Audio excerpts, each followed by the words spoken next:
ਸਤਨਾਮ ਵਾਹਿਗੁਰੂ ਸਾਹਿਬ JIO. ਧੰਨ ਜਨਨੀ ਜਿਨ ਜਾਇਆ, ਧੰਨ ਪਿਤਾ ਪ੍ਰਧਾਨ।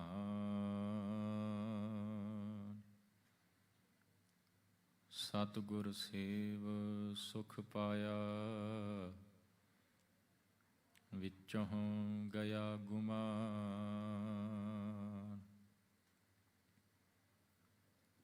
ਗੁਰ ਸਾਖੀ ਅੰਤਰ ਜਾਗੀ, ਤਾਂ ਚੰਚਲ ਮਤ ਤਿਆਗੀ।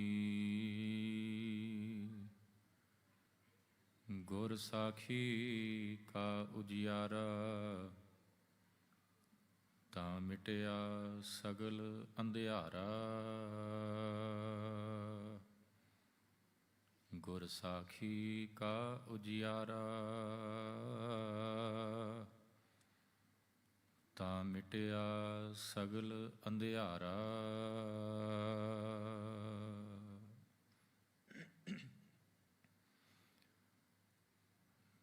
ਪਰਮ ਸਨਮਾਨਯੋਗ ਜੁਗੋ ਜੁਗ ਅਟਲ ਚਵਰ ਛਤਰ ਤਖਤ ਦੇ ਮਾਲਕ ਪਰਮ ਕਿਰਪਾਲੂ ਪਾਤਸ਼ਾਹ, ਧੰਨ ਗੁਰੂ ਗ੍ਰੰਥ ਸਾਹਿਬ ਮਹਾਰਾਜ ਜੀ ਦੀ ਪਾਵਨ ਪਵਿੱਤਰ ਹਜ਼ੂਰੀ ਅੰਦਰ ਜੁੜ ਬੈਠੀ ਸਾਧ ਸੰਗਤ ਜੀ, ਭਾਈ ਗੁਰਦਾਸ ਜੀ ਦੀ ਗੱਲ ਕਰੀਏ ਤਾਂ ਭਾਈ ਸਾਹਿਬ ਜੀ ਕਹਿੰਦੇ ਨੇ, ਉਹ ਸਿੱਖ ਬੜਿਆਂ ਵੱਡਾ ਭਾਗਾਂ ਵਾਲੇ ਨੇ ਜਿਹੜੇ ਆਪਣੇ ਸਤਿਗੁਰਾਂ ਦੇ ਪਾਵਨ ਪੁਰਬ ਮਨਾਉਂਦੇ ਨੇ, ਜਿਨ੍ਹਾਂ ਨੇ ਪਾਵਨ ਪੁਰਬ ਬੜੇ ਪ੍ਰੇਮਾ ਭਗਤੀ ਦੇ ਨਾਲ ਮਨਾਏ। ਭਾਈ ਸਾਹਿਬ ਜੀ ਕਹਿੰਦੇ ਮੈਂ ਉਹਨਾਂ ਤੋਂ ਕੁਰਬਾਨ ਜਾਨਾ। ਬੜਾ ਪਿਆਰਾ ਬਚਨ ਹੈ ਭਾਈ ਗੁਰਦਾਸ ਜੀ ਦਾ, ਕਹਿੰਦੇ ਕੁਰਬਾਨੀ ਤਿੰਨਾਂ ਗੁਰਸਿੱਖਾਂ, ਭਾਏ ਭਗਤ ਗੁਰਪੁਰਬ ਕਰਨ ਦੇ। ਭਾਏ ਭਗਤ ਦਾ ਮਤਲਬ ਹੈ ਪ੍ਰੇਮਾ ਭਗਤੀ ਦੇ ਨਾਲ, ਬੜੇ ਪ੍ਰੇਮ ਭਾਵਨਾ ਦੇ ਨਾਲ ਜਿਹੜੇ ਗੁਰੂ ਕੇ ਪੁਰਬ ਮਨਾਉਂਦੇ ਨੇ, ਮੈਂ ਉਹਨਾਂ ਤੋਂ ਕੁਰਬਾਨ ਜਾਨਾ। ਤੇ ਭਾਈ ਸਾਹਿਬ ਜੀ ਦੇ ਮੁਤਾਬਕ ਅਸੀਂ ਬੜੇ ਵੱਡਿਆਂ ਭਾਗਾਂ ਵਾਲੇ ਹਾਂ, ਜਿਨ੍ਹਾਂ ਨੂੰ ਆਪਣੇ ਇਸ ਹਯਾਤ ਦੇ ਅੰਦਰ, ਆਪਣੇ ਇਸ ਜੀਵਨ ਦੇ ਅੰਦਰ ਸਤਿਗੁਰਾਂ ਦੇ ਪਾਵਨ ਪੁਰਬ ਮਨਾਉਣ ਦਾ ਸੁਭਾਗ ਸਮਾਂ ਪ੍ਰਾਪਤ ਹੋ ਰਿਹਾ ਹੈ। ਆਓ ਸਾਧ ਸੰਗਤ, ਕੱਲ੍ਹ ਦੇ ਰੋਜ਼ ਧੰਨ ਗੁਰੂ ਤੇਗ ਬਹਾਦਰ ਮਹਾਰਾਜ ਜੀ ਦਾ 400 ਸਾਲਾ ਪਾਵਨ ਪ੍ਰਕਾਸ਼ ਪੁਰਬ ਮਨਾਇਆ। ਜਿੱਥੇ ਜਿੱਥੇ ਵੀ ਗੁਰੂ ਨਾਨਕ ਨਾਮ ਲੇਵਾ ਸਿੱਖ ਵਸਦਾ ਹੈ, ਉਸ ਸਿੱਖ ਦਾ ਸਿਰ ਜਿਹੜਾ ਹੈ ਉਹ ਧੰਨ ਗੁਰੂ ਤੇਗ ਬਹਾਦਰ ਮਹਾਰਾਜ ਜੀ ਦੇ ਚਰਨਾਂ ਦੇ ਵਿੱਚ ਝੁਕਿਆ। ਤੇ ਕੋਸ਼ਿਸ਼ ਕਰਨੀ ਹੈ ਕਿ ਸਤਿਗੁਰਾਂ ਦੇ ਜੀਵਨ ਦੇ ਵਿੱਚੋਂ ਕੁਝ ਅੰਸ਼, ਕਿਉਂਕਿ ਜੀਵਨ ਬਹੁਤ ਵਿਸ਼ਾਲ ਹੈ, ਗੁਰੂ ਪੂਰੇ ਨੇ, ਤੇ ਪੂਰੇ ਦੀ ਵਿਚਾਰ, ਪੂਰੇ ਦੀ ਕਹਾਣੀ ਅਧੂਰਿਆਂ ਦੇ ਪਾਸੋਂ ਕਦੇ ਹੋਇਆ ਨਹੀਂ ਕਰਦੀ। ਕੋਸ਼ਿਸ਼ ਕਰਨੀ ਹੈ ਕਿ ਸਤਿਗੁਰਾਂ ਦੇ ਜੀਵਨ ਦੇ ਵਿੱਚੋਂ ਕੁਝ ਕੁ ਅੰਸ਼ ਜਿਹੜੇ ਨੇ ਆਪ ਸਰਬੱਤ ਸੰਗਤ ਦੇ ਨਾਲ ਸਾਂਝੇ ਕਰ ਸਕਾਂ।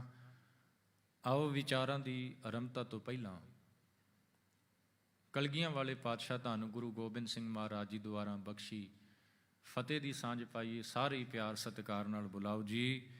ਵਾਹਿਗੁਰੂ ਜੀ ਕਾ ਖਾਲਸਾ, ਵਾਹਿਗੁਰੂ ਜੀ ਕੀ ਫਤਿਹ। ਭਾਈ ਨੰਦ ਲਾਲ ਜੀ ਨੇ ਬੜੀ ਪਿਆਰੀ ਗੱਲ ਕਹੀ ਹੈ।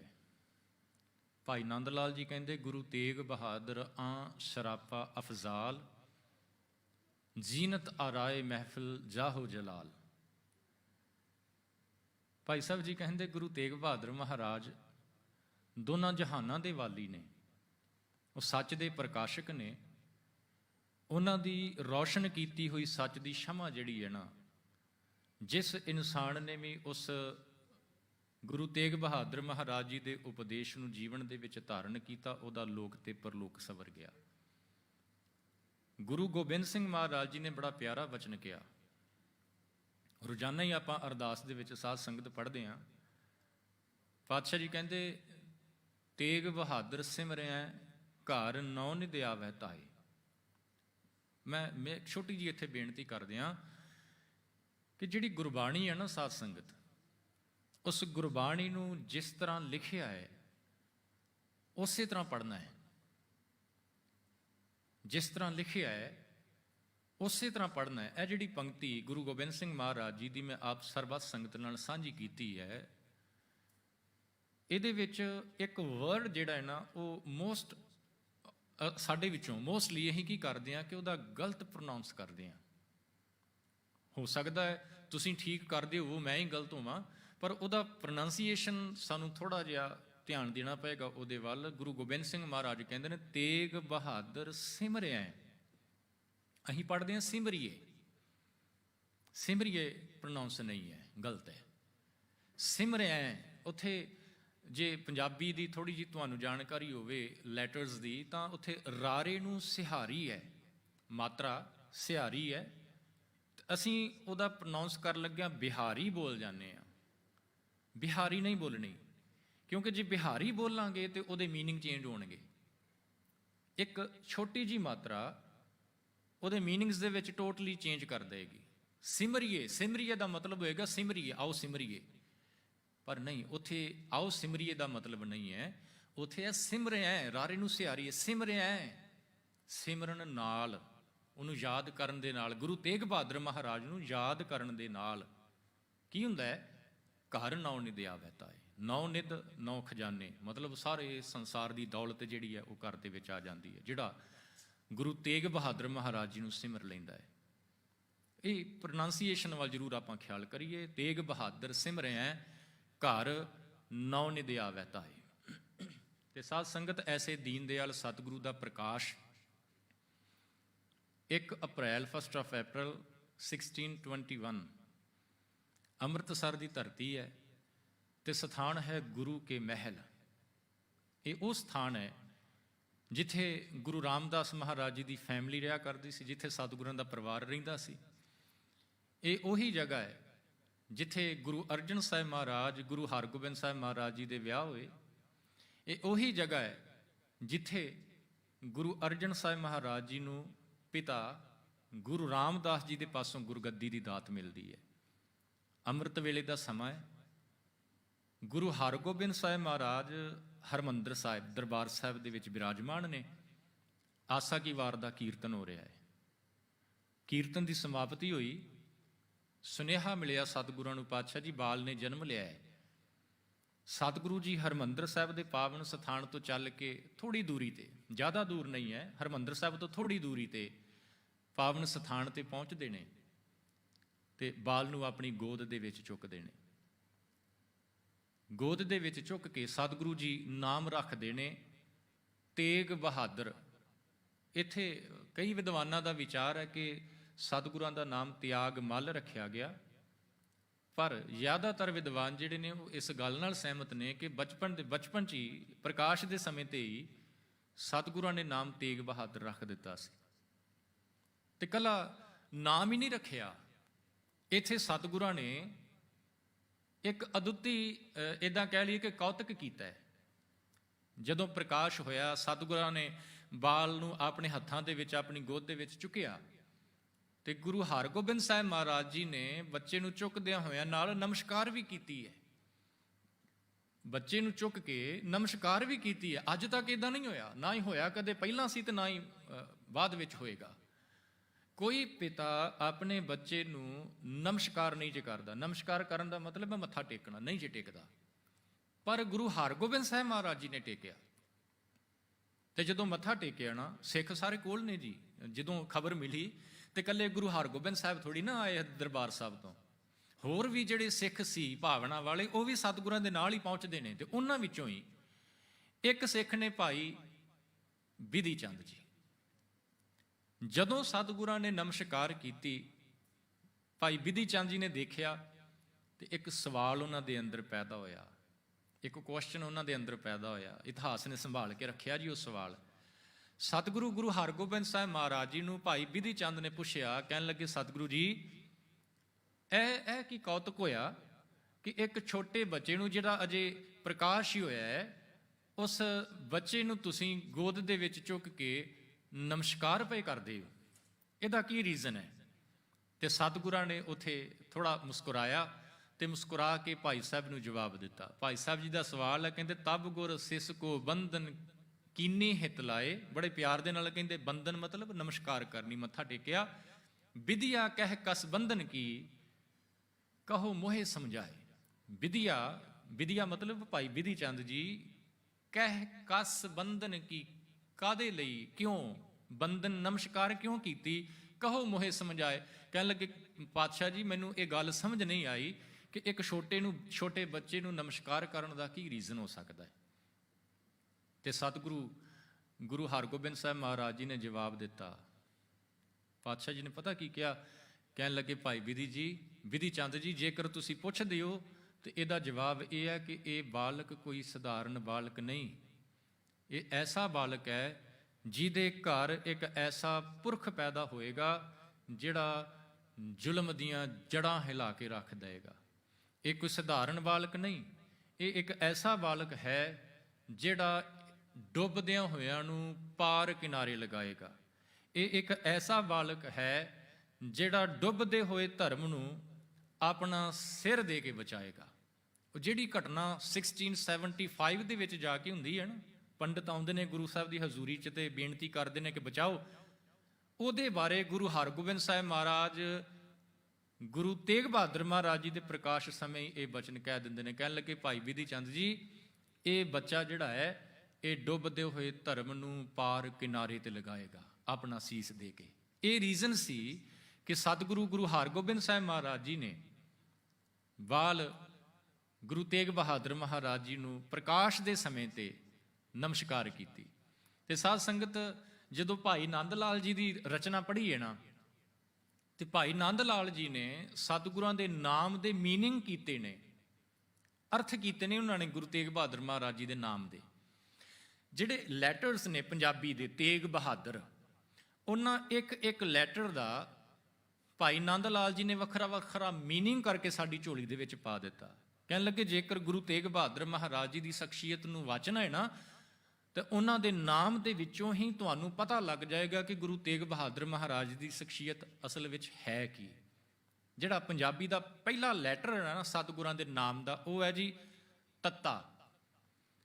ਤੇ ਤੱਤੇ ਦਾ ਮਤਲਬ ਭਾਈ ਨੰਦ ਲਾਲ ਜੀ ਕਹਿੰਦੇ ਨੇ, ਕਹਿੰਦੇ ਗੁਰੂ ਤੇਗ ਬਹਾਦਰ ਮਹਾਰਾਜ ਐਸੀ ਸ਼ਖਸੀਅਤ ਨੇ ਜਿਹੜੇ ਉਸ ਕਰਤਾਰ ਦੀ ਰਜ਼ਾ ਦੇ ਵਿੱਚ, ਉਸ ਕਰਤਾਰ ਦੇ ਹੁਕਮ ਦੇ ਵਿੱਚ ਹਮੇਸ਼ਾ ਹੀ ਰਾਜ਼ੀ ਰਹਿਣ ਵਾਲੇ ਨੇ। ਕਦੇ ਵੀ ਉਹ ਉਸ ਪ੍ਰਮਾਤਮਾ ਦੇ ਹੁਕਮ ਤੋਂ ਬਾਹਰ ਜਾਣ ਵਾਲੇ ਨਹੀਂ। ਇਦਾਂ ਕਹਿ ਲਈਏ ਕਿ ਪ੍ਰਮਾਤਮਾ ਦਾ ਹੁਕਮ ਗੁਰੂ ਤੇਗ ਬਹਾਦਰ ਮਹਾਰਾਜ ਜੀ ਦੇ ਜੀਵਨ ਦਾ ਆਧਾਰ ਹੈ। ਤੇ ਤੱਤੇ ਦੇ ਉੱਤੇ ਪੰਜਾਬੀ ਦੇ ਵਿੱਚ ਮਾਤਰਾ ਲੱਗਦੀ ਹੈ ਲਾਂ, ਛੋਟੀ ਜੀ ਲਾਂ। ਤੇ ਉਸ ਲਾਂ ਦਾ ਵੀ ਅਰਥ ਭਾਈ ਸਾਹਿਬ ਜੀ ਕਰਦੇ ਨੇ। ਪਤਾ ਕੀ ਕਹਿੰਦੇ? ਕਹਿੰਦੇ ਉਹ ਲਾਂ ਜਿਹੜੀ ਹੈ ਨਾ, ਉਹ ਮੀਨਿੰਗ ਕਰਦੀ ਪਈ ਹੈ ਵਿਸ਼ਵਾਸ, ਟਰਸਟ।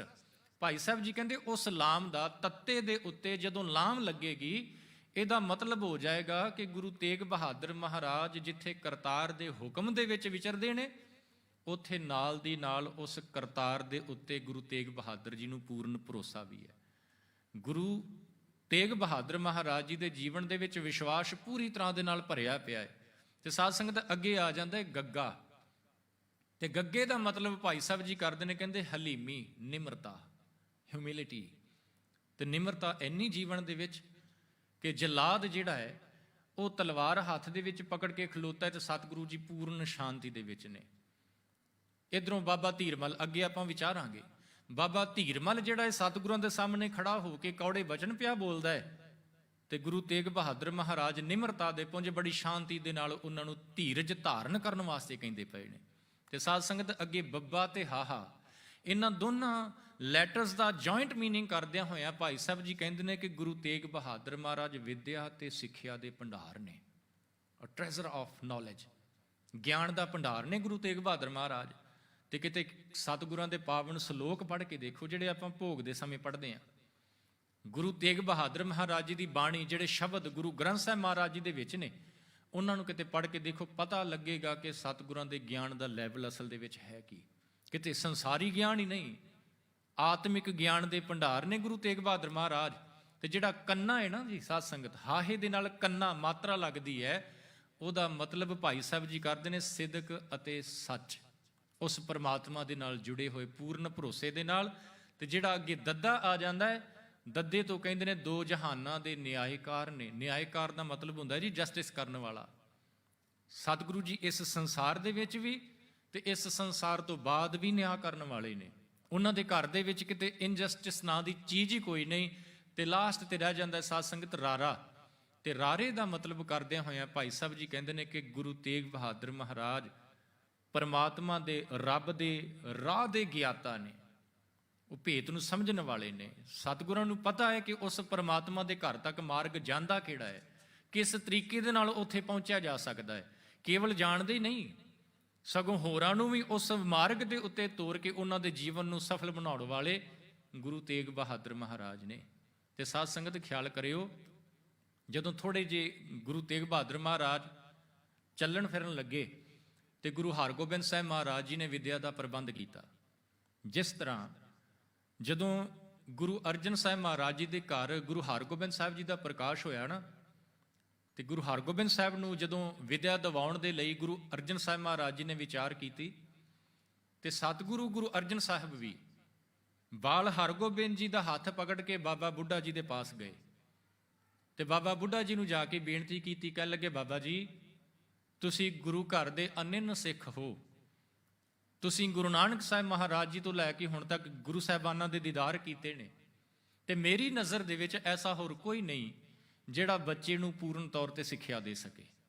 ਬਾਬਾ ਬੁੱਢਾ ਜੀ ਨੇ ਹੱਥ ਜੋੜੇ, ਕਹਿਣ ਲੱਗੇ, ਮਾਲਕ ਜੀ ਮੇਰੀ ਇਸ ਘਰ ਦੇ ਵਿੱਚ ਔਕਾਤ ਕੋਈ ਨਹੀਂ, ਮੈਂ ਤਾਂ ਇੱਕ ਛੋਟਾ ਜਿਹਾ ਸੇਵਕ ਹਾਂ, ਮੈਂ ਤਾਂ ਕੋਸ਼ਿਸ਼ ਕਰਦਾ ਪਿਆ ਕਿ ਮੇਰਾ ਕਿਤੇ ਜੀਵਨ ਸਫਲ ਹੋ ਜਾਏ। ਤੁਸੀਂ ਗਿਆਨ ਦੇ ਭੰਡਾਰ ਹੋ ਤੇ ਇਹ ਤੁਹਾਡੇ ਫਰਜ਼ੰਦ ਨੇ, ਤੁਹਾਡੇ ਪੁੱਤਰ ਨੇ।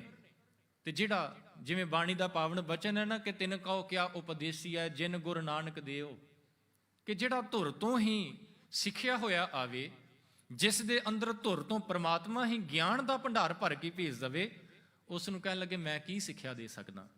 ਜਿਵੇਂ ਗੁਰੂ ਅਰਜਨ ਸਾਹਿਬ ਜੀ ਨੇ ਆਪਣੇ ਪੁੱਤਰ ਗੁਰੂ ਹਰਗੋਬਿੰਦ ਸਾਹਿਬ ਜੀ ਨੂੰ ਬਾਬਾ ਬੁੱਢਾ ਜੀ ਦੇ ਪਾਸ ਭੇਜਿਆ ਪੜ੍ਹਨ ਦੇ ਲਈ, ਉਸੇ ਤਰ੍ਹਾਂ ਗੁਰੂ ਹਰਗੋਬਿੰਦ ਸਾਹਿਬ ਮਹਾਰਾਜ ਵੀ ਬਾਲ ਗੁਰੂ ਤੇਗ ਬਹਾਦਰ ਮਹਾਰਾਜ ਜੀ ਨੂੰ ਬਾਬਾ ਬੁੱਢਾ ਜੀ ਦੇ ਪਾਸ ਲੈ ਕੇ ਗਏ ਨੇ। ਬੇਨਤੀ ਕੀਤੀ, ਕਹਿਣ ਲੱਗੇ, ਬਾਬਾ ਜੀ ਮੇਰੀ ਵੀ ਇਹੀ ਇੱਛਾ ਹੈ ਕਿ ਜਿਸ ਤਰ੍ਹਾਂ ਪਿਤਾ ਗੁਰੂ ਅਰਜਨ ਸਾਹਿਬ ਜੀ ਦਾ ਪਾਵਨ ਹੁਕਮ ਮੰਨ ਕੇ ਤੁਸੀਂ ਮੈਨੂੰ ਪੜ੍ਹਾਇਆ, ਮੈਨੂੰ ਸਿੱਖਿਆ ਦਿੱਤੀ, ਕਿਰਪਾ ਕਰੋ ਇਸ ਬਾਲਕ ਦੇ ਸਿਰ ਦੇ ਉੱਤੇ ਵੀ ਆਪਣਾ ਹੱਥ ਰੱਖਦਿਆਂ ਹੋਇਆਂ ਇਹਨੂੰ ਵੀ ਵਿਦਿਆ ਦਿਓ। ਇੱਥੇ ਵੀ ਬਾਬਾ ਬੁੱਢਾ ਜੀ ਨੇ ਉਹੀ ਬਚਨ ਕਹੇ, ਕਹਿਣ ਲੱਗੇ, ਸਤਿਗੁਰੂ ਜੀ ਮੇਰੀ ਇਹ ਸਮਰੱਥਾ ਨਹੀਂ, ਪਰ ਗੁਰੂ ਤੇਗ ਬਹਾਦਰ ਮਹਾਰਾਜ ਜੀ ਨੂੰ ਸਿੱਖਿਆ ਦੇਣ ਵਾਸਤੇ ਗੁਰੂ ਹਰਗੋਬਿੰਦ ਸਾਹਿਬ ਜੀ ਨੇ ਬਾਬਾ ਬੁੱਢਾ ਜੀ ਨੂੰ ਕਿਹਾ, ਕਹਿਣ ਲੱਗੇ ਤੁਹਾਡੇ ਤੋਂ ਲਾਇਕ ਹੋਰ ਕੋਈ ਨਹੀਂ। ਬਾਬਾ ਬੁੱਢਾ ਜੀ ਦੇ ਪਾਸੋਂ ਗੁਰੂ ਤੇਗ ਬਹਾਦਰ ਮਹਾਰਾਜ ਜੀ ਨੇ ਗੁਰਬਾਣੀ ਦੀ ਸੰਥਿਆ ਲਈ, ਗੁਰਬਾਣੀ ਸਿੱਖੀ ਹੈ। ਉਸ ਤੋਂ ਬਾਅਦ ਸ਼ਸਤਰ ਵਿਦਿਆ ਵੈਪਨ ਚਲਾਉਣ ਦੀ ਜਿਹੜੀ ਸਿਖਲਾਈ ਹੈ ਭਾਈ ਜੇਠਾ ਜੀ ਦਿੰਦੇ ਰਹੇ। ਤੇ ਖਿਆਲ ਕਰਿਓ, ਜਿਹੜੀ ਅੱਖਰੀ ਵਿਦਿਆ ਨਾ ਗੁਰਮੁਖੀ, ਉਹ ਭਾਈ ਗੁਰਦਾਸ ਜੀ ਦੇ ਪਾਸੋਂ ਸਿੱਖੀ ਹੈ। ਭਾਈ ਗੁਰਦਾਸ ਜੀ ਦਾ ਨਾਮ ਹੀ ਬੜਾ ਸਿੱਖ ਕੌਮ ਦੇ ਵਿੱਚ ਉੱਤਮ ਹੈ ਸਾਧ ਸੰਗਤ।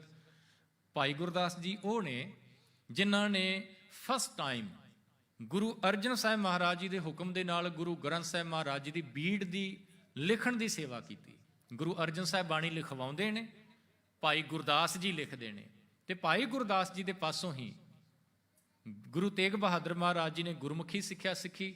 ਤੇ ਖਿਆਲ ਕਰਿਓ, ਤੇ ਜੇਕਰ ਉਹਨਾਂ ਦੇ ਸੁਭਾਅ ਦੀ ਗੱਲ ਕੀਤੀ ਜਾਵੇ, ਵਿਦਿਆ ਦੇਖੋ, ਜਿਹੜਾ ਪਰਮਾਤਮਾ ਵੱਲੋਂ ਨਿਵਾਜਿਆ ਹੁੰਦਾ ਹੈ ਨਾ ਸਾਧ ਸੰਗਤ, ਉਹ ਪਹਿਲਾਂ ਹੀ ਸਭ ਕੁਝ ਸਿੱਖਿਆ ਹੋਇਆ ਹੈ, ਪਰ ਫਿਰ ਵੀ ਸੰਸਾਰਿਕ ਤੌਰ ਤੇ ਪਿਤਾ ਆਪਣਾ ਫਰਜ਼ ਸਮਝਦਾ ਹੈ ਕਿ ਮੈਂ ਬੱਚੇ ਨੂੰ ਸਿਖਾਵਾਂ ਜ਼ਰੂਰ। ਹੁਣ ਗੁਰੂ ਹਰਗੋਬਿੰਦ ਸਾਹਿਬ ਮਹਾਰਾਜ ਜੀ ਨੂੰ ਪਤਾ ਹੈ ਕਿ ਇਹ ਸ਼ਖਸੀਅਤ ਕੈਸੀ ਹੈ ਗੁਰੂ ਤੇਗ ਬਹਾਦਰ ਮਹਾਰਾਜ ਦੀ, ਕਿਉਂਕਿ ਬਚਪਨ 'ਚ ਇਹ ਜਿਹੜੀ ਨਮਸਕਾਰ ਕੀਤੀ ਹੈ ਨਾ ਪ੍ਰਕਾਸ਼ ਦੇ ਸਮੇਂ, ਉਸ ਤੋਂ ਇਹ ਪਤਾ ਲੱਗਦਾ ਹੈ ਕਿ ਗੁਰੂ ਹਰਗੋਬਿੰਦ ਸਾਹਿਬ ਮਹਾਰਾਜ ਜੀ ਨੂੰ ਪਤਾ ਹੈ ਕਿ ਇਹ ਬਾਲਕ ਜਿਹੜਾ ਹੈ ਉਹ ਵੱਡਾ ਹੋ ਕੇ ਕੀ ਕਰੇਗਾ ਜਾਂ ਇਹ ਕੈਸੀ ਸ਼ਖਸੀਅਤ ਬਣੇਗੀ। ਪਰ ਇਹਦੇ ਬਾਵਜੂਦ ਵੀ ਸੰਸਾਰਿਕ ਤੌਰ ਤੇ ਸਤਿਗੁਰਾਂ ਨੇ ਉਹਨਾਂ ਨੂੰ ਸਿੱਖਿਆ ਦਿਵਾਈ, ਗੁਰਮੁਖੀ ਸਿਖਵਾਈ ਹੈ, ਸ਼ਸਤਰ ਵਿਦਿਆ ਦਿਵਾਈ ਹੈ, ਤੇ ਬਾਬਾ ਬੁੱਢਾ ਜੀ ਦੇ ਪਾਸੋਂ ਗੁਰਬਾਣੀ ਦੀ ਸਿੱਖਿਆ ਦਿਲਵਾਈ ਹੈ। ਤੇ ਨਿਮਰਤਾ ਸਾਧ ਸੰਗਤ, ਹੁਣ ਜਿਸ ਬਾਬਾ ਬੁੱਢਾ ਜੀ ਦੇ ਪਾਸ ਰਹਿ ਕੇ ਬਾਲ ਗੁਰੂ ਤੇਗ ਬਹਾਦਰ ਮਹਾਰਾਜ ਬਾਣੀ ਪੜ੍ਹਦੇ ਰਹੇ ਨੇ, ਬਾਬਾ ਬੁੱਢਾ ਜੀ ਦਾ ਜੀਵਨ ਨਿਮਰਤਾ ਦੇ ਨਾਲ ਭਰਿਆ ਪਿਆ ਹੈ। ਤੇ ਉਹ ਗੁਣ ਵੀ ਨੈਚੁਰਲੀ ਹੈ ਕਿ ਉਹਨਾਂ ਦੇ ਅੰਦਰ ਜ਼ਰੂਰ ਆਏਗਾ।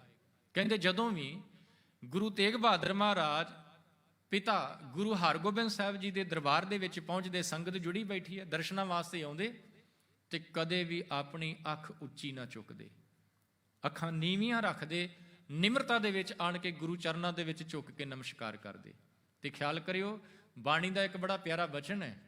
ਸਾਹਿਬ ਜੀ ਕਹਿੰਦੇ, ਪ੍ਰਥਮੈ ਮਨ ਪ੍ਰਬੁੱਧ ਆਪਣਾ ਪਾਸ਼ੈ ਅਵਰ ਰਿਝਾਵੈ।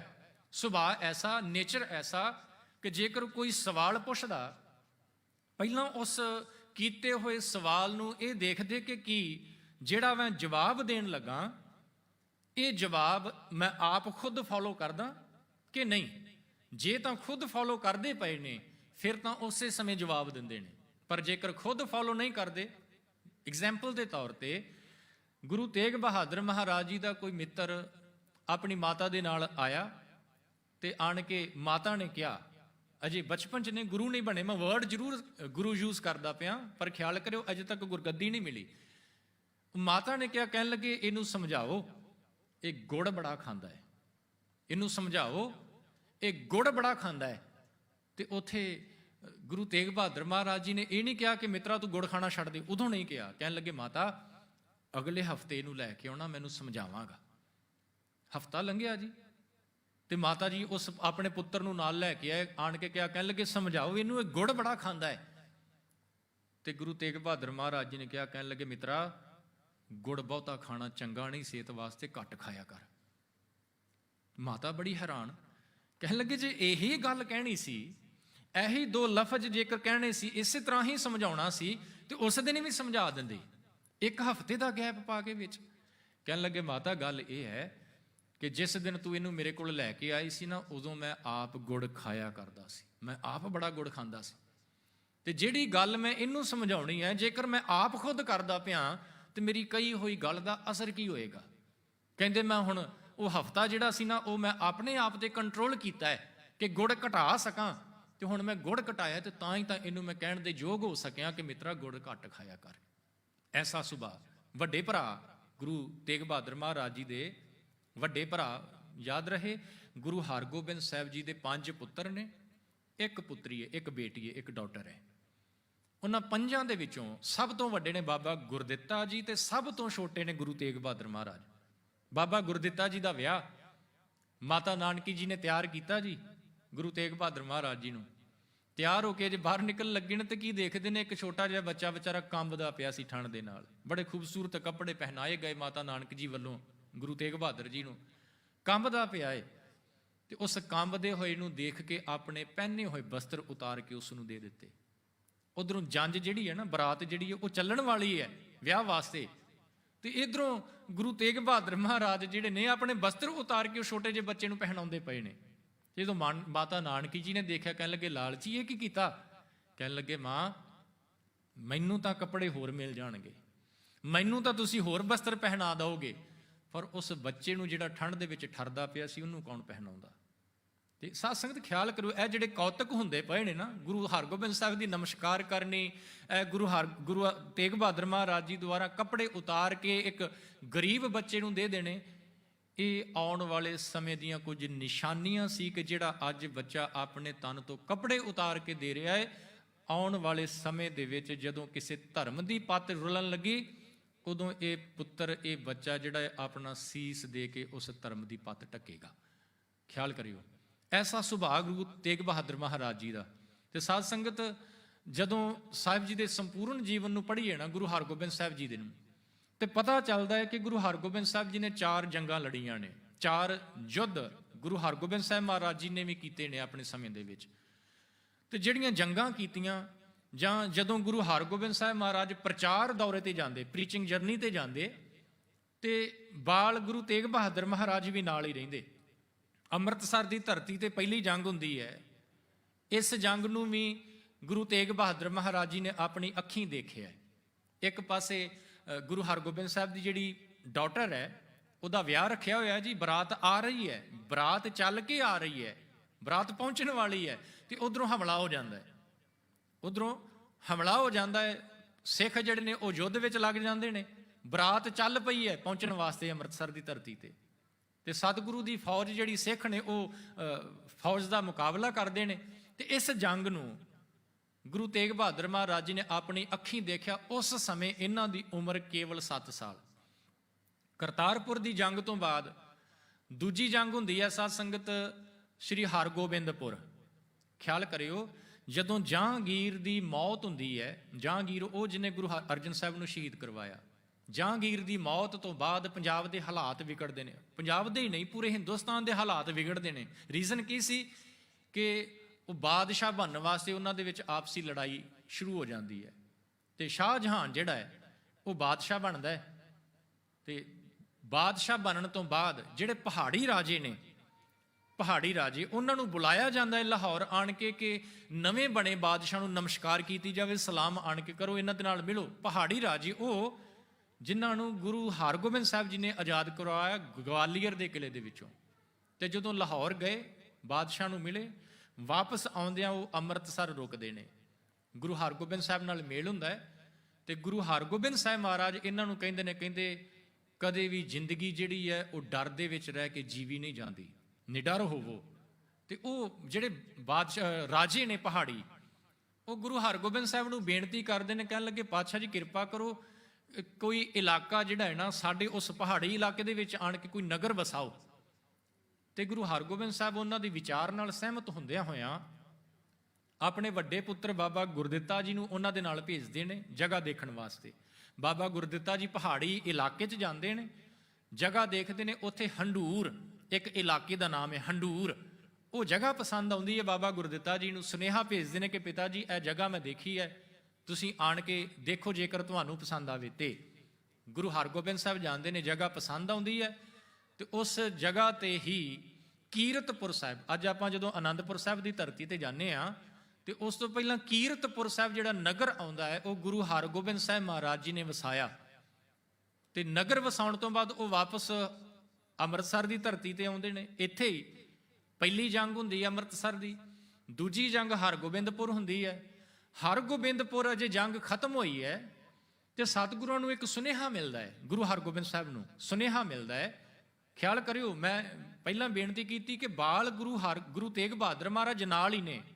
ਅੰਮ੍ਰਿਤਸਰ ਦੀ ਜੰਗ ਵੀ ਦੇਖੀ ਹੈ, ਹਰਗੋਬਿੰਦਪੁਰ ਦੀ ਜਿਹੜੀ ਜੰਗ ਹੈ ਇਹ ਵੀ ਦੇਖੀ ਹੈ, ਗੁਰੂ ਤੇਗ ਬਹਾਦਰ ਜੀ ਨਾਲ ਹੀ ਨੇ। ਇੱਥੇ ਸੁਨੇਹਾ ਮਿਲਿਆ ਗੁਰੂ ਹਰਗੋਬਿੰਦ ਸਾਹਿਬ ਨੂੰ।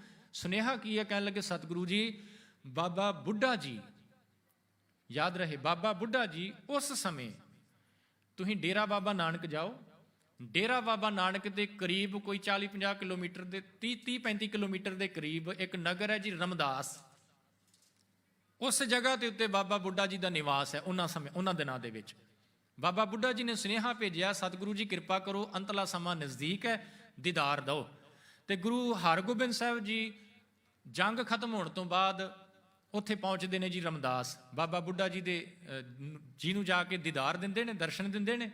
ਤੇ ਉਹਨਾਂ ਸਮਿਆਂ ਦੇ ਵਿੱਚ ਹੀ ਬਾਬਾ ਬੁੱਢਾ ਜੀ ਦਾ ਉੱਥੇ ਚਲਾਣਾ ਹੁੰਦਾ ਹੈ। ਉਹਨਾਂ ਦੀ ਡੈਥ ਹੋ ਜਾਂਦੀ ਹੈ ਬਾਬਾ ਬੁੱਢਾ ਜੀ ਦੀ। ਆਪਣੇ ਹੱਥੀਂ ਸੰਸਕਾਰ ਕਰਦੇ ਨੇ। ਸੰਸਕਾਰ ਕਰਨ ਤੋਂ ਬਾਅਦ ਗੁਰੂ ਹਰਗੋਬਿੰਦ ਸਾਹਿਬ ਜੀ ਰਾਵੀ ਦਰਿਆ ਪਾਰ ਕਰਕੇ ਗੁਰੂ ਨਾਨਕ ਸਾਹਿਬ ਦੀ ਸੰਤਾਨ ਬਾਬਾ ਸ਼੍ਰੀ ਚੰਦ ਜੀ ਉਹਨਾਂ ਨੂੰ ਮਿਲਣ ਵਾਸਤੇ ਜਾਂਦੇ ਨੇ। ਉਹਨਾਂ ਨੂੰ ਮਿਲਣ ਤੋਂ ਬਾਅਦ ਉੱਥੋਂ ਸਤਿਗੁਰੂ ਜੀ ਪਹੁੰਚਦੇ ਨੇ ਗੋਇੰਦਵਾਲ ਦੀ ਧਰਤੀ ਤੇ। ਗੋਇੰਦਵਾਲ ਦੀ ਧਰਤੀ ਤੇ ਭਾਈ ਗੁਰਦਾਸ ਜੀ ਨੇ, ਗੋਇੰਦਵਾਲ ਭਾਈ ਗੁਰਦਾਸ ਜੀ ਬਿਰਾਜਮਾਨ ਨੇ। ਇੱਥੇ ਗੁਰੂ ਹਰਗੋਬਿੰਦ ਸਾਹਿਬ ਜੀ ਦੇ ਪਹੁੰਚਣ ਤੋਂ ਬਾਅਦ ਭਾਈ ਗੁਰਦਾਸ ਜੀ ਦਾ ਵੀ ਇੱਥੇ ਚਲਾਣਾ ਹੁੰਦਾ ਜੀ ਗੋਇੰਦਵਾਲ। ਇੱਥੇ ਭਾਈ ਗੁਰਦਾਸ ਜੀ ਦਾ ਸੰਸਕਾਰ ਕੀਤਾ ਜਾਂਦਾ ਹੈ। ਸੰਸਕਾਰ ਕਰਨ ਤੋਂ ਬਾਅਦ ਗੁਰੂ ਤੇਗ ਬਹਾਦਰ ਮਹਾਰਾਜ ਜੀ ਦੇ ਨਾਲ ਗੁਰੂ ਹਰਗੋਬਿੰਦ ਸਾਹਿਬ ਮਹਾਰਾਜ ਮਾਲਵੇ ਦੀ ਧਰਤੀ ਤੇ ਜਾਂਦੇ ਨੇ ਪ੍ਰਚਾਰ ਦੇ ਲਈ। ਉੱਥੇ ਤੀਜੀ ਜੰਗ ਹੁੰਦੀ ਹੈ। ਉਹ ਸਥਾਨ ਹੈ ਨਥਾਣਾ, ਸ਼ਹਿਰ ਦਾ ਨਾਮ ਹੈ ਨਥਾਣਾ।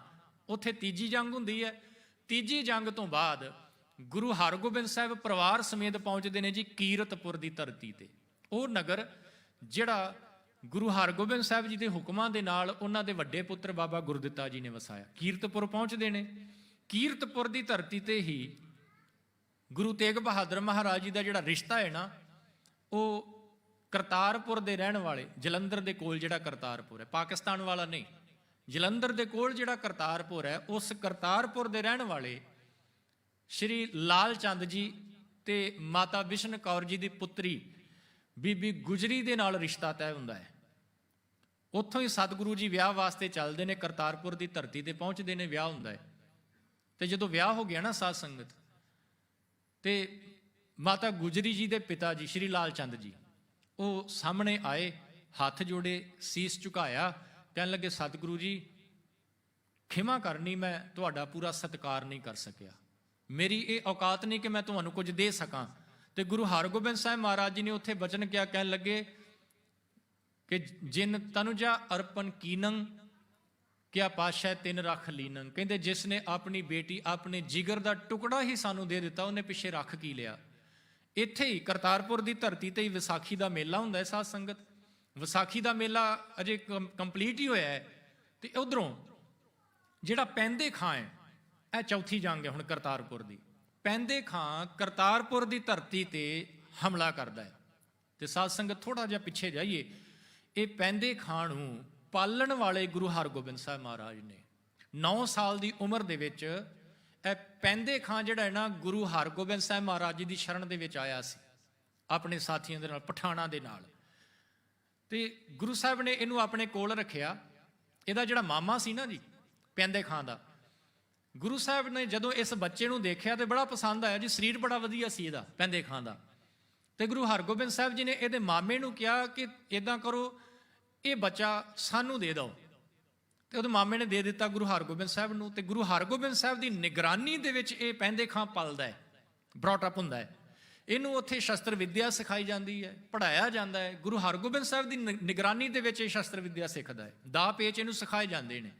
ਤੇ ਅੱਜ ਇਹ ਪੈਂਦੇ ਖਾਂ ਹੀ ਜਿਹੜਾ ਹੈ ਗੁਰੂ ਹਰਗੋਬਿੰਦ ਸਾਹਿਬ ਦੇ ਉੱਤੇ ਹਮਲਾ ਕਰਦਾ ਹੈ।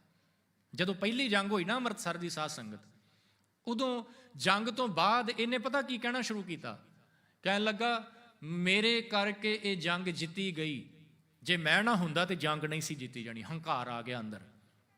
ਸਿੱਖਾਂ ਨੇ ਗੁਰੂ ਸਾਹਿਬ ਨੂੰ ਦੱਸਿਆ ਵੀ ਪਾਤਸ਼ਾਹ ਜੀ ਇਦਾਂ ਹੰਕਾਰ ਭਰੇ ਬੋਲ ਬੋਲਦਾ ਹੈ ਪੈਂਦੇ ਖਾਂ। ਤੇ ਸਤਿਗੁਰਾਂ ਨੇ ਕਹਿ ਦਿੱਤਾ, ਕਹਿਣ ਲੱਗੇ ਚਲੋ ਕੋਈ ਨਹੀਂ, ਕਿਤੇ ਆ ਹੀ ਜਾਂਦਾ ਹੈ, ਤਾਕਤ ਸਰੀਰ 'ਚ ਹੋਵੇ, ਹੰਕਾਰ ਆ ਜਾਂਦਾ, ਗੁਰੂ ਕਿਰਪਾ ਕਰੇਗਾ, ਹੰਕਾਰ ਟੁੱਟੇਗਾ ਇਹਦਾ। ਤੇ ਅੱਜ ਉਹ ਸਮਾਂ ਆਇਆ, ਕਰਤਾਰਪੁਰ ਦੇ ਉੱਤੇ ਇਹਨੇ ਹਮਲਾ ਕੀਤਾ। ਆਪਣੇ ਸਾਥੀ ਉਸਮਾਨ ਖਾਂ, ਕਾਲੇ ਖਾਂ ਦੇ ਨਾਲ ਮਿਲ ਕੇ ਗੁਰੂ ਹਰਗੋਬਿੰਦ ਸਾਹਿਬ ਮਹਾਰਾਜ ਜੀ ਦੇ ਉੱਤੇ ਹਮਲਾ ਕਰਦਾ ਹੈ। ਤੇ ਸਾਧ ਸੰਗਤ ਇਹ ਮੈਦਾਨ ਦੇ ਵਿੱਚ ਨਾ ਗੁਰੂ ਹਰਗੋਬਿੰਦ ਸਾਹਿਬ ਨੂੰ ਲਲਕਾਰਦਾ ਹੈ। ਇੱਕ ਤਾਂ ਹੁੰਦੀਆਂ ਨਾ ਜੀ ਫੌਜ ਨੂੰ ਲੜਾ ਦੇਣਾ ਆਪਸ ਦੇ ਵਿੱਚ, ਤੇ ਫੌਜ ਤਾਂ ਲੜਦੀ ਪਈ ਹੈ। ਇਹ ਗੁਰੂ ਹਰਗੋਬਿੰਦ ਸਾਹਿਬ ਨੂੰ ਵੀ ਲਲਕਾਰਦਾ ਕਿ ਪਾਤਸ਼ਾਹ ਜੀ ਮੇਰੇ ਨਾਲ ਮੁਕਾਬਲਾ ਕਰੋ। ਸਤਿਗੁਰੂ ਜੀ ਇਹਦੇ ਸਾਹਮਣੇ ਆਉਂਦੇ ਨੇ ਜੀ, ਤੇ ਕਹਿੰਦੇ ਨੇ, ਕਹਿਣ ਲੱਗੇ ਪੈਂਦੇ ਖਾਂ ਵਾਰ ਕਰ। ਪੈਂਦੇ ਖਾਂ ਵਾਰ ਕਰਦਾ ਜੀ, 3 ਵਾਰ ਕੀਤੇ ਪੈਂਦੇ ਖਾਂ ਨੇ। ਗੁਰੂ ਸਾਹਿਬ ਨੇ ਰੋਕੇ 3 ਹੀ ਵਾਰ। ਤੇ ਜਦੋਂ ਇਹ ਘੋੜੇ ਤੋਂ ਡਿੱਗ ਗਿਆ ਨਾ, ਤੇ ਘੋੜੇ ਤੋਂ ਡਿੱਗਣ ਤੋਂ ਬਾਅਦ ਇਹਨੇ ਪਤਾ, ਇਹਨੂੰ ਇਹ ਬੜਾ ਵਧੀਆ ਦਾ ਆਇਆ ਕਰਦਾ ਸੀ, ਬੜੀ ਮੁਹਾਰਤ ਸੀ, ਬੜਾ ਐਕਸਪਰਟ ਸੀ ਉਹ ਕੰਮ ਕਰਨ ਦੇ ਵਿੱਚ। ਇਹ ਕਿਸੇ ਵੀ ਘੋੜੇ ਦੇ ਥੱਲੇ ਜਾ ਕੇ, ਤੁਸੀਂ ਤਸਵੀਰ ਦੇ ਵਿੱਚ ਦੇਖਦੇ ਹੋਗੇ ਘੋੜੇ ਦੇ ਥੱਲੇ ਡਿੱਗਾ ਪਿਆ ਹੈ। ਇਹ ਘੋੜੇ ਦੇ ਥੱਲੇ ਜਾ ਕੇ ਆਪਣੇ ਮੋਢਿਆਂ ਦੇ ਨਾਲ ਘੋੜੇ ਨੂੰ ਚੁੱਕ ਕੇ ਜ਼ਮੀਨ ਤੇ ਮਾਰਦਾ ਸੀ। ਇੰਨੀ ਤਾਕਤ ਸੀ ਇਸ ਪੈਂਦੇ ਖਾਂ ਦੇ ਵਿੱਚ। ਤੇ ਜਦੋਂ ਇਹ ਥੱਲੇ ਡਿੱਗਣ ਤੋਂ ਬਾਅਦ ਗੁਰੂ ਹਰਗੋਬਿੰਦ ਸਾਹਿਬ ਜੀ ਦੇ ਘੋੜੇ ਦੇ ਥੱਲੇ ਵੜ ਕੇ, ਇਹ ਦਾ ਵੀ ਗੁਰੂ ਹਰਗੋਬਿੰਦ ਸਾਹਿਬ ਦੀ ਕੋਲ ਇਹਨੇ ਸਿੱਖਿਆ ਸੀ। ਤੇ ਜਦੋਂ ਘੋੜੇ ਦੇ ਥੱਲੇ ਵੜ ਕੇ ਲੱਗਾ ਸੁੱਟਣ, ਗੁਰੂ ਹਰਗੋਬਿੰਦ ਸਾਹਿਬ ਮਹਾਰਾਜ ਜੀ ਨੇ ਆਪਣੀ ਢਾਲ ਦੇ ਨਾਲ, ਢਾਲ ਉਹ ਸ਼ੀਲਡ ਜਿਹੜੀ ਹੱਥ ਵਿੱਚ ਪਕੜੀ ਹੋਈ ਹੈ, ਉਸ ਢਾਲ ਦੇ ਨਾਲ ਇਹਦੇ ਸਿਰ 'ਚ ਮਾਰੀ, ਉਹ ਢਾਲ ਮਾਰੀ, ਤੇ ਇਹ ਜਾ ਕੇ ਡਿੱਗਾ ਤੇ ਬੇਹੋਸ਼ ਹੋ ਗਿਆ। ਗੁਰੂ ਹਰਗੋਬਿੰਦ ਸਾਹਿਬ ਮਹਾਰਾਜ ਉਤਰੇ ਆਪਣੇ ਘੋੜੇ ਤੋਂ, ਨਾਲ ਹੀ ਇਹਦੇ ਮੁਖ ਤੋਂ ਆਵਾਜ਼ ਨਿਕਲੀ, ਹਾਏ ਅੰਮੀ। ਗੁਰੂ ਹਰਗੋਬਿੰਦ ਸਾਹਿਬ ਜੀ ਨੇ ਆਪਣੀ ਢਾਲ ਦੀ ਛਾਂ ਕਰਦਿਆਂ ਹੋਇਆਂ ਪੈਂਦੇ ਖਾਂ ਨੂੰ ਗੋਦ ਵਿੱਚ ਲੈ ਕੇ ਕਿਹਾ, ਕਹਿਣ ਲੱਗੇ ਪੈਂਦੇ ਖਾਂ ਹੁਣ ਅੰਮੀ ਨੂੰ ਯਾਦ ਕਰਨ ਦਾ ਸਮਾਂ ਨਹੀਂ, ਅੱਲਾ ਨੂੰ ਯਾਦ ਕਰ। ਇੱਥੇ ਹੰਕਾਰ ਟੁੱਟਦਾ ਇਹਦਾ। ਕਹਿਣ ਲੱਗੇ ਮਾਲਕ ਜੀ ਭੁੱਲ ਗਿਆ ਸੀ, ਖਿਮਾ, ਤੇ ਕਿਰਪਾ ਕਰੋ ਬਖਸ਼ੋ। ਤੇ ਗੁਰੂ ਸਾਹਿਬ ਜੀ ਨੇ ਉੱਥੇ ਜੰਗ ਦੇ ਮੈਦਾਨ ਦੇ ਵਿੱਚ ਇਹਦੇ ਸਵਾਸ ਨਿਕਲਦੇ ਪਏ ਨੇ, ਤੇ ਗੁਰੂ ਹਰਗੋਬਿੰਦ ਸਾਹਿਬ ਨੇ ਦੇਖੋ ਇਹੀ ਫੌਜ ਲੈ ਕੇ ਆਇਆ ਤੇ ਹੁਣ ਖਿਮਾ ਮੰਗਦਾ ਪਿਆ, ਤੇ ਜੰਗ ਦੇ ਮੈਦਾਨ ਦੇ ਵਿੱਚ ਗੁਰੂ ਹਰਗੋਬਿੰਦ ਸਾਹਿਬ ਮਹਾਰਾਜ ਜੀ ਨੂੰ ਖਿਮਾ ਕਰਦੇ ਪਏ ਨੇ। ਤੇ ਸਾਧ ਸੰਗਤ ਦੇ ਖਿਆਲ ਰਹੇ, ਇਸ ਕਰਤਾਰਪੁਰ ਦੀ ਜੰਗ ਦੇ ਵਿੱਚ ਬਾਲ ਗੁਰੂ ਤੇਗ ਬਹਾਦਰ ਮਹਾਰਾਜ ਜੀ ਦੀ ਉਮਰ ਹੈ 13 ਸਾਲ, 13 ਈਅਰ। ਤੇ ਇਸ ਜੰਗ ਦੇ ਵਿੱਚ ਗੁਰੂ ਤੇਗ ਬਹਾਦਰ ਮਹਾਰਾਜ ਜਿਹੜੇ ਨੇ ਉਹ ਆਪਣੇ ਤੇਗ ਦੇ ਜੌਹਰ ਦਿਖਾਉਂਦੇ ਨੇ, ਹਿੱਸਾ ਲੈਂਦੇ ਨੇ। ਪਹਿਲੀਆਂ 3 ਜੰਗਾਂ ਦੇਖੀਆਂ ਨੇ, ਪਰ ਇਸ ਚੌਥੀ ਜੰਗ ਦੇ ਵਿੱਚ ਗੁਰੂ ਤੇਗ ਬਹਾਦਰ ਮਹਾਰਾਜ ਆਪ ਮੈਦਾਨ ਦੇ ਵਿੱਚ ਆ ਕੇ ਲੜਦੇ ਨੇ। ਤੇ ਮੈਂ ਸਟਾਰਟਿੰਗ 'ਚ ਬੇਨਤੀ ਕੀਤੀ ਸੀ ਨਾ ਜੀ ਕਿ ਕਈ ਵਿਦਵਾਨ ਕਹਿੰਦੇ ਨੇ ਕਿ ਨਾ ਤਿਆਗ ਮੱਲ ਰੱਖਿਆ, ਤੇ ਉਹਨਾਂ ਵਿਦਵਾਨਾਂ ਦਾ ਹੀ ਵਿਚਾਰ ਹੈ ਕਿ ਇਸ ਜੰਗ ਤੋਂ ਬਾਅਦ ਗੁਰੂ ਤੇਗ ਬਹਾਦਰ ਮਹਾਰਾਜ ਜੀ ਦਾ ਨਾਮ ਚੇਂਜ ਹੋ ਗਿਆ, ਤੇਗ ਬਹਾਦਰ ਇਹਨਾਂ ਨੂੰ ਕਹਿਣਾ ਸ਼ੁਰੂ ਕਰ ਦਿੱਤਾ। ਪਰ ਬਹੁਤੇ ਵਿਦਵਾਨ ਇਸ ਗੱਲ ਨਾਲ ਸਹਿਮਤ ਨੇ ਕਿ ਗੁਰੂ ਸਾਹਿਬ ਦਾ ਨਾਮ ਬਚਪਨ ਤੋਂ ਹੀ ਪ੍ਰਕਾਸ਼ ਦੇ ਟਾਈਮ ਤੇ ਹੀ ਗੁਰੂ ਹਰਗੋਬਿੰਦ ਸਾਹਿਬ ਜੀ ਨੇ ਤੇਗ ਬਹਾਦਰ ਰੱਖ ਦਿੱਤਾ ਸੀ। ਤੇ ਸਾਧ ਸੰਗਤ ਇਸ ਜੰਗ ਤੋਂ ਬਾਅਦ ਕੀਰਤਪੁਰ ਚਲੇ ਜਾਂਦੇ ਨੇ, ਵਿਸਾਖੀ ਦਾ ਮੇਲਾ ਉੱਥੇ ਕਰਕੇ ਕਰਤਾਰਪੁਰ, ਸਾਰੇ ਪਰਿਵਾਰ ਸਮੇਤ ਕੀਰਤਪੁਰ ਦੀ ਧਰਤੀ ਤੇ ਚਲੇ ਜਾਂਦੇ ਨੇ।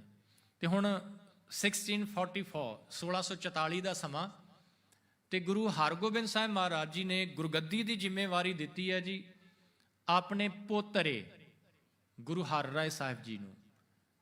ਗੁਰੂ ਹਰ ਰਾਏ ਸਾਹਿਬ ਜੀ ਦੇ ਪਿਤਾ ਦਾ ਨਾਮ ਹੈ ਬਾਬਾ ਗੁਰਦਿੱਤਾ ਜੀ, ਗੁਰੂ ਹਰਗੋਬਿੰਦ ਸਾਹਿਬ ਦੇ ਵੱਡੇ ਪੁੱਤਰ। ਉਹਨਾਂ ਦੇ ਪੁੱਤਰ, ਦੋ ਪੁੱਤਰ ਨੇ ਜੀ ਬਾਬਾ ਗੁਰਦਿੱਤਾ ਜੀ ਦੇ, ਗੁਰੂ ਹਰ ਰਾਏ ਸਾਹਿਬ ਤੇ ਬਾਬਾ ਧੀਰਮਲ। ਹਰ ਰਾਏ ਸਾਹਿਬ ਜੀ ਨੂੰ ਗੁਰਗੱਦੀ ਦੇ ਕੇ ਗੁਰੂ ਬਣਾ ਦਿੰਦੇ ਨੇ।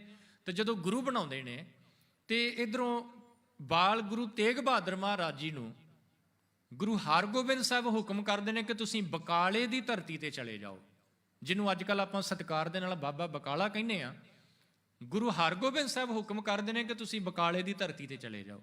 ਮਾਤਾ ਨਾਨਕੀ ਜੀ, ਗੁਰੂ ਤੇਗ ਬਹਾਦਰ ਮਹਾਰਾਜ ਤੇ ਸਤਿਗੁਰਾਂ ਦੀ ਸੁਪਤਨੀ, ਜਿਨ੍ਹਾਂ ਨੂੰ ਆਪਾਂ ਸਤਿਕਾਰ ਦੇ ਨਾਲ ਮਾਤਾ ਗੁਜਰੀ ਜੀ ਕਹਿੰਦੇ ਆ, ਇਹ ਤਿੰਨੋਂ ਹੀ ਬਕਾਲੇ ਵੱਲ ਚੱਲਣ ਲੱਗਦੇ ਨੇ। ਚੱਲਣ ਤੋਂ ਪਹਿਲਾਂ ਮਾਤਾ ਨਾਨਕੀ ਜੀ ਇੱਕ ਸਵਾਲ ਕਰਦੇ ਨੇ ਗੁਰੂ ਹਰਗੋਬਿੰਦ ਸਾਹਿਬ ਮਹਾਰਾਜ ਜੀ ਨੂੰ। ਕਿਸੇ ਸਮੇਂ ਮਾਤਾ ਨਾਨਕੀ ਜੀ ਨੇ ਗੁਰੂ ਹਰਗੋਬਿੰਦ ਸਾਹਿਬ ਮਹਾਰਾਜ ਜੀ ਨੂੰ ਕਿਹਾ ਸੀ, ਕਹਿਣ ਲੱਗੇ, ਮੈਂ ਦੇਖਦੀ ਹਾਂ ਕਿ ਤੁਹਾਡਾ ਇਸ ਛੋਟੇ ਪੁੱਤਰ ਤੇਗ ਬਹਾਦਰ ਨਾਲ ਬੜਾ ਪਿਆਰ ਹੈ, ਇਹਨੂੰ ਤੁਸੀਂ ਆਪਣੇ ਨਾਲ ਹਮੇਸ਼ਾ ਹੀ ਰੱਖਦੇ ਹੋ। ਹਾਲਾਂਕਿ ਜਿਹੜਾ ਵੱਡਾ ਪੁੱਤਰ ਹੈ ਗੁਰਦਿੱਤਾ, ਉਹ ਸਾਰਾ ਘਰ ਦਾ ਕੰਮ ਕਾਰ ਸੰਭਾਲਦਾ ਹੈ, ਸੂਰਜਮਲ ਵੀ ਸੇਵਾ ਦੇ ਵਿੱਚ ਜੁੜਿਆ ਰਹਿੰਦਾ ਹੈ, ਪਰ ਮੈਂ ਦੇਖਦੀ ਹਾਂ ਕਿ ਇਸ ਛੋਟੇ ਦੇ ਨਾਲ ਤੁਹਾਡਾ ਬੜਾ ਪਿਆਰ ਹੈ। ਤੇ ਗੁਰੂ ਹਰਗੋਬਿੰਦ ਸਾਹਿਬ ਮਹਾਰਾਜ ਜੀ ਨੇ ਬਚਨ ਕਿਹਾ ਸੀ, ਕਹਿਣ ਲੱਗੇ ਕੋਈ ਸਮਾਂ ਆਏਗਾ ਜਦੋਂ ਇਸ ਗੁਰੂ ਨਾਨਕ ਦੇ ਘਰ ਦੀ ਜ਼ਿੰਮੇਵਾਰੀ ਇਹ ਸੰਭਾਲਣਗੇ। ਤੇ ਹੁਣ ਜਦੋਂ ਗੁਰਗੱਦੀ ਗੁਰੂ ਹਰ ਰਾਏ ਸਾਹਿਬ ਨੂੰ ਦਿੱਤੀ ਤੇ ਇਹਨਾਂ ਨੂੰ ਮਾਤਾ ਨਾਨਕੀ ਜੀ, ਮਾਤਾ ਗੁਜਰੀ ਜੀ, ਗੁਰੂ ਤੇਗ ਬਹਾਦਰ ਮਹਾਰਾਜ ਜੀ ਨੂੰ ਹੁਕਮ ਕੀਤਾ ਕਿ ਬਕਾਲੇ ਚਲੇ ਜਾਓ। ਇੱਥੇ ਮਾਤਾ ਨਾਨਕੀ ਜੀ ਸਵਾਲ ਕਰਦੇ ਨੇ, ਕਹਿਣ ਲੱਗੇ ਤੁਸੀਂ ਕਿਸੇ ਸਮੇਂ ਮੈਨੂੰ ਕਿਹਾ ਸੀ ਕਿ ਇਹ ਗੁਰੂ ਨਾਨਕ ਦੇ ਘਰ ਦੀ ਜ਼ਿੰਮੇਵਾਰੀ ਸੰਭਾਲਣਗੇ, ਪਰ ਤੁਸੀਂ ਤਾਂ ਇਹ ਗੁਰਗੱਦੀ ਗੁਰੂ ਹਰ ਰਾਏ ਆਪਣੇ ਪੋਤਰੇ ਨੂੰ ਦੇ ਕੇ ਇਹਨਾਂ ਨੂੰ ਬਕਾਲੇ ਭੇਜਣ ਲੱਗੇ ਹੋ। ਤੇ ਸਤਿਗੁਰੂ ਗੁਰੂ ਹਰਗੋਬਿੰਦ ਸਾਹਿਬ ਮਹਾਰਾਜ ਜੀ ਨੇ ਤਿੰਨ ਚੀਜ਼ਾਂ ਦਿੱਤੀਆਂ ਮਾਤਾ ਨਾਨਕੀ ਜੀ ਨੂੰ। ਇੱਕ ਕਟਾਰ, ਇੱਕ ਵੈਪਨ, ਛੋਟੀ ਕਿਰਪਾਨ ਕਹਿ ਲਈ ਆਪਾਂ ਸਮਝਣ ਦੇ ਲਈ, ਇੱਕ ਵੈਪਨ ਕਟਾਰ, ਇੱਕ ਰੁਮਾਲ ਤੇ ਇੱਕ ਪੋਥੀ ਬਾਣੀ ਵਾਲੀ। ਇਹ ਤਿੰਨ ਚੀਜ਼ਾਂ ਮਾਤਾ ਨਾਨਕੀ ਜੀ ਨੂੰ ਦਿੱਤੀਆਂ ਤੇ ਨਾਲ ਹੀ ਕਿਹਾ, ਕਹਿਣ ਲੱਗੇ ਸਮਾਂ ਆਏਗਾ ਜਦੋਂ ਇਹ ਜ਼ਿੰਮੇਵਾਰੀ ਇਹਨਾਂ ਦੇ ਕੋਲ ਜ਼ਰੂਰ ਪਹੁੰਚੇਗੀ, ਤੁਸੀਂ ਬਕਾਲੇ ਦੀ ਧਰਤੀ ਤੇ ਜਾਓ। ਤੇ ਸਤਿਗੁਰੂ ਗੁਰੂ ਤੇਗ ਬਹਾਦਰ ਜੀ, ਮਾਤਾ ਨਾਨਕੀ ਜੀ, ਮਾਤਾ ਗੁਜਰੀ ਜੀ ਬਕਾਲੇ ਪਿੰਡ ਪਹੁੰਚਦੇ ਨੇ। ਤੇ ਇਹ ਜਿਹੜਾ ਬਕਾਲਾ ਹੈ ਨਾ ਸਾਧ ਸੰਗਤ, ਇਸ ਬਕਾਲੇ ਪਿੰਡ ਦੇ ਵਿੱਚ ਗੁਰੂ ਤੇਗ ਬਹਾਦਰ ਮਹਾਰਾਜ ਜੀ ਦੇ ਨਾਨਕੇ ਨੇ, ਨਾਨਕਾ ਪਿੰਡ ਹੈ ਗੁਰੂ ਤੇਗ ਬਹਾਦਰ ਜੀ ਦਾ। ਇੱਥੇ ਸਤਿਗੁਰੂ ਜੀ ਇੱਕ ਗੁਰੂ ਹਰਗੋਬਿੰਦ ਸਾਹਿਬ ਮਹਾਰਾਜ ਜੀ ਦਾ ਸਿੱਖ ਹੈ ਭਾਈ ਮਹਿਰਾ, ਉਸ ਭਾਈ ਮਹਿਰਾ ਦੇ ਘਰ ਦੇ ਵਿੱਚ ਰੁਕਦੇ ਨੇ। ਖਿਆਲ ਕਰਿਓ, ਇਸੇ ਨਗਰ ਦੇ ਵਿੱਚ ਬਕਾਲੇ ਦੇ ਵਿੱਚ ਹੀ ਮਾਤਾ ਗੰਗਾ ਜੀ ਦੀ ਡੈਥ ਹੁੰਦੀ ਹੈ, ਉਹ ਚਲਾਣਾ ਕਰਦੇ ਨੇ। ਤੇ ਜਦੋਂ ਮਾਤਾ ਗੰਗਾ ਜੀ ਦੀ ਡੈਥ ਹੁੰਦੀ ਹੈ, ਗੁਰੂ ਹਰਗੋਬਿੰਦ ਸਾਹਿਬ ਮਹਾਰਾਜ ਇੱਥੇ ਆਉਂਦੇ ਨੇ ਤੇ ਉਦੋਂ ਭਾਈ ਮਹਿਰੇ ਦੇ ਘਰ ਦੇ ਵਿੱਚ ਚਰਨ ਪਾਉਂਦੇ ਨੇ, ਕੁਝ ਦਿਨ ਰੁਕਦੇ ਨੇ। ਤੇ ਜਦੋਂ ਸਤਿਗੁਰੂ ਜੀ ਚੱਲਣ ਲੱਗੇ ਗੁਰੂ ਹਰਗੋਬਿੰਦ ਸਾਹਿਬ ਮਹਾਰਾਜ, ਤੇ ਭਾਈ ਮਹਿਰੇ ਨੇ ਹੱਥ ਜੋੜ ਕੇ ਬੇਨਤੀ ਕੀਤੀ, ਕਹਿਣ ਲੱਗੇ ਮੇਰੇ ਮਾਲਕ ਕਿਰਪਾ ਕਰੋ, ਕੁਝ ਦਿਨ ਹੋਰ ਰੁਕਣ ਦੀ ਕਿਰਪਾਲਤਾ ਕਰੋ। ਤੇ ਗੁਰੂ ਹਰਗੋਬਿੰਦ ਸਾਹਿਬ ਜੀ ਨੇ ਉੱਥੇ ਵੀ ਕਿਹਾ ਸੀ, ਕਹਿਣ ਲੱਗੇ ਇੱਕ ਸਮਾਂ ਆਏਗਾ ਜਦੋਂ ਕੁਝ ਦਿਨ ਨਹੀਂ, ਆਪਣੀ ਜ਼ਿੰਦਗੀ ਦੇ ਬੜੇ ਕੀਮਤੀ ਸਾਲ ਜਿਹੜੇ ਨੇ ਉਹ ਤੇਰੇ ਘਰ ਦੇ ਵਿੱਚ ਬਤੀਤ ਕੀਤੇ ਜਾਣਗੇ। ਤੇ ਅੱਜ ਜਦੋਂ ਬਕਾਲੇ ਆਪਣੇ ਨਾਨਕੇ ਪਿੰਡ ਪਹੁੰਚਦੇ ਨੇ, ਤੇ ਖਿਆਲ ਕਰਿਓ ਗੁਰੂ ਤੇਗ ਬਹਾਦਰ ਜੀ ਆਪਣੇ ਨਾਨਕੇ ਘਰ ਨਹੀਂ ਜਾਂਦੇ। ਆ ਜਿਹੜੇ ਬਚਨ ਗੁਰੂ ਹਰਗੋਬਿੰਦ ਸਾਹਿਬ ਜੀ ਨੇ ਭਾਈ ਮਹਿਰੇ ਨੂੰ ਕੀਤੇ ਸੀ ਨਾ, ਕਿ ਕੋਈ ਸਮਾਂ ਆਏਗਾ ਜਦੋਂ ਜ਼ਿੰਦਗੀ ਦੇ ਕੀਮਤੀ ਸਾਲ ਤੁਹਾਡੇ ਘਰ 'ਚ ਬਤੀਤ ਕੀਤੇ ਜਾਣਗੇ। ਤੇ ਗੁਰੂ ਤੇਗ ਬਹਾਦਰ ਜੀ ਇਸ ਭਾਈ ਮਹਿਰੇ ਦੇ ਘਰ ਦੇ ਵਿੱਚ ਆਣ ਕੇ ਠਹਿਰਦੇ ਨੇ, ਇੱਥੇ ਰੁਕਦੇ ਨੇ ਤੇ ਕੀ ਕਰਦੇ ਨੇ ਜੀ, ਪਰਮਾਤਮਾ ਦੀ ਯਾਦ ਵਿੱਚ ਜੁੜੇ ਰਹਿੰਦੇ ਨੇ। ਤਕਰੀਬਨ ਸ਼ਾਮ ਨੂੰ ਘੋੜੀ ਤੇ ਚੜ੍ਹ ਕੇ ਸੈਰ ਵਾਸਤੇ ਨਿਕਲਦੇ ਨੇ। ਤੇ ਇੱਥੋਂ ਹੀ ਬਕਾਲੇ ਪਿੰਡ ਤੋਂ ਹੀ ਵਿਦਵਾਨ ਕਹਿੰਦੇ ਨੇ ਕਿ ਸਤਿਗੁਰੂ ਗੁਰੂ ਤੇਗ ਬਹਾਦਰ ਮਹਾਰਾਜ ਪ੍ਰਚਾਰ ਦੌਰਿਆਂ ਤੇ ਵੀ ਜਾਂਦੇ ਰਹੇ। ਮਾਲਵੇ ਦੇ ਵਿੱਚ ਗਏ, ਇਕੱਲਾ ਮਾਲਵੇ 'ਚ ਹੀ ਨਹੀਂ, ਮਾਲਵੇ ਤੋਂ ਬਾਹਰ ਧਮਧਾਨ, ਦਿੱਲੀ ਤੱਕ, ਇਲਾਹਾਬਾਦ ਤੱਕ ਗੁਰੂ ਤੇਗ ਬਹਾਦਰ ਮਹਾਰਾਜ ਇਸ ਬਕਾਲੇ ਦੀ ਧਰਤੀ ਤੋਂ ਪ੍ਰਚਾਰ ਕਰਨ ਵਾਸਤੇ ਜਾਂਦੇ ਰਹੇ। ਤੇ ਖਿਆਲ ਕਰਿਓ, ਇਸੇ ਧਰਤੀ ਤੇ ਪ੍ਰਚਾਰ ਕਰਦਿਆਂ ਹੋਇਆਂ ਬਕਾਲੇ ਪਿੰਡ ਹੀ ਗੁਰੂ ਹਰਿਰਾਏ ਸਾਹਿਬ ਵੀ ਆਣ ਕੇ ਮਿਲਦੇ ਨੇ। ਗੁਰੂ ਤੇਗ ਬਹਾਦਰ ਮਹਾਰਾਜ ਜੀ ਦੇ ਨਾਲ ਵਿਚਾਰਾਂ ਹੁੰਦੀਆਂ ਨੇ। ਇਹਨਾਂ ਨਾਲ, ਗੁਰੂ ਹਰਿਰਾਏ ਸਾਹਿਬ ਨਾਲ ਮਿਲਣ ਤੋਂ ਬਾਅਦ ਗੁਰੂ ਤੇਗ ਬਹਾਦਰ ਮਹਾਰਾਜ ਪ੍ਰਚਾਰ ਵਾਸਤੇ ਨਿਕਲਦੇ ਨੇ ਜੀ, ਪ੍ਰਚਾਰ ਕਰਨ ਵਾਸਤੇ ਜਾਂਦੇ ਨੇ। ਤੇ ਪ੍ਰਚਾਰ ਕਰਦਿਆਂ ਮਾਲਵੇ ਵਿੱਚ ਵਿਚਰ ਕੇ ਸਤਿਗੁਰੂ ਜੀ ਧਮਧਾਨ, ਇਲਾਹਾਬਾਦ ਜਾਂਦੇ ਨੇ। ਇਲਾਹਾਬਾਦ ਤੋਂ ਵਾਪਸ ਆਉਂਦਿਆਂ ਦਿੱਲੀ ਰੁਕਦੇ ਨੇ ਭਾਈ ਕਲਿਆਣਾ ਜੀ ਦੀ ਧਰਮਸ਼ਾਲਾ ਦੇ ਵਿੱਚ। ਹੁਣ ਜਦੋਂ ਇੱਥੇ ਇੱਕ ਸਵਾਲ ਪੈਦਾ ਹੁੰਦਾ ਹੈ ਕਿ ਜਦੋਂ ਗੁਰੂ ਹਰਿਕ੍ਰਿਸ਼ਨ ਮਹਾਰਾਜ ਜੋਤੀ ਜੋਤ ਸਮਾਉਂਦੇ ਨੇ ਤੇ ਉਹ ਕਹਿੰਦੇ ਨੇ ਬਾਬਾ ਬਕਾਲੇ। ਹੁਣ ਗੁਰੂ ਹਰਿਕ੍ਰਿਸ਼ਨ ਮਹਾਰਾਜ ਜੀ ਨੂੰ ਕਿਵੇਂ ਪਤਾ ਲੱਗਾ ਸੀ ਕਿ ਬਾਬਾ ਬਕਾਲੇ, ਗੁਰੂ ਤੇਗ ਬਹਾਦਰ ਮਹਾਰਾਜ ਬਕਾਲੇ ਪਿੰਡ ਦੇ ਵਿੱਚ ਨੇ? ਪਤਾ ਸੀ। ਪਤਾ ਕਿਵੇਂ ਲੱਗਾ? ਆ ਜਿਹੜੇ ਪ੍ਰਚਾਰ ਕਰਨ ਵਾਸਤੇ ਗਏ ਨਾ, ਇਲਾਹਾਬਾਦ ਤੋਂ ਵਾਪਸ ਆਉਂਦਿਆਂ ਦਿੱਲੀ ਰੁਕੇ। ਦਿੱਲੀ ਜਦੋਂ ਰੁਕਦੇ ਨੇ ਭਾਈ ਕਲਿਆਣਾ ਜੀ ਦੀ ਧਰਮਸ਼ਾਲਾ ਦੇ ਵਿੱਚ ਪਹੁੰਚਦੇ ਨੇ। ਇੱਥੇ ਹੀ ਬਾਬਾ ਰਾਮ ਰਾਏ ਜੀ ਵੀ ਮਿਲਣ ਵਾਸਤੇ ਆਉਂਦੇ ਨੇ ਤੇ ਰਾਜਾ ਜੈ ਸਿੰਘ ਉਹ ਵੀ ਮਿਲਣ ਵਾਸਤੇ ਆਂਦਾ। ਤੇ ਉਦੋਂ ਹੀ, ਉਹਨਾਂ ਸਮਿਆਂ ਦੇ ਵਿੱਚ ਹੀ ਗੁਰੂ ਹਰਿਕ੍ਰਿਸ਼ਨ ਮਹਾਰਾਜ ਬਾਲਾ ਪ੍ਰੀਤਮ ਦਿੱਲੀ ਦੇ ਵਿੱਚ ਨੇ। ਤੇ ਗੁਰੂ ਹਰਿਕ੍ਰਿਸ਼ਨ ਦੇ ਨਾਲ ਮੇਲ ਵੀ ਗੁਰੂ ਤੇਗ ਬਹਾਦਰ ਮਹਾਰਾਜ ਜੀ ਦਾ ਹੁੰਦਾ ਇੱਥੇ ਦਿੱਲੀ ਦੇ ਵਿੱਚ। ਤੇ ਇਸ ਮੇਲ ਦੇ ਵਿੱਚ ਹੀ ਗੁਰੂ ਤੇਗ ਬਹਾਦਰ ਮਹਾਰਾਜ, ਗੁਰੂ ਹਰਿਰਾਏ ਸਾਹਿਬ ਜਿਹੜੇ ਜੋਤੀ ਜੋਤ ਸਮਾ ਗਏ ਨੇ, ਉਹਨਾਂ ਦੇ ਬਾਰੇ ਵੀ ਗੱਲਾਂ ਹੁੰਦੀਆਂ ਨੇ, ਜਿਹਨੂੰ ਆਪਾਂ ਪੰਜਾਬੀ 'ਚ ਕਹਿੰਦੇ ਨੇ ਦੁੱਖ ਸਾਂਝਾ ਕੀਤਾ ਜਾਂਦਾ। ਉਹ ਗੁਰੂ ਤੇਗ ਬਹਾਦਰ ਮਹਾਰਾਜ ਕਰਦੇ ਨੇ। ਤੇ ਵਿਦਵਾਨ ਕਹਿੰਦੇ ਨੇ ਕਿ ਪੋਸੀਬਲ ਹੈ ਕਿ ਗੁਰੂ ਹਰਿਕ੍ਰਿਸ਼ਨ ਮਹਾਰਾਜ ਜੀ ਨੇ ਹੀ ਕਿਹਾ ਹੋਵੇਗਾ ਕਿ ਤੁਸੀਂ ਬਕਾਲੇ ਵਾਪਸ ਆਪਣੇ ਪਿੰਡ ਚਲੇ ਜਾਓ। ਇਸ ਦਿੱਲੀ ਤੋਂ ਗੁਰੂ ਤੇਗ ਬਹਾਦਰ ਮਹਾਰਾਜ ਪਰਿਵਾਰ ਸਮੇਤ ਫਿਰ ਵਾਪਸ ਬਕਾਲੇ ਪਿੰਡ ਆਉਂਦੇ ਨੇ। ਤੇ ਇੱਧਰੋਂ ਬਕਾਲੇ ਪਹੁੰਚਣ ਤੋਂ ਬਾਅਦ 1661 ਦੇ ਵਿੱਚ ਗੁਰੂ ਹਰਿਕ੍ਰਿਸ਼ਨ ਮਹਾਰਾਜ, ਦਿੱਲੀ ਦੇ ਵਿੱਚ ਚੇਚਕ ਦੀ ਬਿਮਾਰੀ, ਚਿਕਨ ਪੌਕਸ ਜਿਹੜੀ, ਉਹ ਫੈਲ ਜਾਂਦੀ ਹੈ ਜੀ। ਗੁਰੂ ਹਰਿਕ੍ਰਿਸ਼ਨ ਮਹਾਰਾਜ ਰੋਗੀਆਂ ਦੀ ਸੇਵਾ ਸੰਭਾਲ ਕਰਦੇ ਨੇ। ਤੇ ਸੇਵਾ ਸੰਭਾਲ ਕਰਦਿਆਂ ਉਹ ਬਿਮਾਰੀ, ਉਹ ਸਮਾਲ ਪੌਕਸ ਕਹਿ ਲਈਏ ਜਾਂ ਚਿਕਨ ਪੌਕਸ ਕਹਿ ਲਈਏ, ਚੇਚਕ ਜਿਹੜੀ ਹੈ ਉਹ ਗੁਰੂ ਹਰਿਕ੍ਰਿਸ਼ਨ ਮਹਾਰਾਜ ਜੀ ਨੂੰ ਹੋ ਜਾਂਦੀ ਹੈ। ਤੇ ਇਤਿਹਾਸ ਕਹਿੰਦਾ ਹੈ ਕਿ 5 ਦਿਨ ਕੰਟੀਨਿਊਸਲੀ 5 ਦਿਨ ਗੁਰੂ ਹਰਿਕ੍ਰਿਸ਼ਨ ਮਹਾਰਾਜ ਬੇਹੋਸ਼ ਰਹੇ। ਤੇ ਜਦੋਂ 6ਵੇਂ ਦਿਨ ਅੱਖ ਖੋਲੀ ਸਤਿਗੁਰਾਂ ਨੇ, ਤੇ ਸੰਗਤ ਨੇ ਸਤਿਗੁਰਾਂ ਨੂੰ ਇੱਕ ਬੇਨਤੀ ਕੀਤੀ। ਕਹਿਣ ਲੱਗੇ, ਹੁਣ ਕਿਉਂਕਿ ਸੰਗਤ ਨੂੰ ਪਤਾ ਹੈ ਕਿ ਸਤਿਗੁਰਾਂ ਦਾ ਹੁਣ ਅੰਤਲਾ ਸਮਾਂ ਆ ਚੁੱਕਾ ਹੈ। ਤੇ ਸੰਗਤ ਨੇ ਬੇਨਤੀ ਕੀਤੀ, ਪਾਤਸ਼ਾਹ ਜੀ ਕਿਸ ਦੇ ਲੜ ਲਗਾ ਕੇ ਜਾ ਰਹੇ ਹੋ? ਤੇ ਸਤਿਗੁਰਾਂ ਨੇ ਕਹਿੰਦੇ ਨੇ ਉਸ ਸਮੇਂ ਬਚਨ ਕਿਹਾ ਕਿ ਬਾਬਾ ਬਸੈ ਗ੍ਰਾਮ ਬਕਾਲੇ, ਬਨ ਗੁਰ ਸੰਗਤ ਸਕਲ ਸੰਭਾਲੇ। ਕਿ ਬਾਬਾ ਬਕਾਲੇ। ਤੇ ਨਾਲ ਹੀ ਇਹ ਬਚਨ ਕਹਿਣ ਤੋਂ ਬਾਅਦ ਆਪਣੀ ਮੁੱਠ, ਫਿਸਟ ਜਿਹੜੀ ਹੈ ਉਹ ਬੰਦ ਕੀਤੀ ਤੇ ਉਹਨੂੰ 3 ਵਾਰ ਹਵਾ 'ਚ ਘੁਮਾਇਆ। ਇਹਦਾ ਮਤਲਬ ਸੀ ਕਿ ਸਤਿਗੁਰੂ ਜੀ ਸੰਗਤ ਨੂੰ ਨਾਲ ਹੀ ਉਪਦੇਸ਼ ਦਿੰਦੇ ਪਏ ਨੇ। ਉਪਦੇਸ਼ ਕੀ ਆ? ਕਹਿਣ ਲੱਗੇ ਸਾਰੀ ਸੰਗਤ ਜਿਹੜੀ ਹੈ ਉਹ ਇੱਕ ਮੁੱਠ ਰਵੇ। ਇੱਕ ਮੁੱਠ ਮਤਲਬ ਕਿ ਆਪਸ ਦੇ ਵਿੱਚ ਕਿਤੇ ਪਾੜ ਨਾ ਪੈ ਜਾਵੇ। ਜੇ ਕਿਤੇ ਕੋਈ ਛੋਟੀ ਮੋਟੀ ਵਿਚਾਰ ਦਾ ਮਤਭੇਦ ਆਉਂਦਾ ਹੈ, ਕੋਈ ਡਿਫਰੈਂਸ ਆਉਂਦਾ ਹੈ, ਤਾਂ ਉਸ ਨੂੰ ਬੈਠ ਕੇ ਮਿਲ ਕੇ ਦੂਰ ਕੀਤਾ ਜਾਵੇ। ਆਪਸ ਦੇ ਵਿੱਚ ਕਿਤੇ ਛੋਟੀ ਜੀ ਗੱਲ ਤੋਂ ਮਨ ਮੁਟਾਵ ਕਰਕੇ ਦੂਰ ਨਹੀਂ ਹੋ ਜਾਣਾ, ਇੱਕ ਮੁੱਠ ਰਹਿਣਾ। ਇਹ ਜਿਹੜਾ ਬਚਨ ਗੁਰੂ ਹਰਿਕ੍ਰਿਸ਼ਨ ਜੀ ਨੇ ਦਿੱਲੀ ਕਿਹਾ ਨਾ ਜੀ, ਇਹ ਉਪਦੇਸ਼, ਇਸ ਉਪਦੇਸ਼ ਦੀ ਅੱਜ ਸਾਨੂੰ ਬੜੀ ਜ਼ਰੂਰਤ ਜੇ। ਅੱਜ ਅਸੀਂ ਕੋਈ ਕਿਸੇ ਪਾਸੇ ਤੁਰਿਆ ਫਿਰਦਾ, ਕੋਈ ਕਿਸੇ ਪਾਸੇ ਤੁਰਿਆ ਫਿਰਦਾ ਹੈ। ਸਤਿਗੁਰਾਂ ਨੇ ਉੱਥੇ ਬਚਨ ਕਿਹਾ, ਕਹਿਣ ਲੱਗੇ ਇੱਕ ਮੁੱਠ ਰਹਿਣਾ ਹੈ, ਇੱਕ ਜੁੱਟ ਰਹਿਣਾ ਹੈ, ਇੱਕ ਹੋ ਕੇ ਰਹਿਣਾ ਹੈ, ਇੱਕ ਦੇ ਨਾਲ ਜੁੜਨਾ ਹੈ। ਤੇ ਸਾਧ ਸੰਗਤ ਸਤਿਗੁਰੂ ਗੁਰੂ ਹਰਿਕ੍ਰਿਸ਼ਨ ਮਹਾਰਾਜ 1661 ਦੇ ਵਿੱਚ ਜੋਤੀ ਜੋਤ ਸਮਾ ਜਾਂਦੇ ਨੇ ਦਿੱਲੀ ਦੀ ਧਰਤੀ ਤੇ। ਹੁਕਮ ਕਰ ਜਾਂਦੇ ਨੇ ਕਿ ਬਾਬਾ ਬਸੈ ਗ੍ਰਾਮ ਬਕਾਲੇ, ਕਿ ਬਾਬਾ ਜੀ ਰਿਸ਼ਤੇ ਦੇ ਵਿੱਚ ਬਾਬਾ ਦਾਦਾ ਬਕਾਲੇ ਵਿੱਚ ਵਸਦੇ ਪਏ ਨੇ। ਜਦੋਂ ਇਹ ਹੁਕਮ ਗੁਰੂ ਸਾਹਿਬ ਉੱਥੇ ਦਿੱਲੀ ਦੀ ਧਰਤੀ ਤੇ ਕਰਦੇ ਨੇ, ਖਬਰ ਫੈਲ ਜਾਂਦੀ ਹੈ ਜੀ। ਤੇ ਜਦੋਂ ਪੰਜਾਬ ਦੇ ਵਿੱਚ ਇਹ ਨਿਊਜ਼ ਪਹੁੰਚਦੀ ਹੈ ਤੇ ਸੋਢੀ ਖਾਨਦਾਨ ਦੇ ਵਿੱਚੋਂ ਜਿਹੜੇ ਸੋਢੀ ਕਲੈਨ ਦੇ ਨਾਲ ਸੰਬੰਧ ਰੱਖਣ ਵਾਲੇ ਨੇ, ਉਹ ਮਸੰਦ ਜਿਹੜੇ ਨੇ, ਉਹ ਬਕਾਲੇ ਦੀ ਧਰਤੀ ਤੇ ਜਾ ਕੇ ਆਪਣੀ ਮੰਜੀ ਲਗਾ ਕੇ ਬੈਠ ਜਾਂਦੇ ਨੇ। ਆਪਣੇ ਆਪ ਨੂੰ ਕਹਿੰਦੇ ਕਿ ਸਾਡੇ ਵਾਸਤੇ ਗੁਰੂ ਸਾਹਿਬ ਨੇ ਹੁਕਮ ਕੀਤਾ, ਮੈਂ ਗੁਰੂ ਹਾਂ, next I am the next guru. ਉਹਨਾਂ ਵਿੱਚੋਂ ਸਭ ਤੋਂ ਜ਼ਿਆਦਾ ਪ੍ਰਭਾਵ ਜਿਹੜਾ ਉਹ ਬਾਬਾ ਧੀਰਮਲ, ਕਿਉਂਕਿ ਗੁਰੂ ਅਰਜਨ ਸਾਹਿਬ ਮਹਾਰਾਜ ਜੀ ਦੁਆਰਾ ਲਿਖਵਾਈ ਹੋਈ ਗੁਰੂ ਗ੍ਰੰਥ ਸਾਹਿਬ ਦੀ ਬੀੜ ਜਿਹੜੀ ਹੈ ਬਾਬਾ ਧੀਰਮਲ ਦੇ ਕੋਲ ਹੈ। ਤੇ ਉਹ ਕਲੇਮ ਕਰਦਾ ਹੈ ਕਿ ਦੇਖੋ ਮੈਂ ਬਾਬਾ, ਗੁਰੂ ਗ੍ਰੰਥ ਸਾਹਿਬ ਦੀ ਬੀੜ ਮੇਰੇ ਕੋਲ, ਮੇਰੇ ਵਾਸਤੇ ਗੁਰੂ ਹਰਿਕ੍ਰਿਸ਼ਨ ਨੇ ਦਿੱਲੀ ਦੀ ਧਰਤੀ ਤੇ ਹੁਕਮ ਕੀਤਾ ਹੈ ਕਿ ਬਾਬਾ ਬਸੇ ਗ੍ਰਾਮ ਬਕਾਲੇ, ਮੈਂ ਬਾਬਾ ਵਾਂ, ਮੈਂ ਗੁਰੂ ਹਾਂ, ਮੇਰੇ ਵਾਸਤੇ ਇਹ ਹੁਕਮ ਹੋਇਆ ਹੈ। ਸੰਗਤ ਜਿਹੜੀ ਉਹ ਕਨਫਿਊਜ਼ ਹੈ, ਸੰਗਤ ਨੂੰ ਨਹੀਂ ਪਤਾ ਲੱਗ ਰਿਹਾ ਕਿ ਹੁਣ ਕੀ ਕੀਤਾ ਜਾਵੇ, ਗੁਰੂ ਕੌਣ ਹੈ, ਕਿਹਦੇ ਕੋਲ ਜਾਇਆ ਜਾਏ।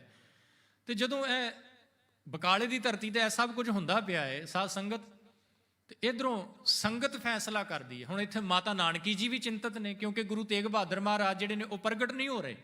ਗੁਰੂ ਸਾਹਿਬ ਆਪਣੇ ਆਪ ਨੂੰ ਖੁਦ ਪ੍ਰਗਟ ਨਹੀਂ ਕਰਨਾ ਚਾਹੁੰਦੇ, ਸ਼ਾਂਤ ਰਹਿੰਦੇ ਨੇ, ਸੁਭਾਅ ਹੀ ਉਹਨਾਂ ਦਾ ਬੜਾ ਸ਼ਾਂਤ ਰਹਿਣ ਵਾਲਾ ਹੈ। ਮਾਤਾ ਨਾਨਕੀ ਜੀ ਨੇ ਇੱਕ ਦੋ ਵਾਰ ਕਿਹਾ ਵੀ ਸਤਿਗੁਰਾਂ ਨੂੰ ਕਿ ਤੁਸੀਂ, ਤੁਹਾਡੇ ਵਾਸਤੇ ਹੀ ਇਹ ਹੁਕਮ ਹੈ ਤੇ ਤੁਸੀਂ ਸੰਗਤ ਨੂੰ ਧਰਵਾਸ ਦਿਓ, ਜਿਹੜੇ ਭਟਕਦੇ ਪਏ ਨੇ ਉਹਨਾਂ ਨੂੰ ਧਰਵਾਸ ਦਿਓ, ਪਰ ਸਤਿਗੁਰੂ ਜੀ ਸ਼ਾਂਤ ਰਹਿੰਦੇ। ਹੁਣ ਉਧਰੋਂ ਦਿੱਲੀ ਦੀ ਧਰਤੀ ਤੋਂ ਸੰਗਤ ਜਿਹੜੀ ਹੈ ਉਹ ਭਾਈ ਦਵਾਰਕਾ ਦਾਸ ਜੀ ਦੇ ਸੁਪੁੱਤਰ ਭਾਈ ਦਰਗਾਹ ਮੱਲ, ਭਾਈ ਦਵਾਰਕਾ ਦਾਸ ਜਿਹੜੇ ਨੇ ਨਾ ਸਾਧ ਸੰਗਤ, ਇਹਨਾਂ ਦਾ ਸੰਬੰਧ ਗੁਰੂ ਅਮਰਦਾਸ ਮਹਾਰਾਜ ਜੀ ਦੇ ਨਾਲ ਹੈ। ਗੁਰੂ ਅਮਰਦਾਸ ਜੀ ਦੇ ਦੋ ਪੁੱਤਰ ਨੇ, ਬਾਬਾ ਮੋਹਨ ਤੇ ਮੋਹਰੀ, ਤੇ ਭਾਈ ਦਵਾਰਕਾ ਦਾਸ ਜਿਹੜੇ ਨੇ ਬਾਬਾ ਮੋਹਨ ਜੀ ਦੇ ਖਾਨਦਾਨ ਦੇ ਵਿੱਚੋਂ ਨੇ। ਤੇ ਭਾਈ ਦਵਾਰਕਾ ਦਾਸ ਜੀ ਦੇ ਪੁੱਤਰ ਨੇ ਦਰਗਾਹ ਮੱਲ, ਤੇ ਦਰਗਾਹ ਮੱਲ ਜੀ ਉਸ ਸਮੇਂ ਦਿੱਲੀ ਦੇ ਵਿੱਚ ਨੇ।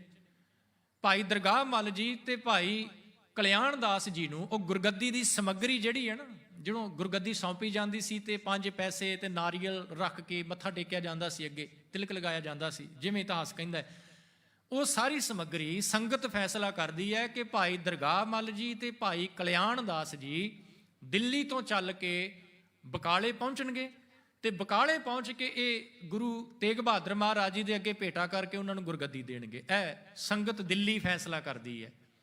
ਤੇ ਇਧਰੋਂ ਉਹ ਚੱਲ ਪੈਂਦੇ ਨੇ। ਥੋੜਾ ਸਮਾਂ ਦੇਖੋ, 30 ਮਾਰਚ 30th of March 1661 ਦੇ ਵਿੱਚ ਗੁਰੂ ਹਰਿਕ੍ਰਿਸ਼ਨ ਮਹਾਰਾਜ ਜੋਤੀ ਜੋਤ ਸਮਾਉਂਦੇ ਨੇ। ਤੇ ਇੱਥੋਂ ਇਹ ਦੋਨੋਂ ਸਿੱਖਾਂ ਦੀ ਡਿਊਟੀ ਲੱਗਦੀ ਹੈ ਕਿ ਇਹ ਸਮਾਨ ਲੈ ਕੇ ਜਾਣਗੇ ਬਕਾਲੇ ਤੇ ਗੁਰਗੱਦੀ ਦੇਣਗੇ। ਇਹਨਾਂ ਨੂੰ ਉਸ ਦਿੱਲੀ ਤੋਂ ਚੱਲ ਕੇ ਬਕਾਲਾ ਤੱਕ ਪਹੁੰਚਦਿਆਂ ਕੁਝ ਸਮਾਂ ਲੱਗਦਾ ਹੈ ਸਾਧ ਸੰਗਤ।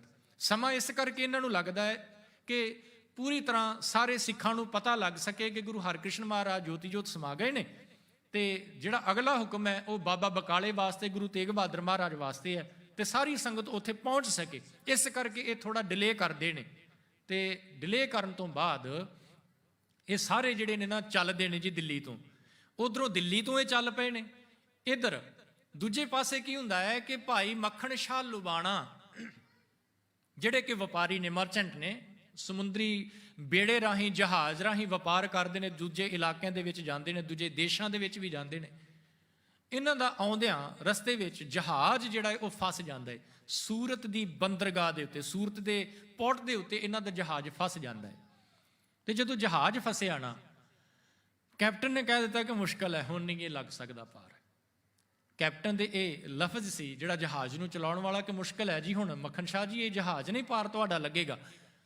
ਤੇ ਭਾਈ ਮੱਖਣ ਸ਼ਾਹ ਲੁਬਾਣੇ ਨੇ ਬਚਨ ਕਿਹਾ, ਕਹਿਣ ਲੱਗੇ, ਤੂੰ ਕਹਿਣਾ ਨਾ ਇਹ ਜਹਾਜ਼ ਬੰਨੇ ਨਹੀਂ ਲੱਗੇਗਾ, ਪਰ ਇੱਕ ਐਸਾ ਕੈਪਟਨ ਵੀ ਹੈ ਜਿਹੜਾ ਕੋਈ ਜਹਾਜ਼ ਡੁੱਬਣ ਹੀ ਨਹੀਂ ਦਿੰਦਾ।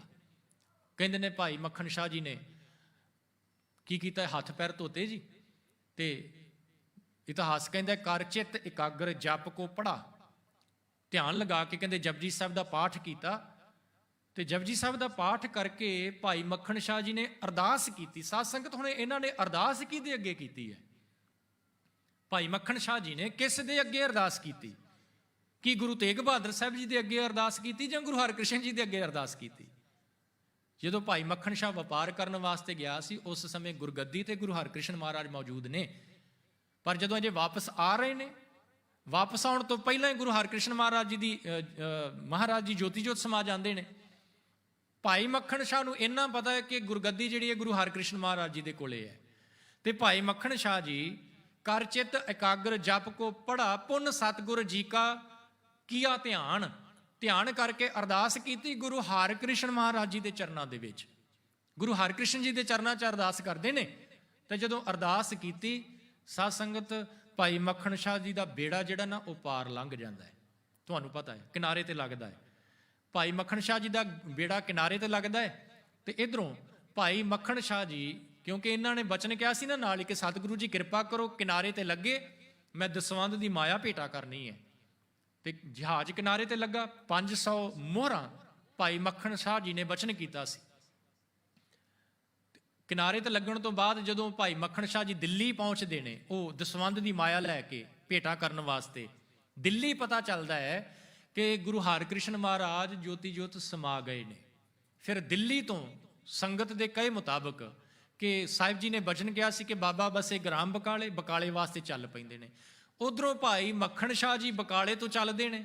ਉਹਨਾਂ ਤੋਂ ਪਹਿਲਾਂ ਭਾਈ ਦਰਗਾਹ ਮੱਲ ਜੀ ਤੇ ਭਾਈ ਕਲਿਆਣ ਦਾਸ ਜੀ ਆਲਰੇਡੀ ਨਿਕਲੇ ਹੋਏ ਨੇ ਬਕਾਲੇ ਵਾਸਤੇ, ਜਿਨ੍ਹਾਂ ਦੇ ਕੋਲ ਗੁਰਗੱਦੀ ਦਾ ਸਮਾਨ ਹੈ। ਇਧਰੋਂ ਭਾਈ ਮੱਖਣ ਸ਼ਾਹ ਲੁਬਾਣਾ ਵੀ ਚੱਲ ਪਏ ਨੇ।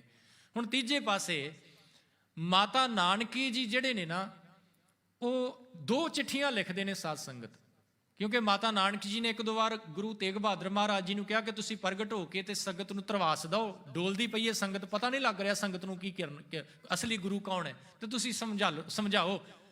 ਪਰ ਸ਼ਾਂਤ ਗੁਰੂ ਤੇਗ ਬਹਾਦਰ ਮਹਾਰਾਜ ਸ਼ਾਂਤ ਨੇ। ਮਾਤਾ ਨਾਨਕੀ ਜੀ ਨੇ 2 ਚਿੱਠੀਆਂ ਲਿਖੀਆਂ। ਇੱਕ ਲਿਖੀ ਗੋਇੰਦਵਾਲ ਦੀ ਧਰਤੀ ਤੇ ਭਾਈ ਦਵਾਰਕਾ ਦਾਸ ਨੂੰ। ਯਾਦ ਰਹੇ ਸਾਧ ਸੰਗਤ, ਮੈਂ ਬੇਨਤੀ ਕੀਤੀ, ਭਾਈ ਦਵਾਰਕਾ ਦਾਸ ਬਾਬਾ ਮੋਹਨ ਜੀ ਦੇ ਪਰਿਵਾਰ ਦੇ ਵਿੱਚੋਂ ਨੇ। ਭਾਈ ਦਵਾਰਕਾ ਦਾਸ ਜੀ ਦਾ ਪੁੱਤਰ ਦਰਗਾਹ ਮੱਲ ਜੀ, ਭਾਈ ਦਰਗਾਹ ਮੱਲ ਦਿੱਲੀ ਨੇ, ਜਿਹੜੇ ਸਮਾਨ ਲੈ ਕੇ ਆ ਰਹੇ ਨੇ ਬਕਾਲੇ, ਆਪ ਇਹ ਗੋਇੰਦਵਾਲ ਦੀ ਧਰਤੀ ਨੇ। ਇੱਕ ਚਿੱਠੀ ਮਾਤਾ ਨਾਨਕੀ ਜੀ ਨੇ ਭਾਈ ਦਰਗਾਹ ਮੱਲ ਜੀ ਨੂੰ ਲਿਖੀ, ਇੱਕ ਲਿਖੀ ਅੰਮ੍ਰਿਤਸਰ ਦੀ ਧਰਤੀ ਤੇ ਭਾਈ ਗੜੀਆ ਜੀ ਨੂੰ। ਦੋਨੋਂ ਹੀ ਬੜੇ ਭਾਵਨਾ ਵਾਲੇ ਸਿੱਖ ਨੇ। ਬੇਨਤੀ ਕੀ ਕੀਤੀ, ਕੀ ਕਿਹਾ ਮਾਤਾ ਨਾਨਕੀ ਜੀ ਨੇ ਕਿ ਤੁਸੀਂ ਗੁਰੂ ਨਾਨਕ ਦੇ ਘਰ ਦੇ ਵਰਸਾਏ ਹੋਏ ਸਿੱਖ ਹੋ, ਤੇ ਤੇਗ ਬਹਾਦਰ ਪੁੱਤਰ ਜਿਹੜਾ ਗੁਰੂ ਤੇਗ ਬਹਾਦਰ, ਜਿਨ੍ਹਾਂ ਵਾਸਤੇ ਇਹ ਹੁਕਮ ਹੋਇਆ ਹੈ, ਇਹ ਪ੍ਰਗਟ ਨਹੀਂ ਹੋ ਰਹੇ, ਤੇ ਤੁਸੀਂ ਆਣ ਕੇ ਤੇ ਇਹਨਾਂ ਨੂੰ ਪ੍ਰਗਟ ਕਰੋ। ਸਾਰੀ ਸੰਗਤ ਨੂੰ ਇਹ ਦੱਸਿਆ ਜਾਵੇ ਕਿ ਗੁਰੂ ਤੇਗ ਬਹਾਦਰ ਹੀ ਨੈਕਸਟ ਗੁਰੂ ਨੇ। ਇਧਰੋਂ ਭਾਈ ਦਵਾਰਕਾ ਦਾਸ, ਭਾਈ ਗੜੀਆ ਜੀ, ਇਹ ਵੀ ਚੱਲ ਪੈਂਦੇ ਨੇ। ਥੋੜਾ ਜਿਹਾ ਆਪਾਂ ਇਹਨੂੰ ਇਦਾਂ ਸਮਝੀਏ, ਦਿੱਲੀ ਦੀ ਧਰਤੀ ਤੋਂ ਭਾਈ ਦਰਗਾਹ ਮੱਲ, ਭਾਈ ਕਲਿਆਣ ਦਾਸ ਜੀ ਆ ਰਹੇ ਨੇ, ਭਾਈ ਮੱਖਣ ਸ਼ਾਹ ਲੁਬਾਣਾ ਵੀ ਉਹਨਾਂ ਦੇ ਪਿੱਛੇ ਪਿੱਛੇ ਆ ਰਿਹਾ ਹੈ। ਇਧਰੋਂ ਗੋਇੰਦਵਾਲ ਦੀ ਧਰਤੀ ਤੋਂ ਭਾਈ ਦਵਾਰਕਾ ਦਾਸ, ਅੰਮ੍ਰਿਤਸਰ ਦੀ ਧਰਤੀ ਤੋਂ ਭਾਈ ਗੜੀਆ ਜੀ, ਇਹ ਦੋਨੋਂ ਇਕੱਠੇ ਹੋ ਕੇ ਬਕਾਲੇ ਨੂੰ ਆ ਰਹੇ ਨੇ। ਤਿੰਨਾਂ ਸਾਈਡਾਂ ਤੋਂ ਆ ਰਹੇ ਨੇ। ਪਹਿਲਾਂ ਪਹੁੰਚਦੇ ਨੇ ਜੀ ਇਹ ਭਾਈ ਦਵਾਰਕਾ ਦਾਸ, ਭਾਈ ਗੜੀਆ ਜੀ। ਇਹਨਾਂ ਤੋਂ ਬਾਅਦ ਪਹੁੰਚਦੇ ਨੇ ਜੀ ਭਾਈ ਦਰਗਾਹ ਮੱਲ ਤੇ ਭਾਈ ਕਲਿਆਣ ਦਾਸ। ਇਹ ਸਾਰੇ ਜਦੋਂ ਇਕੱਠੇ ਹੋ ਜਾਂਦੇ ਨੇ ਬਕਾਲੇ, ਤੇ 11th of August 1664 ਦੇ ਵਿੱਚ 11 ਅਗਸਤ 1664 ਨੂੰ ਇਹ ਜਿਹੜੇ ਸਿੱਖ ਪਹੁੰਚੇ ਹੋਏ ਨੇ, ਭਾਈ ਦਰਗਾਹ ਮੱਲ ਸਮੱਗਰੀ ਲੈ ਕੇ ਆਏ ਨੇ ਬਕਾਲੇ ਦੀ ਧਰਤੀ ਤੇ। ਗੁਰੂ ਤੇਗ ਬਹਾਦਰ ਮਹਾਰਾਜ ਜੀ ਨੂੰ ਉਹ ਗੁਰਗੱਦੀ ਦਾ ਸਮਾਨ ਸੌਂਪ ਕੇ ਉਹਨਾਂ ਨੂੰ ਗੁਰੂ ਦੀ ਪਦਵੀ ਦੇ ਦਿੱਤੀ ਜਾਂਦੀ ਹੈ ਜੀ। ਬਾਬਾ ਗੁਰਦਿੱਤਾ ਜੀ, ਬਾਬਾ ਬੁੱਢਾ ਜੀ ਦੇ ਪਰਿਵਾਰ ਦੇ ਵਿੱਚੋਂ ਉਹ ਗੁਰਗੱਦੀ ਦਾ ਤਿਲਕ ਜਿਹੜਾ ਹੈ ਗੁਰੂ ਤੇਗ ਬਹਾਦਰ ਮਹਾਰਾਜ ਜੀ ਨੂੰ ਲਗਾਉਂਦੇ ਨੇ। ਤੇ ਸਿੱਖ ਬੇਨਤੀ ਕਰਦੇ ਨੇ ਕਿ ਸਤਿਗੁਰੂ ਜੀ ਪ੍ਰਗਟ ਹੋ ਕੇ ਸੰਗਤ ਨੂੰ ਧਰਵਾਸ ਦਿਓ। ਪਰ ਇੱਥੇ ਵੀ ਗੁਰੂ ਬਣਨ ਤੋਂ ਬਾਅਦ ਵੀ ਗੁਰੂ ਤੇਗ ਬਹਾਦਰ ਮਹਾਰਾਜ ਸ਼ਾਂਤ ਨੇ। ਤੇ ਕਈ ਇਤਿਹਾਸਕਾਰਾਂ ਨੇ ਇਹ ਲਿਖਿਆ ਹੈ ਕਿ ਗੁਰੂ ਤੇਗ ਬਹਾਦਰ ਮਹਾਰਾਜ ਜੀ ਨੇ ਕਿਹਾ ਸੀ ਕਿ ਕੋਈ ਸਾਨੂੰ ਪ੍ਰਗਟ ਨਾ ਕਰੇ, ਸਾਰੇ ਸ਼ਾਂਤ ਰਹਿਣਗੇ, ਜਿਹੜਾ ਪ੍ਰਗਟ ਕਰੇਗਾ ਉਹਦਾ ਮੂੰਹ ਕਾਲਾ ਕੀਤਾ ਜਾਏਗਾ। ਕੁਝ ਇਤਿਹਾਸਕਾਰਾਂ ਨੇ ਲਿਖਿਆ ਕਿ ਕੋਈ ਸਾਨੂੰ ਪ੍ਰਗਟ ਨਾ ਕਰੇ। ਗੁਰਗੱਦੀ ਦੇ ਦਿੱਤੀ ਗਈ ਹੈ। ਤੇ ਸਾਧ ਸੰਗਤ ਖਿਆਲ ਕਰਿਓ, ਅਗਸਤ ਵਿੱਚ ਸਤਿਗੁਰੂ ਜੀ ਨੂੰ ਗੁਰਗੱਦੀ ਮਿਲਦੀ ਹੈ, ਤੇ ਅਕਤੂਬਰ ਦੇ ਮਹੀਨੇ ਭਾਈ ਮੱਖਣ ਸ਼ਾਹ ਲੁਬਾਣਾ ਜਿਹੜਾ ਦਿੱਲੀ ਗਿਆ ਸੀ, ਦਿੱਲੀ ਤੋਂ ਵਾਪਸ ਬਕਾਲੇ ਆ ਰਿਹਾ, 9 ਅਕਤੂਬਰ ਨੂੰ ਬਕਾਲੇ ਦੀ ਧਰਤੀ ਤੇ ਪਹੁੰਚਦਾ। 1 ਮਹੀਨਾ ਗੈਪ ਹੈ। 1 ਮਹੀਨਾ ਗੁਰਗੱਦੀ ਮਿਲਣ ਤੋਂ ਬਾਅਦ ਵੀ ਗੁਰੂ ਤੇਗ ਬਹਾਦਰ ਮਹਾਰਾਜ ਸ਼ਾਂਤ ਨੇ, ਆਪਣੇ ਆਪ ਨੂੰ ਪ੍ਰਗਟ ਨਹੀਂ ਉਹਨਾਂ ਨੇ ਕੀਤਾ। ਭਾਈ ਮੱਖਣ ਸ਼ਾਹ ਲੁਬਾਣਾ 9 ਅਕਤੂਬਰ ਨੂੰ 9th of October ਨੂੰ ਬਕਾਲੇ ਦੀ ਧਰਤੀ ਤੇ ਪਹੁੰਚੇ, ਤੇ ਬਾਬੇ ਧੀਰਮਲ ਦੇ ਨਾਲ ਇਹਨਾਂ ਦਾ ਮੇਲ ਹੋਇਆ। ਤੇ ਬਾਬੇ ਧੀਰਮਲ ਨੇ ਬੜਾ ਕਿਹਾ ਭਾਈ ਮੱਖਣ ਸ਼ਾਹ ਲੁਬਾਣੇ ਨੂੰ। ਉਹਨਾਂ ਦੇਖਿਆ ਕਿ ਇੱਥੇ ਤਾਂ ਗੁਰੂ ਹੀ ਗੁਰੂ ਨਜ਼ਰ ਆ ਰਹੇ ਨੇ, 22 ਮੰਜੀਆਂ। ਉਹ ਬੜਾ ਕਨਫਿਊਜ਼ ਹੋਇਆ ਜੀ, ਉਹਨੂੰ ਵੀ ਸਮਝ ਨਾ ਆਵੇ ਕਿ ਇਹਨਾਂ ਵਿੱਚੋਂ ਅਸਲੀ ਹੈ ਕੌਣ। ਉਹਨੇ ਫਿਰ ਇੱਕ ਵਿਚਾਰ ਕੀਤੀ ਕਿ ਕਿਉਂ ਨਾ ਮੈਂ 2-2 ਮੋਹਰਾਂ ਹਰ ਇੱਕ ਦੇ ਅੱਗੇ ਰੱਖ ਕੇ ਮੱਥਾ ਟੇਕਾਂ। ਜਿਹੜਾ ਅਸਲੀ ਗੁਰੂ ਹੋਏਗਾ ਉਹ ਆਪਣੀ ਦਸਵੰਧ ਦੀ ਮਾਇਆ ਜ਼ਰੂਰ ਮੰਗੇਗਾ। ਉਹ ਜਿਹੜਾ ਜਹਾਜ਼ ਫਸਿਆ ਸੀ ਸਮੁੰਦਰ ਦੇ ਵਿੱਚ, ਉਹਦੀ ਵਾਰਤਾ ਮੇਰੇ ਨਾਲ ਜ਼ਰੂਰ ਸਾਂਝੀ ਕਰੇਗਾ। 2-2 ਮੋਹਰਾਂ ਰੱਖੀਆਂ ਜੀ ਸਾਰਿਆਂ ਦੇ ਅੱਗੇ। ਉਹਨੇ ਮੱਥਾ ਟੇਕਿਆ, ਸਾਰਿਆਂ ਨੇ 2-2 ਮੋਹਰਾਂ ਚੁੱਕ ਕੇ ਜੇਬ 'ਚ ਪਾ ਲਈਆਂ। ਬਾਬੇ ਧੀਰਮਲ ਨੇ ਕਿਹਾ, ਕਹਿਣ ਲੱਗਾ ਮੈਂ ਗੁਰੂ ਹਾਂ ਕਿਉਂਕਿ ਗੁਰੂ ਗ੍ਰੰਥ ਸਾਹਿਬ ਮੇਰੇ ਕੋਲੇ ਹੈ। ਤੇ ਸ਼ਾਮ ਨੂੰ ਸਾਰੇ ਜਿਹੜੇ ਸੋਢੀ ਨੇ ਇਕੱਠੇ ਹੋਏ ਜੀ, ਜਿਹੜੇ ਮੰਜੀਆਂ ਵਾਲੇ ਨੇ 22 ਦੇ 22, ਤੇ ਭਾਈ ਮੱਖਣ ਸ਼ਾਹ ਨੇ ਉੱਥੇ ਇੱਕ ਬਚਨ ਕਿਹਾ, ਕਹਿਣ ਲੱਗੇ ਕੋਈ ਰਹਿ ਤੇ ਨਹੀਂ ਗਿਆ। ਤੇ ਉੱਥੇ ਫਿਰ ਕਿਸੇ ਨੇ ਦੱਸਿਆ ਕਿ ਗੁਰੂ ਤੇਗ ਬਹਾਦਰ ਹੈ, ਗੁਰੂ ਤੇਗ ਬਹਾਦਰ ਹੈ। ਅਗਲੇ ਦਿਨ ਭਾਈ ਮੱਖਣ ਸ਼ਾਹ ਲੁਬਾਣਾ ਗੁਰੂ ਤੇਗ ਬਹਾਦਰ ਮਹਾਰਾਜ ਜੀ ਦੇ ਕੋਲ ਪਹੁੰਚਦਾ ਹੈ ਜੀ। 10 ਅਕਤੂਬਰ ਨੂੰ ਗੁਰੂ ਤੇਗ ਬਹਾਦਰ ਮਹਾਰਾਜ ਜੀ ਨੂੰ ਮਿਲਿਆ, ਉਸੇ ਤਰ੍ਹਾਂ ਹੀ 2 ਮੋਹਰਾਂ ਰੱਖੀਆਂ, ਮੱਥਾ ਟੇਕਿਆ। ਮੱਥਾ ਟੇਕ ਕੇ ਜਦੋਂ ਬੈਠਾ ਤੇ ਗੁਰੂ ਤੇਗ ਬਹਾਦਰ ਮਹਾਰਾਜ ਜੀ ਨੇ ਬਚਨ ਕਿਹਾ, ਕਹਿਣ ਲੱਗੇ ਮੱਖਣ ਸ਼ਾਹ, ਜਦੋਂ ਜਹਾਜ਼ ਫਸਿਆ ਸੀ ਉਦੋਂ ਕਹਿੰਦਾ ਸੀ ਦਸਵੰਧ ਦੀਆਂ 500 ਮੋਹਰਾਂ ਤੇ ਅੱਜ 2। ਤੇ ਜਦੋਂ ਇੰਨੀ ਕੁ ਗੱਲ ਕਹੀ ਤੇ ਸਾਧ ਸੰਗਤ ਕਹਿੰਦੇ ਨੇ ਭਾਈ ਮੱਖਣ ਸ਼ਾਹ ਦੇ ਚਿਹਰੇ ਤੇ ਬੜੀ ਖੁਸ਼ੀ, ਉਹਨੂੰ ਪਤਾ ਲੱਗ ਗਿਆ ਕਿ ਅਸਲੀ ਗੁਰੂ ਇਹ। ਤੇ ਭਾਈ ਮੱਖਣ ਸ਼ਾਹ ਲੁਬਾਣਾ ਜੀ ਉੱਥੋਂ ਨਿਕਲਦੇ ਨੇ, ਆਪਣੇ ਡੇਰੇ ਤੇ ਪਹੁੰਚੇ, ਜਿੱਥੇ ਉਹਨਾਂ ਦਾ ਡੇਰਾ ਸੀ ਬਕਾਲੇ, ਜਿੱਥੇ ਉਹ ਰੁਕੇ ਹੋਏ ਸੀ ਉੱਥੇ ਪਹੁੰਚੇ। ਉੱਥੇ ਪਹੁੰਚ ਕੇ ਰਾਤੋਂ ਰਾਤ ਇਹਨਾਂ ਨੇ ਨਾ ਜੀ ਇੱਕ ਗੁਰੂ ਸਾਹਿਬ ਵਾਸਤੇ ਪੋਸ਼ਾਕ ਤਿਆਰ ਕਰਵਾਈ। ਤੇ ਇਹਨਾਂ ਨੂੰ ਪਤਾ ਲੱਗਾ ਕਿ ਗੁਰੂ ਸਾਹਿਬ ਨੇ ਹੁਕਮ ਕੀਤਾ ਹੈ ਕਿ ਜਿਹੜਾ ਸਾਨੂੰ ਪ੍ਰਗਟ ਕਰੇਗਾ ਉਹਦਾ ਮੂੰਹ ਕਾਲਾ ਕੀਤਾ ਜਾਏਗਾ। ਤੇ ਕਹਿੰਦੇ ਨੇ ਇਤਿਹਾਸਕਾਰ ਕਹਿੰਦੇ ਨੇ ਭਾਈ ਮੱਖਣ ਸ਼ਾਹ ਜੀ ਨੇ ਲੰਗਰ ਦੇ ਵਿੱਚੋਂ ਨਾ ਜੀ ਜਿਹੜੇ ਬਲਦੀ ਹੋਈ ਲੱਕੜ ਹੁੰਦੀ ਹੈ ਉਹਦੇ ਨਾਲੋਂ ਕਾਲਖ ਲੈ ਕੇ ਆਪਣੇ ਮੂੰਹ ਤੇ ਮਲੀ, ਪੋਸ਼ਾਕ ਲੈ ਕੇ ਸਤਿਗੁਰਾਂ ਦੇ ਕੋਲ ਪਹੁੰਚਿਆ ਤੇ ਉਹ ਪੋਸ਼ਾਕ ਭੇਟ ਕੀਤੀ। ਤੇ ਪੋਸ਼ਾਕ ਭੇਟ ਕਰਨ ਤੋਂ ਬਾਅਦ ਕੋਠੇ ਤੇ ਚੜ੍ਹ ਕੇ ਭਾਈ ਮੱਖਣ ਸ਼ਾਹ ਲੁਬਾਣੇ ਨੇ ਕੀ ਕਿਹਾ ਜੀ, ਕਹਿਣ ਲੱਗਾ ਜੀ ਗੁਰੂ ਲਾ ਦੋਰੇ ਚੜ੍ਹ ਉੱਚੇ ਮੰਦਰ ਇਹ ਸੁਣਾਇਆ, ਆਵੋ ਗੁਰਸਿੱਖ ਮੈਂ ਸਤਿਗੁਰ ਲਾਦਾ, ਜਾ ਕੀ ਮਹਿਮਾ ਅਗੰਮ ਅਗਾਧਾ। ਕੋਠੇ ਚੜ੍ਹ ਕੇ ਉੱਚੀ ਉੱਚੀ ਕਹਿੰਦੇ ਨੇ, ਕਹਿੰਦੇ ਗੁਰੂ ਲਾ ਦੋਰੇ, ਗੁਰੂ ਲਾ ਦੋਰੇ, ਗੁਰੂ ਲੱਭ ਗਿਆ, ਗੁਰੂ ਮਿਲ ਗਿਆ। ਤੇ ਸਾਧ ਸੰਗਤ ਗੁਰੂ ਤੇਗ ਬਹਾਦਰ ਮਹਾਰਾਜ ਜੀ ਨੂੰ ਪ੍ਰਗਟ ਕੀਤਾ ਭਾਈ ਮੱਖਣ ਸ਼ਾਹ ਲੁਬਾਣਾ ਨੇ। ਤੇ ਜਦੋਂ ਪ੍ਰਗਟ ਕੀਤਾ ਨਾ ਭਾਈ ਮੱਖਣ ਸ਼ਾਹ ਜੀ ਨੇ, ਤੇ ਗੁਰੂ ਤੇਗ ਬਹਾਦਰ ਮਹਾਰਾਜ ਜੀ ਨੇ ਇਹਨਾਂ ਨੂੰ ਕਿਹਾ, ਕਹਿਣ ਲੱਗੇ ਮੱਖਣ ਸ਼ਾਹ ਧੰਨ ਸਿੱਖ ਤੇ ਧੰਨ ਤੇਰੀ ਸਿੱਖੀ, ਕਿਉਂਕਿ ਜਿਹੜਾ ਮੈਂ ਬਚਨ ਕਿਹਾ ਸੀ ਨਾ ਕਿ ਮੂੰਹ ਕਾਲਾ ਕੀਤਾ ਜਾਏਗਾ, ਤੂੰ ਆਲਰੇਡੀ ਆਪਣੇ ਆਪ ਹੀ ਮੂੰਹ ਕਾਲਾ ਕਰਕੇ ਆ ਗਿਆ, ਤੂੰ ਉਸ ਵਾਕ ਦੇ ਭਾਰ ਨੂੰ ਹੌਲਾ ਕਰ ਦਿੱਤਾ ਹੈ। ਭਾਈ ਮੱਖਣ ਸ਼ਾਹ ਦੇ ਯਤਨ ਸਦਕਾ ਗੁਰੂ ਤੇਗ ਬਹਾਦਰ ਮਹਾਰਾਜ ਜੀ ਜਿਹੜੇ ਪ੍ਰਗਟ ਹੁੰਦੇ ਨੇ, ਸਾਰੀਆਂ ਸੰਗਤਾਂ ਸਤਿਗੁਰਾਂ ਦੇ ਦੀਦਾਰ ਵਾਸਤੇ ਆਉਂਦੀਆਂ ਨੇ ਜੀ, ਤੇ ਸੰਗਤਾਂ ਜੁੜਦੀਆਂ ਪਈਆਂ ਨੇ, ਦੀਵਾਨ ਲੱਗਣੇ ਸਟਾਰਟ ਹੋ ਗਏ ਨੇ। ਇੱਧਰੋਂ ਜਦੋਂ ਸੋਢੀਆਂ ਨੂੰ ਪਤਾ ਲੱਗਾ, ਧੀਰਮਲ ਨੂੰ ਪਤਾ ਲੱਗਾ, ਤੇ ਉਹਨਾਂ ਨੂੰ ਤਾਂ ਹੱਥਾਂ ਪੈਰਾਂ ਦੀ ਪੈ ਗਈ ਜੀ। ਉਹ ਸੋਚਣ ਲੱਗੇ ਇਹ ਕੀ ਹੋ ਗਿਆ, ਮੈਂ ਗੁਰੂ ਬਣਨਾ ਸੀ, ਇਹ ਗੁਰਗੱਦੀ ਫੇਰ ਗੁਰੂ ਤੇਗ ਬਹਾਦਰ ਦੇ ਕੋਲ ਚਲੀ ਗਈ ਹੈ। ਤੇ ਸਾਧ ਸੰਗਤ ਧੀਰਮਲ ਦਾ ਬੜਾ ਕਲੋਜ਼ ਸੀ ਸ਼ੀਹਾਂ ਮਸੰਦ, ਉਸ ਸ਼ੀਹੇ ਮਸੰਦ ਨੇ ਸਲਾਹ ਦਿੱਤੀ, ਕਹਿਣ ਲੱਗੇ ਇਹ ਗੁਰਗੱਦੀ ਤੈਨੂੰ ਮਿਲ ਸਕਦੀ ਹੈ, ਪਰ ਉਹਦੇ ਵਾਸਤੇ ਤੈਨੂੰ ਇੱਕ ਕੰਮ ਕਰਨਾ ਪਏਗਾ। ਕੀ ਕਰਨਾ ਪਏਗਾ?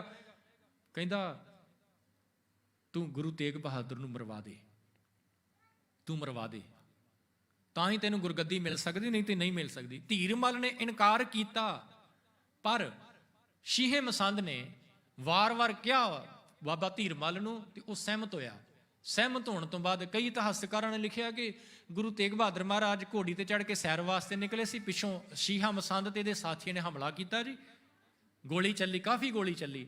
ਸਤਿਗੁਰੂ ਜੀ ਗੋਲੀ ਦੀ ਆਵਾਜ਼ ਸੁਣ ਕੇ ਵਾਪਸ ਪਰਤੇ, ਚੁਬਾਰੇ ਦੇ ਵਿੱਚ ਚਲੇ ਗਏ। ਜਦੋਂ ਚੁਬਾਰੇ 'ਚ ਇਕੱਲੇ ਪਹੁੰਚੇ ਨੇ ਤੇ ਪਿੱਛੇ ਹੀ ਜਿਹੜਾ ਧੀਰਮਲ ਹੈ, ਇੱਕ ਚੁਬਾਰੇ ਤੇ ਗੁਰੂ ਤੇਗ ਬਹਾਦਰ ਮਹਾਰਾਜ ਨੇ, ਦੂਜੇ ਘਰ ਦੀ ਛੱਤ ਤੇ ਖੜਾ ਹੋ ਕੇ ਸ਼ੀਹੇ ਮਸੰਦ ਨੇ ਗੋਲੀ ਚਲਾਈ ਗੁਰੂ ਤੇਗ ਬਹਾਦਰ ਜੀ ਵੱਲ ਨਿਸ਼ਾਨਾ ਲਗਾ ਕੇ। ਉਹ ਗੋਲੀ ਸਤਿਗੁਰਾਂ ਦੇ ਮਸਤਕ ਨੂੰ, ਮੱਥੇ ਨੂੰ, ਫੋਰਹੈਡ ਨੂੰ ਛੂੰਹਦਿਆਂ ਹੋਇਆਂ, ਟੱਚ ਕਰਦਿਆਂ ਹੋਇਆਂ ਅੱਗੇ ਲੰਘ ਗਈ। ਇੱਥੇ ਹਲਕੀ ਜਿਹੀ ਲੱਗੀ ਗੋਲੀ, ਜਿਹਦੇ ਨਾਲ ਖੂਨ ਸਤਿਗੁਰਾਂ ਦਾ ਕਾਫੀ ਨਿਕਲਣਾ ਸ਼ੁਰੂ ਹੋਇਆ। ਮਾਤਾ ਨਾਨਕੀ ਜੀ ਨੇ, ਗੁਰੂ ਤੇਗ ਬਹਾਦਰ ਮਹਾਰਾਜ ਜੀ ਦੇ ਮਾਤਾ ਜੀ, ਮਾਤਾ ਨਾਨਕੀ ਜੀ ਨੇ ਧੀਰਮਲ ਨੂੰ ਝਾੜਿਆ। ਕਹਿਣ ਲੱਗਾ, ਤੇ ਮਾਤਾ ਨਾਨਕੀ ਜੀ ਨੇ ਕਿਹਾ, ਕਹਿਣ ਲੱਗੇ ਧੀਰਮਲ ਤੈਨੂੰ ਪਤਾ ਹੈ ਗੁਰੂ ਹਰਕ੍ਰਿਸ਼ਨ ਨੇ ਜਿਹੜਾ ਬਚਨ ਕਿਹਾ ਸੀ ਉਹ ਕਿਹਦੇ ਵਾਸਤੇ, ਤੂੰ ਜਾਣ ਬੁੱਝ ਕੇ ਅੜੀਆਂ ਕਰਦਾ ਪਿਆ ਹੈ। ਤੇ ਗੁਰੂ ਤੇਗ ਬਹਾਦਰ ਮਹਾਰਾਜ ਜੀ ਨੇ ਇੱਥੇ ਵੀ ਮਾਤਾ ਨਾਨਕੀ ਜੀ ਨੂੰ ਸ਼ਾਂਤ ਰਹਿਣ ਵਾਸਤੇ ਬਚਨ ਕਿਹਾ। ਮਾਤਾ ਨਾਨਕੀ ਜੀ ਨੇ ਆਪਣੀ ਚੁੰਨੀ ਦੇ ਨਾਲ ਗੁਰੂ ਤੇਗ ਬਹਾਦਰ ਮਹਾਰਾਜ ਜੀ ਦੇ ਚਿਹਰੇ ਨੂੰ ਸਾਫ਼ ਕੀਤਾ। ਮੱਖਣ ਸ਼ਾਹ ਨੂੰ ਪਤਾ ਲੱਗਾ ਕਿ ਇਸ ਤਰ੍ਹਾਂ ਧੀਰਮਲ ਨੇ ਹਮਲਾ ਕੀਤਾ, ਉਹ ਆਪਣੇ ਸਾਥੀਆਂ ਨੂੰ ਨਾਲ ਲੈ ਕੇ ਉੱਥੇ ਪਹੁੰਚਦਾ ਹੈ ਜੀ। ਸ਼ੀਹੇ ਮਸੰਦ, ਬਾਬਾ ਧੀਰਮਲ, ਉਹਨਾਂ ਸਾਰਿਆਂ ਨੂੰ ਫੜ ਲੈਂਦਾ ਹੈ ਜੀ। ਬੰਦੂਕਾਂ ਖੋਲੀਆਂ ਜਾਂਦੀਆਂ ਨੇ, ਬਾਬੇ ਧੀਰਮਲ ਦੇ ਹੱਥ ਬੰਨ੍ਹ ਲਏ ਜਾਂਦੇ ਨੇ, ਸ਼ੀਹੇ ਮਸੰਦ ਦੇ ਹੱਥ ਬੰਨ੍ਹ ਲਏ ਜਾਂਦੇ ਨੇ। ਉਹ ਗੁਰੂ ਗ੍ਰੰਥ ਸਾਹਿਬ ਮਹਾਰਾਜ ਦੀ ਜਿਹੜੀ ਬੀੜ ਬਾਬੇ ਧੀਰਮਲ ਦੇ ਕੋਲ ਸੀ ਨਾ, ਉਹ ਵੀ ਉਹਦੇ ਕੋਲੋਂ ਲੈ ਲਈ ਜਾਂਦੀ ਹੈ। ਤੇ ਜਿਹੜਾ ਸਮਾਨ ਇਹਨਾਂ ਨੇ ਲੁੱਟਿਆ ਸੀ ਨਾ ਗੁਰੂ ਤੇਗ ਬਹਾਦਰ ਮਹਾਰਾਜ ਦਾ, ਕਿਉਂਕਿ ਸੰਗਤਾਂ ਨੇ ਭੇਟਾਵਾਂ ਲਿਆਂਦੀਆਂ ਨਾ ਜੀ, ਜਦੋਂ ਗੁਰੂ ਤੇਗ ਬਹਾਦਰ ਮਹਾਰਾਜ ਜੀ ਨੂੰ ਗੁਰਗੱਦੀ ਮਿਲ ਗਈ, ਭੇਟਾਵਾਂ ਆਈਆਂ, ਉਹ ਸਾਰੀਆਂ ਭੇਟਾਵਾਂ ਜਿਹੜੀਆਂ ਨੇ ਇਹਨਾਂ ਨੇ ਲੁੱਟ ਲਈਆਂ। ਤੇ ਭਾਈ ਮੱਖਣ ਸ਼ਾਹ ਲੁਬਾਣੇ ਨੇ ਆਣ ਕੇ ਸ਼ੀਹੇ ਮਸੰਦ ਨੂੰ ਵੀ, ਧੀਰਮਲ ਨੂੰ ਵੀ ਫੜ ਲਿਆ ਜੀ, ਉਹਨਾਂ ਦੇ ਹੱਥ ਬੰਨ੍ਹ ਲਏ, ਤੇ ਜਿਹੜਾ ਸਮਾਨ ਲੁੱਟਿਆ ਹੋਇਆ ਸੀ ਉਹ ਵੀ ਆਪਣੇ ਕਬਜ਼ੇ ਦੇ ਵਿੱਚ ਲੈ ਲਿਆ। ਜਦੋਂ ਗੁਰੂ ਤੇਗ ਬਹਾਦਰ ਮਹਾਰਾਜ ਜੀ ਦੇ ਕੋਲ ਲੈ ਕੇ ਆਏ, ਤੇ ਗੁਰੂ ਤੇਗ ਬਹਾਦਰ ਮਹਾਰਾਜ ਜੀ ਨੇ ਭਾਈ ਮੱਖਣ ਸ਼ਾਹ ਨੂੰ ਕਿਹਾ, ਕਹਿਣ ਲੱਗੇ ਸ਼ਾਂਤ ਰਹੋ, ਇਹਨਾਂ ਨੂੰ ਛੱਡ ਦਿਓ। ਛੱਡ ਦਿੱਤਾ ਗਿਆ ਜੀ। ਤੇ ਉਹ ਜਿਹੜਾ ਸਮਾਨ ਸੀ, ਗੁਰੂ ਤੇਗ ਬਹਾਦਰ ਮਹਾਰਾਜ ਜੀ ਨੇ ਕਿਹਾ, ਕਹਿੰਦੇ ਪਵਾੜੇ ਦੀ ਜੜ ਹੀ ਇਹ ਮਾਇਆ ਹੈ, ਪਵਾੜੇ ਦੀ ਜੜ ਹੀ ਇਹ ਮਾਇਆ ਹੈ, ਦੇ ਦਿਓ ਮਾਇਆ। ਇਸ ਮਾਇਆ ਕਰਕੇ ਇਨਸਾਨ ਜਿਹੜਾ ਨਾ ਉਹ ਅੰਦਰੋਂ ਸੜਦਾ ਹੈ, ਇਸ ਮਾਇਆ ਕਰਕੇ ਹੀ ਆਪਸ ਦੇ ਵਿੱਚ ਲੜਾਈਆਂ ਹੁੰਦੀਆਂ ਨੇ, ਇਸ ਮਾਇਆ ਕਰਕੇ ਹੀ ਭਰਾ ਭਰਾ ਦਾ ਵੈਰੀ ਹੋ ਜਾਂਦਾ ਹੈ, ਦੇ ਦਿਓ। ਉਹ ਮਾਇਆ ਦੇ ਦਿੱਤੀ ਗਈ ਜੀ। ਸਤਿਗੁਰੂ ਜੀ ਬਕਾਲੇ ਇਹ ਹਮਲਾ ਹੁੰਦਾ ਜੀ, ਸਾਰੀ ਕਾਰਵਾਈ ਹੁੰਦੀ ਹੈ। ਇਸ ਬਕਾਲੇ ਤੋਂ ਫਿਰ ਸਤਿਗੁਰੂ ਜੀ ਚੱਲਦੇ ਨੇ ਜੀ ਪਰਿਵਾਰ ਦੇ ਨਾਲ। ਬਕਾਲੇ ਤੋਂ ਸਤਿਗੁਰਾਂ ਨੇ ਉੱਥੇ ਦੀਵਾਲੀ ਦਾ ਸਮਾਂ ਆ ਜਾਂਦਾ ਜੀ। ਦੀਵਾਲੀ ਮਨਾ ਕੇ ਬਕਾਲੇ ਦੀ ਧਰਤੀ ਤੇ ਸਤਿਗੁਰੂ ਜੀ ਅੰਮ੍ਰਿਤਸਰ ਵਾਸਤੇ ਰਵਾਨਾ ਹੁੰਦੇ ਨੇ। ਜਦੋਂ ਅੰਮ੍ਰਿਤਸਰ ਵਾਸਤੇ ਚੱਲੇ ਨਾ, ਤੇ ਸਮਾਨ ਮੋੜ ਦਿੱਤਾ ਗਿਆ ਜੀ ਧੀਰਮਲ ਨੂੰ, ਉਹਨਾਂ ਨੂੰ ਵੀ ਛੱਡ ਦਿੱਤਾ ਗਿਆ। ਜਿਹੜੀ ਗੁਰੂ ਗ੍ਰੰਥ ਸਾਹਿਬ ਮਹਾਰਾਜ ਜੀ ਦੀ ਬੀੜ ਸੀ, ਉਹ ਅਜੇ ਸਿੱਖਾਂ ਦੇ ਕੋਲੇ ਸੀ, ਭਾਈ ਮੱਖਣ ਸ਼ਾਹ ਦੇ ਕੋਲੇ ਸੀ, ਉਹ ਨਹੀਂ ਵਾਪਸ ਮੋੜੀ ਉਹਨਾਂ ਨੇ। ਤੇ ਗੁਰੂ ਤੇਗ ਬਹਾਦਰ ਮਹਾਰਾਜ ਚੱਲਦੇ ਪਏ ਨੇ, ਤੇ ਪਿੱਛੇ ਦੇਖਦੇ ਨੇ ਕਿ ਸੰਗਤ ਜਿਹੜੀ ਹੈ ਪਿੱਛੇ ਚੌਰ ਕਰਦੀ। ਪੁੱਛਿਆ ਕੀ ਹੈ? ਕਹਿਣ ਲੱਗੇ ਜੀ ਗੁਰੂ ਗ੍ਰੰਥ ਸਾਹਿਬ ਦੀ ਬੀੜ ਹੈ। ਤੇ ਗੁਰੂ ਤੇਗ ਬਹਾਦਰ ਮਹਾਰਾਜ ਜੀ ਨੇ ਕਿਹਾ, ਕਹਿਣ ਲੱਗੇ ਨਹੀਂ, ਇਹ ਬੀੜ ਵੀ ਧੀਰਮਲ ਨੂੰ ਦੇ ਦਿੱਤੀ ਜਾਵੇ। ਕੋਈ ਉਹਦੇ ਮੱਥੇ ਲੱਗਣ ਨੂੰ ਤਿਆਰ ਨਹੀਂ ਸੀ ਜੀ ਧੀਰਮਲ ਦੇ। ਫਿਰ ਇੱਕ ਸੁਰੱਖਿਅਤ ਜਗ੍ਹਾ ਦੇ ਉੱਤੇ ਮਹਾਰਾਜ ਦੀ ਬੀੜ ਨੂੰ ਟਿਕਾ ਕੇ ਰੱਖ ਕੇ ਉਹਦੇ ਵੱਲ ਸੁਨੇਹਾ ਭੇਜ ਦਿੱਤਾ ਗਿਆ ਕਿ ਮਹਾਰਾਜ ਦੀ ਬੀੜ ਇੱਥੇ ਤੂੰ ਲਿਜਾ ਸਕਣਾ ਹੈ। ਤੇ ਉਹ ਧੀਰਮਲ ਜਿਹੜਾ ਉਹ ਬੀੜ ਲੈ ਕੇ ਚਲਾ ਗਿਆ। ਤੇ ਅੱਜ ਵੀ ਉਹ ਬੀੜ ਗੁਰੂ ਗ੍ਰੰਥ ਸਾਹਿਬ ਮਹਾਰਾਜ ਦੀ ਪਹਿਲੀ ਬੀੜ ਜਿਹੜੀ ਗੁਰੂ ਅਰਜਨ ਸਾਹਿਬ ਜੀ ਨੇ ਲਿਖਵਾਈ ਸੀ, ਅੱਜ ਵੀ ਉਹ ਬੀੜ ਕਰਤਾਰਪੁਰ ਦੀ ਧਰਤੀ ਤੇ ਹੈ। ਜਲੰਧਰ ਦੇ ਕੋਲ ਕਰਤਾਰਪੁਰ ਦੀ ਧਰਤੀ ਤੇ ਧੀਰਮਲ, ਬਾਬੇ ਧੀਰਮਲ ਦੇ ਪਰਿਵਾਰ ਦੇ ਕੋਲ ਉਹ ਬੀੜ ਅੱਜ ਵੀ ਮੌਜੂਦ ਹੈ। ਤੇ ਸਾਧ ਸੰਗਤ, ਸਤਿਗੁਰੂ ਜੀ ਬਕਾਲੇ ਤੋਂ ਚੱਲ ਕੇ ਅੰਮ੍ਰਿਤਸਰ ਵੱਲ ਚੱਲਦੇ ਨੇ। ਤੇ ਰਸਤੇ 'ਚ ਚੱਲਦੇ ਨਾ ਜੀ, ਇੱਕ ਨਗਰ ਆਉਂਦਾ ਹੈ ਕਾਲੇ ਕੇ। ਕਾਲੇ ਕੇ ਜਦੋਂ ਨਗਰ ਪਹੁੰਚਦੇ ਨੇ, ਕੀ ਦੇਖਦੇ ਨੇ? ਇੱਕ ਛੋਟਾ ਜਿਹਾ ਬੱਚਾ। ਉਹਦੇ ਵੱਲ ਧਿਆਨ ਸਤਿਗੁਰਾਂ ਦਾ ਪੈਂਦਾ ਹੈ। ਤੇ ਉਹਨੂੰ ਪੁੱਛਦੇ ਨੇ, ਕਹਿੰਦੇ ਬੇਟਾ ਤੇਰਾ ਨਾਂ ਕੀ ਹੈ? ਕਹਿੰਦਾ ਜੀ ਮੇਰਾ ਨਾਂ ਹੈ ਨਾਰੂ। ਬੱਚੇ ਦਾ ਨਾਂ ਨਾਰੂ। ਤੇ ਕਹਿੰਦੇ ਕਰਦਾ ਕੀ ਪਿਆ? ਉਹ ਪਤਾ ਕੀ ਕਰ ਰਿਹਾ ਸੀ ਜੀ? ਉਹਦੇ ਪਿਤਾ ਨੇ ਉਹਨੂੰ ਬਿਠਾਇਆ ਸੀ ਫਸਲ ਦੀ ਰਾਖੀ ਕਰਨ ਵਾਸਤੇ, ਕਿ ਧਿਆਨ ਰੱਖ ਪੰਛੀ ਆਣ ਕੇ ਦਾਣੇ ਨਾ ਚੁੱਕ ਜਾਣ ਕਿਤੇ। ਤੇ ਉਹ ਕੀ ਕਰਦਾ ਪਿਆ? ਉਹ ਦਾਣੇ ਜਿਹੜੇ ਨੇ ਨਾ, ਉਹ ਇਕੱਠੇ ਕਰਕੇ ਤੇ ਪੰਛੀਆਂ ਨੂੰ ਪਾਉਂਦਾ ਪਿਆ। ਤੇ ਗੁਰੂ ਤੇਗ ਬਹਾਦਰ ਮਹਾਰਾਜ ਜੀ ਨੇ ਦੇਖਿਆ, ਪੁੱਛਿਆ, ਕਹਿਣ ਲੱਗੇ ਪੁੱਤਰਾ ਕੀ ਕਰਨਾ ਹੈ?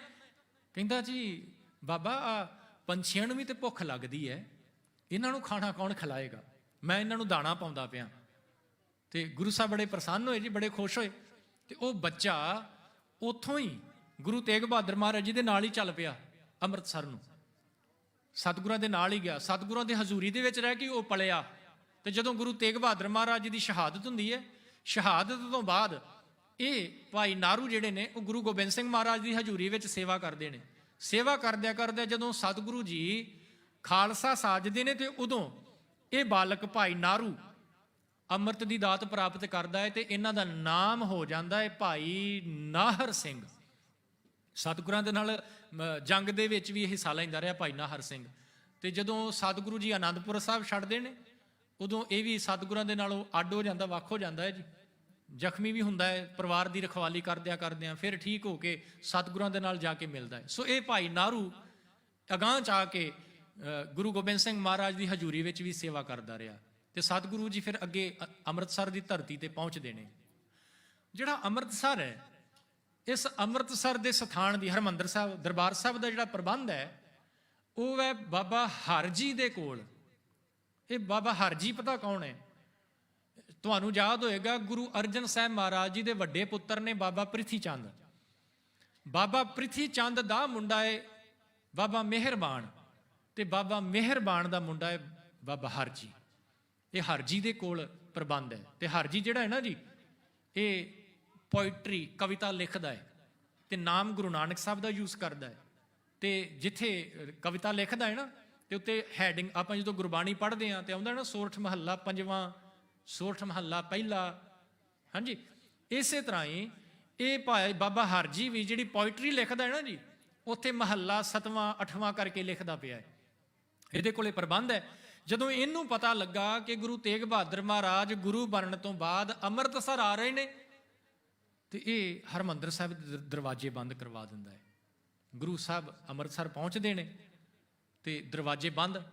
ਤੇ ਸਤਿਗੁਰੂ ਜੀ ਦਰਬਾਰ, ਹੁਣ ਆਪਾਂ ਹਰਿਮੰਦਰ ਸਾਹਿਬ ਜਾਂਦੇ ਆ ਤੇ ਪ੍ਰਕਰਮਾਂ ਵਿੱਚ ਐਂਟਰ ਕਰਦੇ ਆ ਨਾ ਜੀ, ਪਹਿਲਾਂ ਇਸ ਤਰ੍ਹਾਂ ਨਹੀਂ ਸੀ ਹੋਇਆ ਕਰ, ਪੱਕੀਆਂ ਪ੍ਰਕਰਮਾਂ ਨਹੀਂ ਸੀ ਹੁੰਦੀਆਂ, ਜਾਂ ਵੱਡੇ ਦਰਵਾਜ਼ੇ ਬਾਹਰ ਵਾਲੇ ਨਹੀਂ ਸੀ ਹੋਇਆ ਕਰਦੇ, ਓਪਨ ਹੁੰਦਾ ਸੀ ਸਾਰਾ। ਤੇ ਜਿਹੜੀ ਦਰਸ਼ਨੀ ਡਿਓੜੀ ਹੈ, ਉੱਥੇ ਦਰਵਾਜ਼ਾ ਹੁੰਦਾ ਸੀ, ਉਹ ਦਰਵਾਜ਼ਾ ਬੰਦ ਕਰ ਲਿਆ ਉਹਨਾਂ। ਜਦੋਂ ਦਰਵਾਜ਼ਾ ਬੰਦ ਕਰ ਲਿਆ ਤੇ ਸਤਿਗੁਰੂ ਜੀ, ਤੁਸੀਂ ਦੇਖਦੇ ਹੋਵੋਗੇ ਅਕਾਲ ਤਖਤ ਤੇ ਜਦੋਂ ਆਪਾਂ ਮੱਥਾ ਟੇਕਣ ਜਾਂਦੇ ਆ, ਇਸ ਸਾਈਡ ਤੋਂ ਐਂਟਰ ਕੀਤੇ ਮੱਥਾ ਟੇਕ ਕੇ ਬਾਹਰ ਨਿਕਲਦੇ ਆ, ਤੇ ਜਦੋਂ ਬਾਹਰ ਨਿਕਲਦੇ ਆ ਬਿਲਕੁਲ ਸਾਡੇ ਫੇਸ ਦੇ ਸਾਹਮਣੇ ਇੱਕ ਛੋਟਾ ਜਿਹਾ ਗੁਰਦੁਆਰਾ ਹੈ, ਉਹਨੂੰ ਅੱਜ ਕੱਲ੍ਹ ਕਹਿੰਦੇ ਨੇ ਗੁਰਦੁਆਰਾ ਥੜਾ ਸਾਹਿਬ। ਤਸਵੀਰ ਤੁਸੀਂ ਦੇਖਦੇ ਪਏ ਹੋ, ਗੁਰਦੁਆਰਾ ਥੜਾ ਸਾਹਿਬ। ਜਦੋਂ ਦਰਵਾਜ਼ੇ ਬਾਬਾ ਹਰਜੀ ਬੰਦ ਕਰਵਾ ਦਿੰਦਾ ਹੈ ਤੇ ਸਤਿਗੁਰੂ ਜੀ ਉਸ ਥੜੇ ਤੇ ਜਾ ਕੇ ਬਿਰਾਜਮਾਨ ਹੋ ਜਾਂਦੇ ਨੇ, ਤੇ ਉੱਥੇ ਬੈਠਣ ਤੋਂ ਬਾਅਦ ਸਤਿਗੁਰੂ ਜੀ ਸਰੋਵਰ ਦੇ ਵਿੱਚ ਇਸ਼ਨਾਨ ਕਰਦੇ ਨੇ।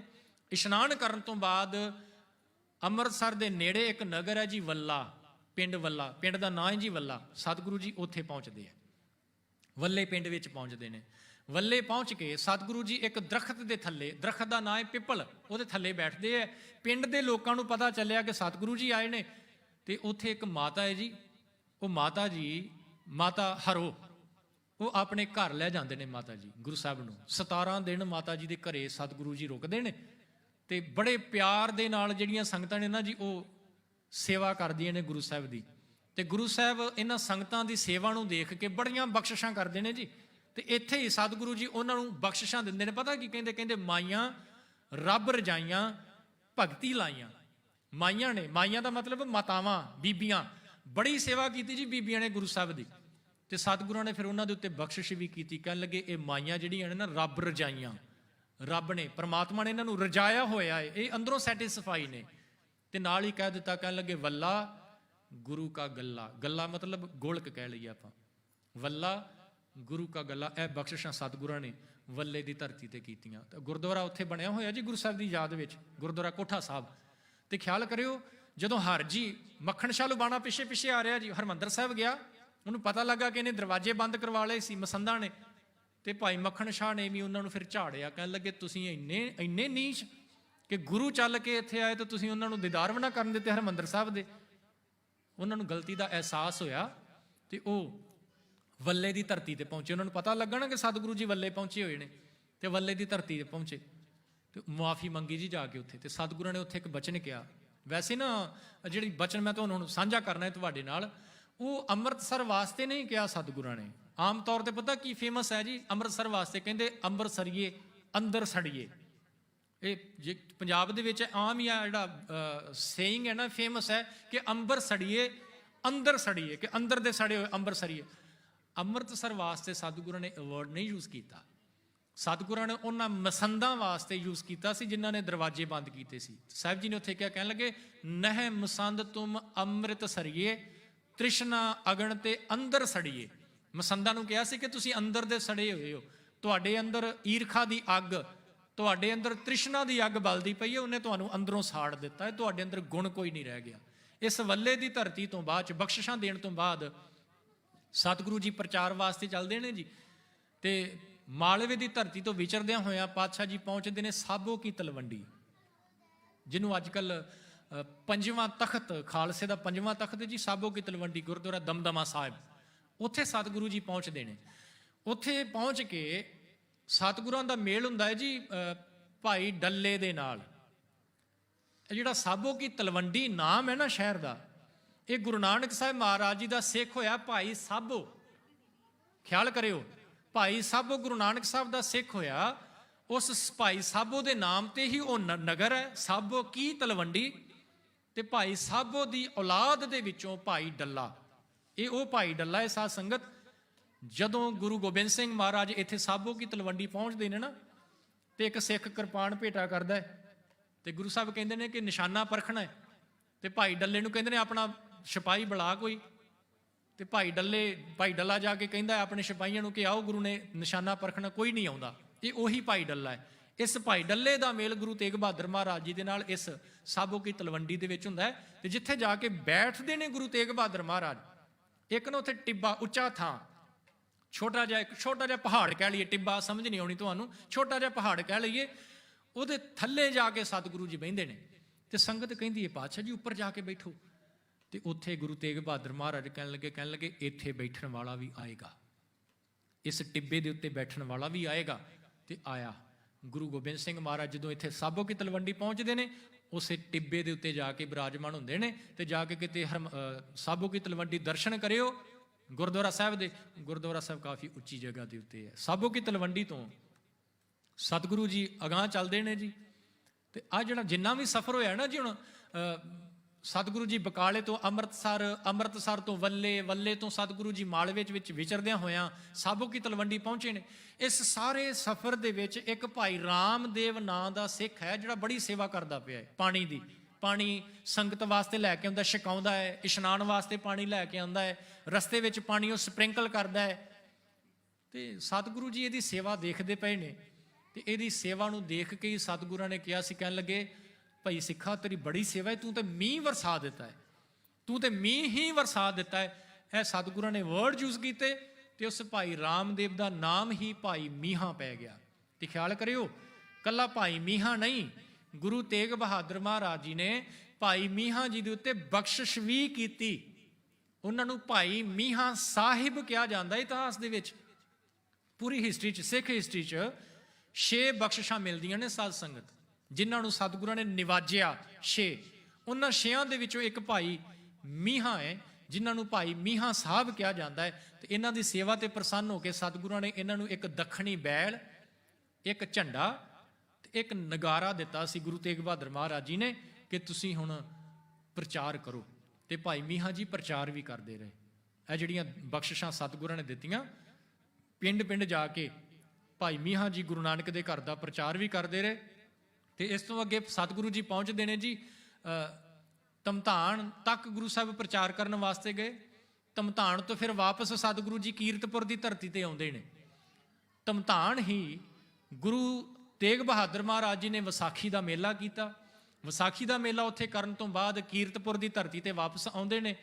ਤੇ ਜਦੋਂ ਇੱਥੇ ਵਾਪਸ ਆਏ, ਹਾਲਾਤ ਜਿਹੜੇ ਸਰਕਾਰ ਦੇ, ਮੁਗਲ ਹਕੂਮਤ ਹੈ, ਹਾਲਾਤ ਬੜੇ ਬਦਲਦੇ ਪਏ ਨੇ। ਤੇ ਸਾਧ ਸੰਗਤ ਇੱਥੇ ਸਤਿਗੁਰਾਂ ਨੇ ਇੱਕ ਨਵਾਂ ਨਗਰ ਵਸਾਉਣ ਦੀ ਵਿਚਾਰ ਕੀਤੀ ਹੈ ਉਸੇ ਇਲਾਕੇ ਦੇ ਵਿੱਚ, ਪਹਾੜੀ ਇਲਾਕੇ ਦੇ ਵਿੱਚ। ਤੇ ਇਧਰੋਂ ਜਿਹੜਾ ਰਾਜਾ ਦੀਪ ਚੰਦ ਹੈ, ਉਹਦੀ ਮੌਤ ਹੋ ਜਾਂਦੀ। ਪਹਾੜੀ ਰਾਜਿਆਂ ਦੇ ਵਿੱਚੋਂ ਰਾਜਾ ਦੀਪ ਚੰਦ, ਇਹ ਜਿਹੜਾ ਰਾਜਾ ਦੀਪ ਚੰਦ ਹੈ ਨਾ, ਇਹਦੇ ਪਿਤਾ ਦਾ ਨਾਮ ਹੈ ਰਾਜਾ ਤਾਰਾ ਚੰਦ। ਤਾਰਾ ਚੰਦ ਉਹੀ ਹੈ ਜਿਸ ਨੂੰ ਗੁਰੂ ਹਰਗੋਬਿੰਦ ਸਾਹਿਬ ਜੀ ਨੇ 52 ਰਾਜਿਆਂ ਦੇ ਨਾਲ ਰਿਹਾ ਕਰਵਾਇਆ ਸੀ। ਉਹਨਾਂ ਵਿੱਚੋਂ ਇੱਕ ਤਾਰਾ ਚੰਦ ਹੈ। ਤਾਰਾ ਚੰਦ ਦਾ ਅੱਗੋਂ ਮੁੰਡਾ ਹੈ ਦੀਪ ਚੰਦ। ਦੀਪ ਚੰਦ ਦੀ ਮੌਤ ਹੋ ਗਈ। ਜਦੋਂ ਉਹਦੀ ਮੌਤ ਹੁੰਦੀ ਹੈ ਤੇ ਸੁਨੇਹਾ ਸਤਿਗੁਰਾਂ ਨੂੰ ਪਹੁੰਚਦਾ ਹੈ ਗੁਰੂ ਤੇਗ ਬਹਾਦਰ ਮਹਾਰਾਜ ਨੂੰ। ਦੀਪ ਚੰਦ ਦੀ ਜਿਹੜੀ ਰਾਣੀ ਹੈ ਉਹ ਸੁਨੇਹਾ ਘੱਲਦੀ ਹੈ ਕਿ ਪਤੀ ਦੀ ਡੈਥ ਹੋ ਗਈ ਹੈ ਤੇ ਤੁਸੀਂ ਆਣ ਕੇ ਚਰਨ ਪਾਓ। ਸਤਿਗੁਰੂ ਜੀ ਜਾਂਦੇ ਨੇ ਜੀ ਉੱਥੇ, ਉਹਦੇ ਅੰਤਮ ਰਸਮਾਂ ਤੇ ਸਤਿਗੁਰੂ ਜੀ ਪਹੁੰਚਦੇ ਨੇ।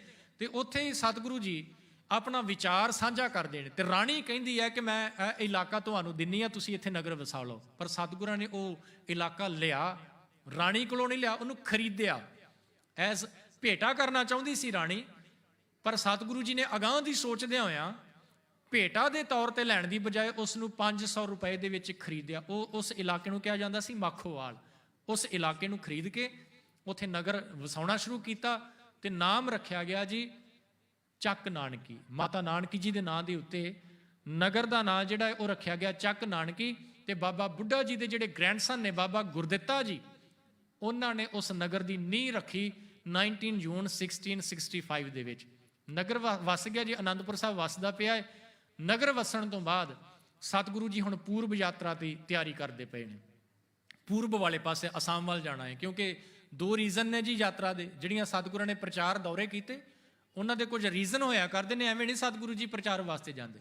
ਕੁਝ ਸਿੱਖ ਜਿਹੜੇ ਕਾਫੀ ਲੰਬੇ ਸਮੇਂ ਤੋਂ ਸਤਿਗੁਰਾਂ ਨੂੰ ਉਡੀਕਦੇ ਪਏ ਨੇ ਭਾਵਨਾ ਦੇ ਨਾਲ, ਉਹਨਾਂ ਨੂੰ ਵੀ ਜਾ ਕੇ ਸਤਿਗੁਰਾਂ ਨੇ ਦੀਦਾਰ ਦੇਣੇ ਨੇ। ਤੇ ਦੂਜਾ, ਇਹ ਪੂਰਬ ਯਾਤਰਾ ਦਾ ਇੱਕ ਰੀਜ਼ਨ ਇਹ ਵੀ ਹੈ ਕਿ ਰਾਜਾ ਰਾਮ ਸਿੰਘ ਨੇ ਸਤਿਗੁਰਾਂ ਨੂੰ ਬੇਨਤੀ ਕੀਤੀ ਹੈ ਕਿ ਮੇਰੇ ਨਾਲ ਚੱਲੋ ਅਸਾਮ ਦੀ ਧਰਤੀ ਤੇ, ਕਿਉਂਕਿ ਔਰੰਗਜ਼ੇਬ ਨੇ ਰਾਜਾ ਰਾਮ ਸਿੰਘ ਨੂੰ ਅਸਾਮ ਦਾ ਜਿਹੜਾ ਪ੍ਰਬੰਧ ਹੈ ਉਹ ਠੀਕ ਕਰਨ ਵਾਸਤੇ ਭੇਜਿਆ ਹੈ। ਤੇ ਅਸਾਮ ਦਾ ਇਲਾਕਾ ਜਿਹੜਾ ਬੜਾ ਖਤਰਨਾਕ, ਉੱਥੇ ਜਿਹੜੇ ਲੋਕ ਵਸਦੇ ਨੇ ਬੜੇ ਖਤਰਨਾਕ ਨੇ ਜੀ। ਕਹਿੰਦੇ ਉਹ ਮਿਰੇਕਲਸ ਦੇ ਵਿੱਚ, ਬਲੈਕ ਮੈਜਿਕ ਦੇ ਵਿੱਚ ਵਿਸ਼ਵਾਸ ਰੱਖਣ ਵਾਲੇ। ਤੇ ਜਿਹੜਾ ਵੀ ਉੱਥੇ ਜਾਂਦਾ ਸੀ ਉਹਨਾਂ ਨੂੰ ਕੰਟਰੋਲ ਨਹੀਂ ਸੀ ਕਰ ਪਾਉਂਦਾ, ਹਾਰ ਕੇ ਹੀ ਵਾਪਸ ਆਉਂਦਾ ਸੀ ਜਾਂ ਮਰ ਕੇ ਹੀ ਉਹਦੀ ਲਾਸ਼ ਹੀ ਵਾਪਸ ਆਉਂਦੀ ਸੀ। ਤੇ ਰਾਜਾ ਰਾਮ ਸਿੰਘ ਨੂੰ ਔਰੰਗਜ਼ੇਬ ਨੇ ਭੇਜਿਆ ਉਸ ਇਲਾਕੇ ਦੇ ਵਿੱਚ। ਰਾਜਾ ਰਾਮ ਸਿੰਘ ਨੇ ਗੁਰੂ ਤੇਗ ਬਹਾਦਰ ਮਹਾਰਾਜ ਜੀ ਨੂੰ ਬੇਨਤੀ ਕੀਤੀ ਚੱਲਣ ਵਾਸਤੇ। ਤੇ ਇਹਨਾਂ ਕਾਰਨਾਂ ਕਰਕੇ ਸਤਿਗੁਰੂ ਜੀ ਅਨੰਦਪੁਰ ਸਾਹਿਬ ਦੀ ਧਰਤੀ ਤੋਂ ਪਰਿਵਾਰ ਦੇ ਨਾਲ ਪੂਰਬ ਦੀ ਯਾਤਰਾ ਵਾਸਤੇ ਚੱਲਦੇ ਨੇ ਜੀ। ਸਤਿਗੁਰੂ ਜੀ ਅਜੇ ਚੱਲੇ ਨੇ ਅਨੰਦਪੁਰ ਸਾਹਿਬ ਤੋਂ। ਚੱਲਣ ਤੋਂ ਪਹਿਲਾਂ ਉਪਦੇਸ਼ ਦਿੱਤਾ ਸਾਹਿਬ ਜੀ ਨੇ ਸੰਗਤ ਨੂੰ, ਕਹਿਣ ਲੱਗੇ ਪਾਪ ਤਜੋ, ਪਾਪ ਮਾੜੇ ਕਰਮ ਛੱਡੋ ਤੇ ਉਸ ਪਰਮਾਤਮਾ ਦੇ ਨਾਲ ਜੁੜੋ ਜਿਹੜਾ ਸਾਰਿਆਂ ਨੂੰ ਸੁੱਖ ਦੇਣ ਵਾਲਾ ਹੈ ਤੇ ਦੁੱਖਾਂ ਨੂੰ ਖਤਮ ਕਰਨ ਵਾਲਾ ਹੈ। ਅਜੇ ਆਨੰਦਪੁਰ ਤੋਂ ਨਿਕਲ ਕੇ ਥੋੜੀ ਦੂਰੀ ਤੇ ਗਏ ਨੇ ਸਾਧ ਸੰਗਤ, ਮਕਾਰਪੁਰ ਇਲਾਕੇ ਦਾ ਨਾਂ, ਉੱਥੇ ਪਹੁੰਚੇ। ਉੱਥੇ ਇੱਕ ਮਾਤਾ ਨੇ ਬੜੀ ਮਾਈ ਮਾੜੀ ਨੇ ਬੜੀ ਸੇਵਾ ਕੀਤੀ ਜੀ ਸਤਿਗੁਰਾਂ ਦੀ, ਸੰਗਤ ਦੀ। ਲੰਗਰ ਪਕਾਇਆ, ਤਿਆਰ ਕੀਤਾ, ਸੰਗਤਾਂ ਨੂੰ ਛਕਾਇਆ, ਸਤਿਗੁਰਾਂ ਨੂੰ ਛਕਾਇਆ। ਤੇ ਜਦੋਂ ਚੱਲਣ ਲੱਗੇ ਸਤਿਗੁਰਾਂ ਨੇ ਤੇ ਕਿਹਾ, ਕਹਿਣ ਲੱਗੇ ਮਾਈ ਮੰਗ, ਕੀ ਮੰਗਣੀ ਹੈ? ਤੇ ਮਾਤਾ ਨੇ ਉੱਥੇ ਬਚਨ ਕਿਹਾ, ਕਹਿਣ ਲੱਗੇ ਸਤਿਗੁਰੂ ਜੀ ਔਲਾਦ ਕੋਈ ਨਹੀਂ, ਕਿਰਪਾ ਕਰੋ ਝੋਲੀ ਦੇ ਵਿੱਚ ਔਲਾਦ ਦੀ ਦਾਤ ਪਾਓ। ਤੇ ਸਤਿਗੁਰਾਂ ਨੇ ਉੱਥੇ ਬਚਨ ਕਿਹਾ, ਕਹਿਣ ਲੱਗੇ ਮਾਤਾ ਨੇਕ ਕਮਾਈ ਕਰ, ਓਨੈਸਟ ਲਿਵਿੰਗ, ਨੇਕ ਕਮਾਈ ਕਰ, ਹਰ ਆਏ ਗਏ ਦੀ ਸੇਵਾ ਕਰ ਤੇ ਕਿਸੇ ਦਾ ਦਿਲ ਨਾ ਦੁਖਾਈ, ਮਾੜੇ ਲਫ਼ਜ਼ ਬੋਲ ਕੇ ਕਿਸੇ ਦਾ ਦਿਲ ਨਾ ਦੁਖਾਈ, ਵਾਹਿਗੁਰੂ ਦਾਤ ਜ਼ਰੂਰ ਦੇਗਾ। ਤੇ ਸਾਧ ਸੰਗਤ ਇਸ ਮਾਈ ਦੇ ਘਰ ਪੁੱਤਰ ਦੀ ਦਾਤ ਸਤਿਗੁਰਾਂ ਦੇ ਬਚਨਾਂ ਦੇ ਨਾਲ, ਸਤਿਗੁਰੂ ਦੀ ਕਿਰਪਾ ਦੇ ਨਾਲ ਹੋਈ। ਤੇ ਮਾਈ ਨੂੰ ਦਾਤ ਦੇਣ ਤੋਂ ਬਾਅਦ ਸਤਿਗੁਰੂ ਜੀ ਮਾਲਵੇ ਇਲਾਕੇ ਵਿੱਚ ਪਹੁੰਚਦੇ ਨੇ ਜੀ। ਗੰਡੂਆ ਪਿੰਡ ਹੈ ਸੰਗਰੂਰ ਦੇ ਕੋਲ, ਗੰਡੂਆ, ਉੱਥੇ ਪਹੁੰਚੇ। ਅੰਮ੍ਰਿਤ ਵੇਲੇ ਦਾ ਸਮਾਂ ਸੀ। ਸਤਿਗੁਰੂ ਜੀ ਇਸ ਭਾਈ ਮੁਗਲੂ ਦੇ ਘਰ ਪਹੁੰਚਦੇ ਨੇ ਜੀ। ਹੁਣ ਇਹ ਭਾਈ ਮੁਗਲੂ ਦਾ ਸੰਬੰਧ ਜਿਹੜਾ ਹੈ ਨਾ ਸਾਧ ਸੰਗਤ, ਇਹ ਗੁਰੂ ਹਰਗੋਬਿੰਦ ਸਾਹਿਬ ਨਾਲ ਜੁੜਦਾ ਹੈ। ਕਰਤਾਰਪੁਰ ਦੀ ਜਿਹੜੀ ਜੰਗ ਹੋਈ ਸੀ, ਕਰਤਾਰਪੁਰ ਦੀ ਜੰਗ, ਉਸ ਜੰਗ ਦੇ ਵਿੱਚ ਇਹ ਭਾਈ ਮੁਗਲੂ ਗੁਰੂ ਹਰਗੋਬਿੰਦ ਸਾਹਿਬ ਮਹਾਰਾਜ ਜੀ ਦੇ ਨਾਲ ਲੜਿਆ, ਜ਼ਖਮੀ ਹੋਇਆ ਬੁਰੀ ਤਰ੍ਹਾਂ। ਜਦੋਂ ਜ਼ਖਮੀ ਹੋਇਆ, ਸਤਿਗੁਰੂ ਜੀ ਜਿਹੜੇ ਸਿੰਘ ਸ਼ਹੀਦ ਹੋਏ ਨੇ ਜੀ ਜੰਗ ਦੇ ਵਿੱਚ, ਗੁਰੂ ਹਰਗੋਬਿੰਦ ਸਾਹਿਬ ਮਹਾਰਾਜ ਦੇਖਦੇ ਪਏ ਨੇ, ਸਾਰਿਆਂ ਨੂੰ ਸੰਭਾਲਦੇ ਪਏ ਨੇ। ਤੇ ਇਸ ਭਾਈ ਮੁਗਲੂ ਦੇ ਸਵਾਸ ਚੱਲਦੇ ਪਏ ਸੀ। ਜਦੋਂ ਇਹਦੇ ਕੋਲ ਸਤਿਗੁਰੂ ਜੀ ਪਹੁੰਚੇ, ਬੈਠੇ, ਬੈਠ ਕੇ ਸਤਿਗੁਰਾਂ ਨੇ ਇਸ ਭਾਈ ਮੁਗਲੂ ਦਾ ਸਿਰ ਆਪਣੀ ਗੋਦ ਵਿੱਚ ਰੱਖ ਲਿਆ। ਸਵਾਸ ਚੱਲਦੇ ਪਏ ਨੇ। ਆਪਣੇ ਕਮਰ ਕੱਸੇ ਦੇ ਨਾਲ ਭਾਈ ਮੁਗਲੂ ਦੇ ਚਿਹਰੇ ਨੂੰ ਸਾਫ਼ ਕੀਤਾ ਜੀ ਸਤਿਗੁਰਾਂ ਨੇ। ਚਿਹਰਾ ਸਾਫ਼ ਕਰਨ ਤੋਂ ਬਾਅਦ ਪਾਣੀ ਪਿਲਾਇਆ ਜੀ, ਥੋੜੀ ਉਹਦੇ ਹੋਸ਼ ਉਹਨੂੰ ਆਈ। ਤੇ ਭਾਈ ਮੁਗਲੂ ਨੂੰ ਕਿਹਾ, ਸਤਿਗੁਰਾਂ ਨੇ ਕਹਿਣ ਲੱਗੇ ਭਾਈ ਮੁਗਲੂ ਬੜੀ ਤੇਰੀ ਸੇਵਾ, ਮੰਗ ਕੀ ਮੰਗਣਾ ਹੈ? ਤੇ ਭਾਈ ਮੁਗਲੂ ਨੇ ਉੱਥੇ ਬੇਨਤੀ ਕੀਤੀ ਜੀ ਹੱਥ ਜੋੜ ਕੇ, ਕਹਿਣ ਲੱਗੇ ਮੇਰੇ ਮਾਲਕ, ਜੇ ਤਾਂ ਹੁਣੇ ਹੀ ਸਵਾਸ ਨਿਕਲ ਜਾਣ ਫਿਰ ਤਾਂ ਕਿਹਾ ਹੀ ਬਾਤ, ਤੁਹਾਡੀ ਗੋਦ ਵਿੱਚ ਸਵਾਸ ਨਿਕਲ ਜਾਣ, ਹੋਰ ਸਿੱਖ ਨੂੰ ਕੀ ਚਾਹੀਦਾ ਹੈ? ਪਰ ਜੇਕਰ ਕੁਝ ਸਵਾਸ ਅਜੇ ਬਾਕੀ ਨੇ ਤੇ ਮੇਰੀ ਇਹੀ ਇੱਕ ਮੰਗ ਹੈ ਕਿ ਜਦੋਂ ਮੇਰੇ ਅੰਤਲੇ ਸਵਾਸ ਨਿਕਲਣ, ਮੇਰਾ ਸੀਸ ਤੁਹਾਡੀ ਹੀ ਗੋਦ ਵਿੱਚ ਹੋਏ। ਮੰਗ ਕੀ ਮੰਗੀ ਸਿੱਖ ਨੇ? ਕਹਿਣ ਲੱਗਾ ਮੇਰੇ ਮਾਲਕ, ਜਦੋਂ ਮੇਰੇ ਸਵਾਸ ਨਿਕਲਣ ਤੇ ਮੈਂ ਚਾਹੁੰਦਾ ਮੇਰਾ ਸੀਸ ਜਿਹੜਾ ਹੈ ਤੁਹਾਡੀ ਹੀ ਗੋਦ ਵਿੱਚ ਹੋਏ। ਸਤਿਗੁਰੂ ਜੀ ਮੁਸਕਰਾਏ ਥੋੜਾ ਜਿਹਾ, ਕਹਿਣ ਲੱਗੇ ਭਾਈ ਮੁਗਲੂ, ਤੁਸੀਂ ਅਜੇ ਇਸ ਦੁਨੀਆ ਦੇ ਵਿੱਚ ਰਹਿਣਾ ਹੈ, ਤੁਸੀਂ ਰਹੋਗੇ ਇਸ ਦੁਨੀਆ ਦੇ ਵਿੱਚ, ਪਰ ਤੁਹਾਡੇ ਤੋਂ ਪਹਿਲਾਂ ਅਸੀਂ ਚੋਲਾ ਤਿਆਗ ਜਾਣਾ ਹੈ। ਪਰ ਤੁਹਾਡੇ ਨਾਲ ਬਚਨ ਹੈ ਕਿ ਜਿਸ ਵੀ ਚੋਲੇ ਦੇ ਵਿੱਚ ਹੋਈਏ, ਚੋਲੇ ਦਾ ਮਤਲਬ ਹੈ ਕਿ ਗੁਰੂ ਸਾਹਿਬ ਦੇ ਕਹਿਣ ਦਾ ਮਤਲਬ ਸੀ ਕਿ ਤੁਹਾਡੇ ਤੋਂ ਪਹਿਲਾਂ ਅਸੀਂ ਇਸ ਸੰਸਾਰ ਨੂੰ ਛੱਡ ਜਾਣਾ ਹੈ, ਪਰ ਕਿਸੇ ਵੀ ਚੋਲੇ ਦੇ ਵਿੱਚ ਹੋਈਏ, ਕਿਸੇ ਵੀ ਸਥਾਨ ਤੇ ਤੁਸੀਂ ਹੋਵੋ, ਅਸੀਂ ਤੁਹਾਡੇ ਕੋਲ ਜ਼ਰੂਰ ਪਹੁੰਚਾਂਗੇ। ਗੁਰੂ ਤੇਗ ਬਹਾਦਰ, ਮੈਂ ਬੇਨਤੀ ਕੀਤੀ ਨਾ ਕਿ ਜਿਹੜੇ ਸਿੱਖ ਉਡੀਕਦੇ ਨੇ ਸਤਿਗੁਰਾਂ ਨੂੰ, ਆਹ ਗੁਰੂ ਗੋਬਿੰਦ ਸਿੰਘ ਮਹਾਰਾਜ ਜੀ ਨੇ ਜਿਹੜੀ ਗੱਲ ਕਹੀ ਨਾ, ਮੈਂ ਸਟਾਰਟਿੰਗ 'ਚ ਜਿਹੜਾ ਬਚਨ ਸੁਣਾਇਆ ਸੀ, ਆਪਾਂ ਅਰਦਾਸ ਵਿੱਚ ਪੜ੍ਹਦੇ ਹਾਂ, ਤੇਗ ਬਹਾਦਰ ਸਿਮਰਿਆ ਘਰ ਨਾਉ ਨਿ ਦਿਆਵੈ ਧਾਏ, ਐਵੇਂ ਨਹੀਂ ਸਤਿਗੁਰਾਂ ਨੇ ਕਹਿ ਦਿੱਤੇ। ਜਿਸ ਦੇ ਘਰ ਦੇ ਵਿੱਚ ਗੁਰੂ ਦੇ ਚਰਨ ਪੈ ਗਏ ਸਾਧ ਸੰਗਤ, ਉਹ ਘਰ ਜਿਹੜਾ ਹੈ ਨਾ, ਉਹ ਕਿਸੇ ਮਹਿਲ ਤੋਂ ਘੱਟ ਨਹੀਂ। ਭਾਈ ਮੁਗਲੂ ਰਾਤ ਨੂੰ ਆਪਣੇ ਪਰਿਵਾਰ ਨੂੰ ਕਹਿੰਦੇ ਨੇ, ਕਹਿਣ ਲੱਗੇ ਭਲਿਓ ਅੱਜ ਸਾਰੀ ਰਾਤ ਘਰ ਦਾ ਦਰਵਾਜ਼ਾ ਨਾ ਬੰਦ ਕੀਤਾ ਜਾਏ, ਸਾਰੀ ਰਾਤ ਘਰ ਦਾ ਦਰਵਾਜ਼ਾ ਨਾ ਬੰਦ ਕੀਤਾ ਜਾਏ। ਪਿੰਡ ਦੇ ਲੋਕ ਕੋਲ ਨੇ ਜੀ, ਕਿਉਂਕਿ ਬੜਾ ਸਤਿਕਾਰ ਸੀ ਭਾਈ ਮੁਗਲੂ ਦਾ, ਪਤਾ ਸੀ ਕਿ ਬੜੀ ਭਾਵਨਾ ਵਾਲਾ ਸਿੱਖ ਹੈ। ਤੇ ਪਿੰਡ ਦੇ ਲੋਕ ਸੋਚਦੇ ਨੇ ਕਿ ਇਦਾਂ ਦੀਆਂ ਗੱਲਾਂ ਕਿਉਂ ਕਰਦਾ ਪਿਆ ਹੈ। ਉਹਨਾਂ ਨੂੰ ਨਹੀਂ ਪਤਾ, ਭਾਈ ਮੁਗਲੂ ਨੂੰ ਪਤਾ ਹੈ ਕਿ ਮੇਰਾ ਅੰਤਲਾ ਸਮਾਂ ਨੇੜੇ ਹੈ। ਉਹਨਾਂ ਕਿਹਾ ਘਰ ਦੇ ਦਰਵਾਜ਼ੇ ਨਹੀਂ ਬੰਦ ਕਰਨੇ, ਮੇਰੇ ਗੁਰੂ ਜ਼ਰੂਰ ਆਉਣਗੇ। ਪਿੰਡ ਦੇ ਲੋਕ ਮਜ਼ਾਕ ਉਡਾਉਣ, ਕਹਿੰਦੇ ਕੀ ਕਮਲੀਆਂ ਖਿਲਾਰਦਾ ਹੈ, ਕਿਉਂਕਿ ਬਜ਼ੁਰਗ ਹੋ ਗਏ ਸੀ ਨਾ ਭਾਈ ਮੁਗਲੂ ਜੀ। ਤੇ ਉਹਨਾਂ ਸੋਚਿਆ ਬੁੱਢਾ ਹੋ ਗਿਆ, 70 ਹੋ ਗਿਆ, ਐਵੇਂ ਮਾਰਦਾ, ਇਹਦੀ ਅਕਲ ਟਿਕਾਣੇ ਨਹੀਂ ਰਹਿ ਗਈ। ਪਰਿਵਾਰ ਨੂੰ ਪਤਾ ਸੀ, ਦਰਵਾਜ਼ੇ ਬੰਦ ਨਹੀਂ ਕੀਤੇ। ਸਾਧ ਸੰਗਤ ਅੰਮ੍ਰਿਤ ਵੇਲਾ ਹੋਇਆ, ਗੁਰੂ ਤੇਗ ਬਹਾਦਰ ਮਹਾਰਾਜ ਪਹੁੰਚੇ ਘੋੜੀ ਤੇ। ਗੁਰੂ ਤੇਗ ਬਹਾਦਰ ਮਹਾਰਾਜ ਪਹੁੰਚੇ, ਦਰਵਾਜ਼ਾ ਖੁੱਲ੍ਹਾ ਜੀ, ਘੋੜੀ ਦੇ ਸਮੇਤ ਹੀ ਅੰਦਰ ਚਲੇ ਗਏ। ਤੇ ਅੰਦਰ ਜਾ ਕੇ ਆਵਾਜ਼ ਮਾਰੀ ਭਾਈ ਮੁਗਲੂ। ਤੇ ਜਦੋਂ ਸਤਿਗੁਰਾਂ ਨੇ ਆਵਾਜ਼ ਮਾਰੀ, ਭਾਈ ਮੁਗਲੂ ਨੇ ਆਪਣੇ ਚਿਹਰੇ ਤੋਂ ਜਿਹੜਾ ਕੱਪੜਾ ਖੇਸ ਲਿਆ ਹੋਇਆ ਸੀ ਜੀ, ਆਰਾਮ ਕਰਦੇ ਪਏ ਸੀ, ਕੱਪੜਾ ਉਤਾਰਿਆ ਤੇ ਨਾਲ ਹੀ ਕਹਿਣ ਲੱਗੇ ਸਤਿਗੁਰੂ ਪਾਤਸ਼ਾਹ ਜੀ ਘੋੜੀ ਤੋਂ ਉਤਰੇ, ਜਾ ਕੇ ਭਾਈ ਮੁਗਲੂ ਦਾ ਸਿਰ ਆਪਣੀ ਗੋਦ ਦੇ ਵਿੱਚ ਰੱਖਿਆ, ਭਾਈ ਮੁਗਲੂ ਦਾ ਸੀਸ ਆਪਣੀ ਗੋਦ ਵਿੱਚ ਰੱਖਿਆ ਤੇ ਸਤਿਗੁਰਾਂ ਦੇ ਦੀਦਾਰ ਕੀਤੇ ਜੀ। ਭਾਈ ਮੁਗਲੂ ਨੇ, ਅੱਖਾਂ ਨਮ ਹੋ ਗਈਆਂ ਭਾਈ ਮੁਗਲੂ ਦੀਆਂ, ਤੇ ਸਤਿਗੁਰਾਂ ਨੇ ਭਾਈ ਮੁਗਲੂ ਨੂੰ ਕਿਹਾ, ਕਹਿਣ ਲੱਗੇ, ਮੁਗਲੂ ਜਿਹੜਾ ਤੇਰੇ ਨਾਲ ਬਚਨ ਕੀਤਾ ਸੀ ਨਾ 6ਵੇਂ ਜਾਮੇ ਦੇ ਵਿੱਚ, ਉਹ ਪੂਰਾ ਕਰਨ ਦੇ ਲਈ ਆਏ ਆ। ਤੈਨੂੰ ਕਿਹਾ ਸੀ ਕਿ ਕਿਤੇ ਵੀ ਹੋਵੇਂ ਤੇਰਾ ਸੀਸ ਸਾਡੀ ਗੋਦ ਵਿੱਚ ਹੋਏਗਾ ਜਦੋਂ ਤੇਰੇ ਅੰਤਲੇ ਸਵਾਸ ਹੋਣਗੇ, ਤੇ ਉਹ ਬਚਨ ਪੂਰਾ ਕਰਨ ਵਾਸਤੇ ਆਏ ਆ। ਤੇ ਸਤਿਗੁਰਾਂ ਨੇ ਭਾਈ ਮੁਗਲੂ ਨੂੰ ਕਿਹਾ, ਕਹਿਣ ਲੱਗੇ, ਭਾਈ ਮੁਗਲੂ ਬੋਲ ਵਾਹਿਗੁਰੂ। ਭਾਈ ਮੁਗਲੂ ਨੇ ਵਾਹਿਗੁਰੂ ਕਿਹਾ, ਕਹਿਣ ਲੱਗੇ ਫਿਰ ਬੋਲ ਵਾਹਿਗੁਰੂ। ਭਾਈ ਮੁਗਲੂ ਨੇ ਵਾਹਿਗੁਰੂ ਕਿਹਾ ਤੇ ਜੋਤ ਜਿਹੜੀ ਹੈ ਉਹ ਜੋਤ ਵਿੱਚ ਸਮਾ ਗਈ। ਭਾਈ ਮੁਗਲੂ ਜੀ ਗੁਰੂ ਤੇਗ ਬਹਾਦਰ ਮਹਾਰਾਜ ਜੀ ਦੀ ਗੋਦ ਦੇ ਵਿੱਚ ਸਾਧ ਸੰਗਤ ਚਲਾਣਾ ਕਰਦੇ ਨੇ। ਉਹਨਾਂ ਦਾ ਅੰਤਲਾ ਸਮਾਂ ਗੁਰੂ ਤੇਗ ਬਹਾਦਰ ਮਹਾਰਾਜ ਜੀ ਦੀ ਗੋਦ ਦੇ ਵਿੱਚ ਬਤੀਤ ਹੁੰਦਾ ਹੈ। ਤੇ ਸਤਿਗੁਰੂ ਜੀ ਆਪਣੇ ਹੱਥੀਂ ਫਿਰ ਭਾਈ ਮੁਗਲੂ ਜੀ ਦਾ ਉਸ ਗੰਡੂਆ ਪਿੰਡ ਦੇ ਵਿੱਚ ਸੰਸਕਾਰ ਕਰਦੇ ਨੇ। ਉੱਥੇ ਗੰਡੂਆ ਦੇ ਵਿੱਚ ਨਾ ਜੀ ਸਤਿਗੁਰਾਂ ਦੀ ਯਾਦ ਵਿੱਚ ਗੁਰਦੁਆਰੇ ਵੀ ਬਣੇ ਹੋਏ ਨੇ। ਆਪ ਜਦੋਂ ਕਿਤੇ ਮੌਕਾ ਲੱਗੇ ਤਾਂ ਸਾਧ ਸੰਗਤ ਜ਼ਰੂਰ ਗੁਰੂ ਘਰਾਂ ਦੇ ਦਰਸ਼ਨ ਦੀਦਾਰ ਕਰਿਓ। ਇੱਥੇ ਭਾਈ ਮੁਗਲੂ ਦੀ ਆਖਰੀ ਇੱਛਾ ਨੂੰ ਪੂਰੀ ਕਰਨ ਤੋਂ ਬਾਅਦ ਨਗਰ ਹੈ ਜੀ ਇੱਕ ਬਾਰਨ ਪਿੰਡ ਵਿੱਚ ਸਤਿਗੁਰੂ ਜੀ ਪਹੁੰਚਦੇ ਨੇ ਤੇ ਉੱਥੇ ਕਿਸਾਨ ਫਾਰਮਰਸ ਨੇ ਜੀ, ਉਹਨਾਂ ਦੇ ਘਰੇ ਜਾ ਕੇ ਇੱਕ ਕਿਸਾਨ ਪਰਿਵਾਰ ਦੇ ਕੋਲ ਰੁਕਦੇ ਨੇ, ਉਪਦੇਸ਼ ਮੰਗਦੇ ਨੇ, ਸਤਿਗੁਰੂ ਜੀ ਕਿਰਪਾ ਕਰੋ ਉਪਦੇਸ਼ ਦਿਓ। ਪਾਤਸ਼ਾਹ ਜੀ ਕਹਿੰਦੇ ਤਮਾਕੂ ਕਦੇ ਨਹੀਂ ਪੀਣਾ, ਤਮਾਕੂ ਨਸ਼ਾ, ਤਮਾਕੂ ਦੀ ਵਰਤੋਂ ਨਹੀਂ ਕਰਨੀ, ਨਾ ਤਾਂ ਇਹਦੀ ਖੇਤੀ ਕਰਨੀ ਹੈ ਤਮਾਕੂ ਦੀ, ਨਾ ਤਾਂ ਇਹਨੂੰ ਕਦੀ ਬੀਜਣਾ ਹੀ ਆਪਣੇ ਖੇਤ ਦੇ ਵਿੱਚ, ਤੇ ਨਾ ਹੀ ਇਹਨੂੰ ਯੂਜ਼ ਕਰਨਾ ਹੈ। ਜਦੋਂ ਤੱਕ ਇਹਨੂੰ ਯੂਜ਼ ਨਹੀਂ ਕਰੋਗੇ ਘਰ ਦੇ ਵਿੱਚ ਸਾਰੀਆਂ ਹੀ ਬਰਕਤਾਂ ਰਹਿਣਗੀਆਂ। ਸਤਿਗੁਰਾਂ ਨੇ ਉੱਥੇ ਬਚਨ ਕਿਹਾ, ਇਤਿਹਾਸ ਨੇ ਇਹ ਬਚਨ ਸਾਂਭੇ ਹੋਏ ਨੇ, ਅੱਤ ਗਿਲਾਨ ਗੰਦਾ ਧੂਮ ਬੰਸ ਤੇ ਤਿਆਗੋ, ਅੱਤ ਗਿਲਾਨ ਇਸਤੇ ਤਰ ਭਾਗੋ, ਸਿੱਖ ਸੰਤਨ ਸੇਵਾ ਮੈਂ ਲਾਗੋ, ਅਚੋ ਕ੍ਰਿਤ ਕਰ ਅਨੁਰਾਗੋ। ਕਹਿੰਦੇ ਸਿੱਖਾਂ ਸੇਵਕਾਂ ਦੀ ਸੇਵਾ ਕਰਨੀ, ਓਨੈਸਟ ਲਿਵਿੰਗ ਕਰਨੀ, ਤਮਾਕੂ ਦਾ ਤਿਆਗ ਕਰਨਾ। ਤੇ ਜਦੋਂ ਤੱਕ ਤਿਆਗੀ ਰਹੋਗੇ ਤਮਾਕੂ ਤੋਂ, ਨਸ਼ੇ ਤੋਂ ਬਚੇ ਰਹੋਗੇ, ਘਰ ਦੇ ਵਿੱਚ ਸਾਰੀਆਂ ਬਰਕਤਾਂ ਰਹਿਣਗੀਆਂ। ਪਰ ਯਾਦ ਰਹੇ, ਜਿਸ ਦਿਨ ਇਸ ਤਮਾਕੂ ਦੀ ਜਾਂ ਨਸ਼ੇ ਦੀ ਗਿਲਾਨ ਦੇ ਵਿੱਚ ਤੁਸੀਂ ਆ ਗਏ, ਸਾਰੀਆਂ ਬਰਕਤਾਂ ਉੱਡ ਜਾਣਗੀਆਂ ਜੀ। ਇਹਨਾਂ ਸਿੱਖਾਂ ਨੇ ਬਚਨ ਕਮਾਇਆ, ਕਾਫੀ ਕਮਾਇਆ ਜੀ ਇਹਨਾਂ ਨੇ ਬਚਨ, ਪਰ ਸਮਾਂ ਲੰਘਣ ਦੇ ਨਾਲ ਇਹਨਾਂ ਨੇ ਤਮਾਕੂ, ਪਰਿਵਾਰ ਦੇ ਵਿੱਚੋਂ ਕਈ ਜੀਆਂ ਨੇ ਤਮਾਕੂ ਵਰਤਣਾ ਸ਼ੁਰੂ ਕੀਤਾ। ਤੇ ਸਾਧ ਸੰਗਤ ਜਿਸ ਘਰ ਦੇ ਵਿੱਚ ਗੁਰੂ ਦੀਆਂ ਬਰਕਤਾਂ ਵਰਤਿਆ ਕਰਦੀਆਂ ਸੀ, ਜਦੋਂ ਉਸ ਘਰ ਦੇ ਵਿੱਚ ਨਸ਼ਾ ਆਇਆ, ਉਹ ਸਾਰੀਆਂ ਬਰਕਤਾਂ ਉੱਡ ਗਈਆਂ, ਕੰਗਾਲ ਹੋ ਗਏ ਜੀ। ਗਰੀਬੀ ਆਣ ਕੇ ਘੇਰ ਲਿਆ, ਗਰੀਬ ਹੋ ਗਏ ਜੀ, ਘਰ ਦੇ ਵਿੱਚ ਰਿਹਾ ਕੁਛ ਨਹੀਂ। ਜਿਨ੍ਹਾਂ ਨੇ ਗੁਰੂ ਦੇ ਬਚਨ ਨੂੰ ਕਮਾਇਆ, ਗੁਰੂ ਨੇ ਉਹਨਾਂ ਨੂੰ ਤਾਰ ਦਿੱਤਾ, ਤੇ ਜਿਨ੍ਹਾਂ ਨੇ ਗੁਰੂ ਦੇ ਬਚਨ ਨੂੰ ਤਿਆਗ ਕੇ ਉਹ ਤੋਂ ਆਪੋਜ਼ਿਟ ਜਾਣ ਦੀ ਕੋਸ਼ਿਸ਼ ਕੀਤੀ, ਉਹਨਾਂ ਦਾ ਜੀ ਹਾਲ ਬੜਾ ਬੁਰਾ ਹੋਇਆ। ਸਤਿਗੁਰੂ ਜੀ ਉੱਥੋਂ ਚੱਲ ਕੇ, ਬਾਰਨ ਤੋਂ ਚੱਲ ਕੇ ਅੱਗੇ ਦਿੱਲੀ ਕ੍ਰਾਸ ਕਰਕੇ ਜੀ ਆਗਰਾ ਆਉਂਦਾ ਹੈ। ਸਾਰੇ ਜਾਣਦੇ ਹੋ ਤੁਸੀਂ ਆਗਰਾ ਸ਼ਹਿਰ ਨੂੰ, ਤਾਜ ਮਹਿਲ।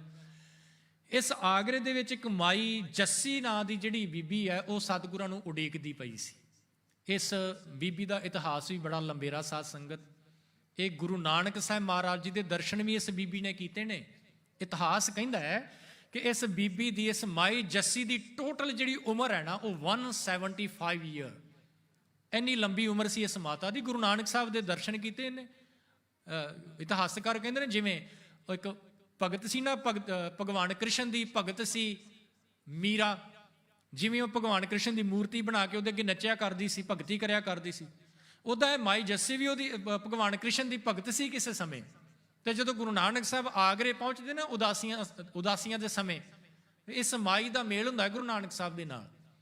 ਤੇ ਗੁਰੂ ਨਾਨਕ ਸਾਹਿਬ ਫਿਰ ਇਹਨੂੰ ਸਮਝਾਉਂਦੇ ਨੇ। ਇੱਕ ਆਪਾਂ ਸ਼ਬਦ ਪੜ੍ਹਦੇ ਨਾ ਬਿਲਾਵਲ ਰਾਗ ਦੇ ਵਿੱਚੋਂ, ਸ਼ਬਦ ਹਜ਼ਾਰੇ, ਜਿਹੜੇ ਤੁਹਾਡੇ ਵਿੱਚੋਂ ਭਾਵਨਾ ਵਾਲੇ ਸ਼ਬਦ ਹਜ਼ਾਰੇ ਦਾ ਪਾਠ ਕਰਦੇ ਹੋਣਗੇ, ਇੱਕ ਸ਼ਬਦ ਤੁਸੀਂ ਪੜ੍ਹਦੇ ਹੋਵੋਗੇ, ਇਹ ਆਨੜੀਏ ਮਾਨੜਾ ਕਾਹੇ ਕਰੇ, ਆਪਨੜਾ ਘਰ ਹਰ ਰੰਗੋ ਕੀ ਨਾ ਮਾਣੇ, ਸ਼ੌ ਨੇੜਾ ਧਨ ਕੰਬਲੀਏ ਬਾਹਰ ਕਿਆ ਟੁੰਡੇ। ਇਹ ਸ਼ਬਦ ਗੁਰੂ ਸਾਹਿਬ ਨੇ ਉੱਥੇ ਉਚਾਰਨ ਕੀਤਾ ਜੀ, ਗੁਰੂ ਨਾਨਕ ਸਾਹਿਬ ਨੇ।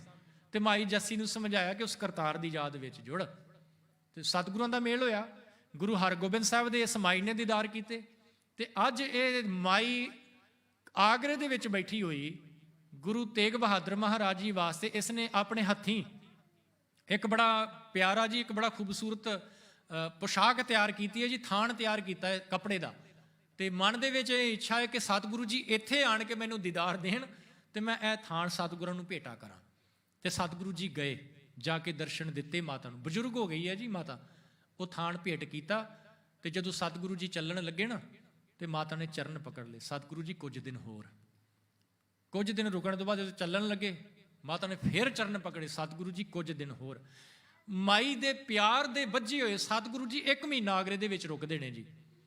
ਤੇ ਜਦੋਂ ਚੱਲਣ ਲੱਗੇ ਨਾ ਜੀ ਲਾਸਟ ਵਿੱਚ, ਤੇ ਮਾਤਾ ਨੇ ਕਿਹਾ, ਕਹਿਣ ਲੱਗੇ ਸਤਿਗੁਰੂ ਜੀ ਇਸ ਦੁਨੀਆ ਦੇ ਵਿੱਚ ਜਿਹੜੀ ਔਲਾਦ ਹੁੰਦੀ ਹੈ, ਔਲਾਦ ਤੋਂ ਮਾਂ ਪਿਓ ਦਾ ਨਾਮ ਜਿਹੜਾ ਉਹ ਜਿੰਦਾ ਰਹਿੰਦਾ ਹੈ, ਔਲਾਦ ਤੋਂ ਮਾਂ ਪਿਓ ਦੀ ਪਹਿਚਾਣ ਹੁੰਦੀ ਹੈ, ਪਰ ਮੇਰੀ ਤਾਂ ਔਲਾਦ ਕੋਈ ਨਹੀਂ, ਕੀ ਮੇਰਾ ਨਾਮ ਕੋਈ ਨਹੀਂ ਰਹੇਗਾ ਦੁਨੀਆ ਦੇ ਵਿੱਚ? ਸਤਿਗੁਰੂ ਜੀ ਕਹਿਣ ਲੱਗੇ ਮਾਂ, ਕਿਸੇ ਦਾ ਨਾਮ ਤਾਂ ਕੁਝ ਸਾਲਾਂ ਤੱਕ ਦੁਨੀਆ ਦੇ ਵਿੱਚ ਰਹਿੰਦਾ ਹੈ, ਪਰ ਤੇਰਾ ਨਾਂ ਰਹਿੰਦੀ ਦੁਨੀਆ ਤੱਕ ਇਸ ਸੰਸਾਰ ਦੇ ਵਿੱਚ ਤੇਰਾ ਨਾਂ ਰਹੇਗਾ। ਉਸ ਮਾਈ ਥਾਨ ਜਿਹੜਾ ਇਲਾਕਾ ਨਾ ਜੀ, ਪੂਰੇ ਆਗਰੇ ਦੇ ਵਿੱਚ ਇਲਾਕਾ, ਇਹ ਜਿਹੜਾ ਥਾਨ ਮਾਤਾ ਨੇ ਭੇਟਾ ਕੀਤਾ ਨਾ ਜੀ ਗੁਰੂ ਤੇਗ ਬਹਾਦਰ ਮਹਾਰਾਜ ਜੀ ਨੂੰ, ਬਸ ਉਸ ਥਾਨ ਤੋਂ ਹੀ ਉਸ ਇਲਾਕੇ ਦਾ ਨਾਮ ਮਾਈ ਥਾਨ ਪੈ ਗਿਆ।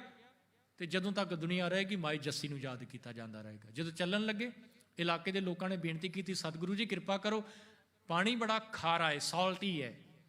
ਤੇ ਸਤਿਗੁਰਾਂ ਨੇ, ਉੱਥੇ ਇੱਕ ਖੂਹ ਸੀ ਜੀ, ਇਸ਼ਾਰਾ ਕੀਤਾ, ਕਹਿੰਦੇ ਪਾਣੀ ਭਰ ਕੇ ਲਿਆਓ। ਸਤਿਗੁਰੂ ਜੀ ਬਹੁਤ ਖਾਰਾ ਹੈ, ਨਹੀਂ ਪੀਤਾ ਜਾਂਦਾ, ਕਹਿੰਦੇ ਭਰ ਕੇ ਲਿਆਓ। ਜਦੋਂ ਉਹ ਖੂਹ ਦਾ ਪਾਣੀ ਭਰ ਕੇ ਲਿਆਂਦਾ, ਸਤਿਗੁਰਾਂ ਨੇ ਛਕਿਆ। ਛਕਣ ਤੋਂ ਬਾਅਦ ਜਦੋਂ ਬਾਕੀ ਇਲਾਕੇ ਦੇ ਲੋਕਾਂ ਨੇ ਛਕਿਆ, ਉਹ ਖਾਰਾ ਖੂਹ ਖਾਰਾ ਨਹੀਂ ਰਹਿ ਗਿਆ, ਉਸ ਖੂਹ ਦਾ ਪਾਣੀ ਜਿਹੜਾ ਹੈ ਨਾ ਉਹ ਮਿੱਠਾ ਹੋ ਗਿਆ। ਇਸ ਆਗਰੇ ਤੋਂ ਬਾਅਦ ਇਹ ਬਖਸ਼ਿਸ਼ਾਂ ਵਰਤਾ ਕੇ ਮਾਈ ਜੱਸੀ ਨੂੰ ਦੀਦਾਰ ਦੇ ਕੇ, ਉਸ ਇਲਾਕੇ ਦੇ ਲੋਕਾਂ ਨੂੰ ਦੀਦਾਰ ਦੇ ਕੇ ਸਤਿਗੁਰੂ ਜੀ ਪਹੁੰਚਦੇ ਨੇ ਕੜਾ ਮਾਣਕਪੁਰ। ਉੱਥੇ ਹੈ ਜੀ ਇੱਕ ਵੈਸ਼ਨੋ ਸਾਧ ਮਲੂਕ ਦਾਸ, ਬੜਾ ਵਹਿਮੀ ਸੀ ਜੀ। ਇਸ ਮਲੂਕ ਦਾਸ ਦੇ ਸਤਿਗੁਰਾਂ ਨੇ ਵਹਿਮ ਤੋੜੇ, ਇਹਨੂੰ ਭਰਮਾਂ ਦੇ ਵਿੱਚੋਂ ਕੱਢਿਆ। ਤੇ ਭਰਮਾਂ ਦੇ ਵਿੱਚ ਕੱਢਣ ਤੋਂ ਬਾਅਦ ਨਾ ਜੀ ਇਹਦੇ ਡੇਰੇ ਦੇ ਵਿੱਚ ਵੀ ਸਤਿਗੁਰੂ ਜੀ ਗਏ। ਤੇ ਜਦੋਂ ਚੱਲਣ ਲੱਗੇ ਤੇ ਇਹਨੇ ਅੱਗੇ ਆਣ ਕੇ ਹੱਥ ਜੋੜ ਕੇ ਬੇਨਤੀ ਕੀਤੀ, ਕਹਿਣ ਲੱਗੇ ਮਾਲਕ ਜੀ ਤੁਸੀਂ ਰੱਬ ਨਾਲ ਜੋੜਨ ਵਾਲੇ ਹੋ, ਹੁਣ ਤੁਸੀਂ ਜਾ ਰਹੇ ਹੋ, ਕਿਰਪਾ ਕਰੋ ਕੋਈ ਐਸੀ ਬਿਧ ਦੱਸੋ ਜਿਹਦੇ ਨਾਲ ਮੈਂ ਤੁਹਾਡੇ ਹਮੇਸ਼ਾ ਹੀ ਦਰਸ਼ਨ ਕਰਦਾ ਰਵਾਂ। ਤੇ ਸਤਿਗੁਰਾਂ ਨੇ ਉੱਥੇ ਇੱਕ ਬਾਣੀ ਦਾ ਗੁਟਕਾ ਸਾਹਿਬ ਇਸ ਜੋ ਮਲੂਕ ਦਾਸ ਨੂੰ ਦਿੱਤਾ।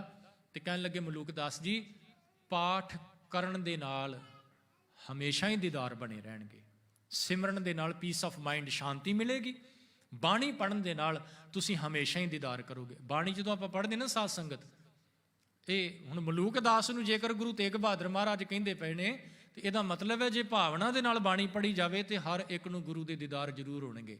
ਤੇ ਜਦੋਂ ਸਤਿਗੁਰੂ ਜੀ ਚਲੇ ਗਏ, ਮਲੂਕ ਦਾਸ ਦੇ ਜਿਹੜੇ ਚੇਲੇ ਸੀ ਉਹਨਾਂ ਨੇ ਕਿਹਾ, ਕਹਿਣ ਲੱਗੇ ਗੁਰੂ ਤੇਗ ਬਹਾਦਰ ਮਹਾਰਾਜ ਪੂਰਬ ਵੱਲ, ਈਸਟ ਵੱਲ ਕਿਉਂ ਜਾ ਰਹੇ ਨੇ? ਤੇ ਇੱਥੇ ਇਹਨੇ ਜਵਾਬ ਬੜਾ ਪਿਆਰਾ ਦਿੱਤਾ ਉਹਨਾਂ ਨੂੰ ਜੀ। ਪਤਾ ਕੀ ਕਿਹਾ?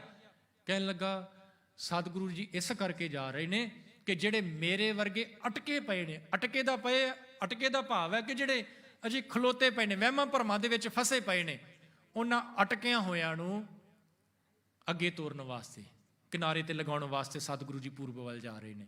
ਇੱਥੋਂ ਕੜਾ ਮਾਣਕਪੁਰ ਤੋਂ ਮਲੂਕ ਦਾਸ ਨੂੰ ਉਪਦੇਸ਼ ਦੇ ਕੇ, ਦੀਦਾਰ ਦੇ ਕੇ, ਉਹਦੇ ਭਰਮਾਂ ਨੂੰ ਤੋੜ ਕੇ ਬਨਾਰਸ ਦਾ ਸ਼ਹਿਰ ਹੈ ਜੀ ਸਸਰਾਮ, ਉੱਥੇ ਗੁਰੂ ਕਾ ਬੜਾ ਭਾਵਨਾ ਵਾਲਾ ਸਿੱਖ ਹੈ ਜੀ ਫੱਗੂ, ਇਲਾਕੇ ਦੇ ਲੋਕ ਪਿਆਰ ਦੇ ਨਾਲ ਚਾਚਾ ਫੱਗੂ ਕਹਿੰਦੇ ਨੇ ਜੀ।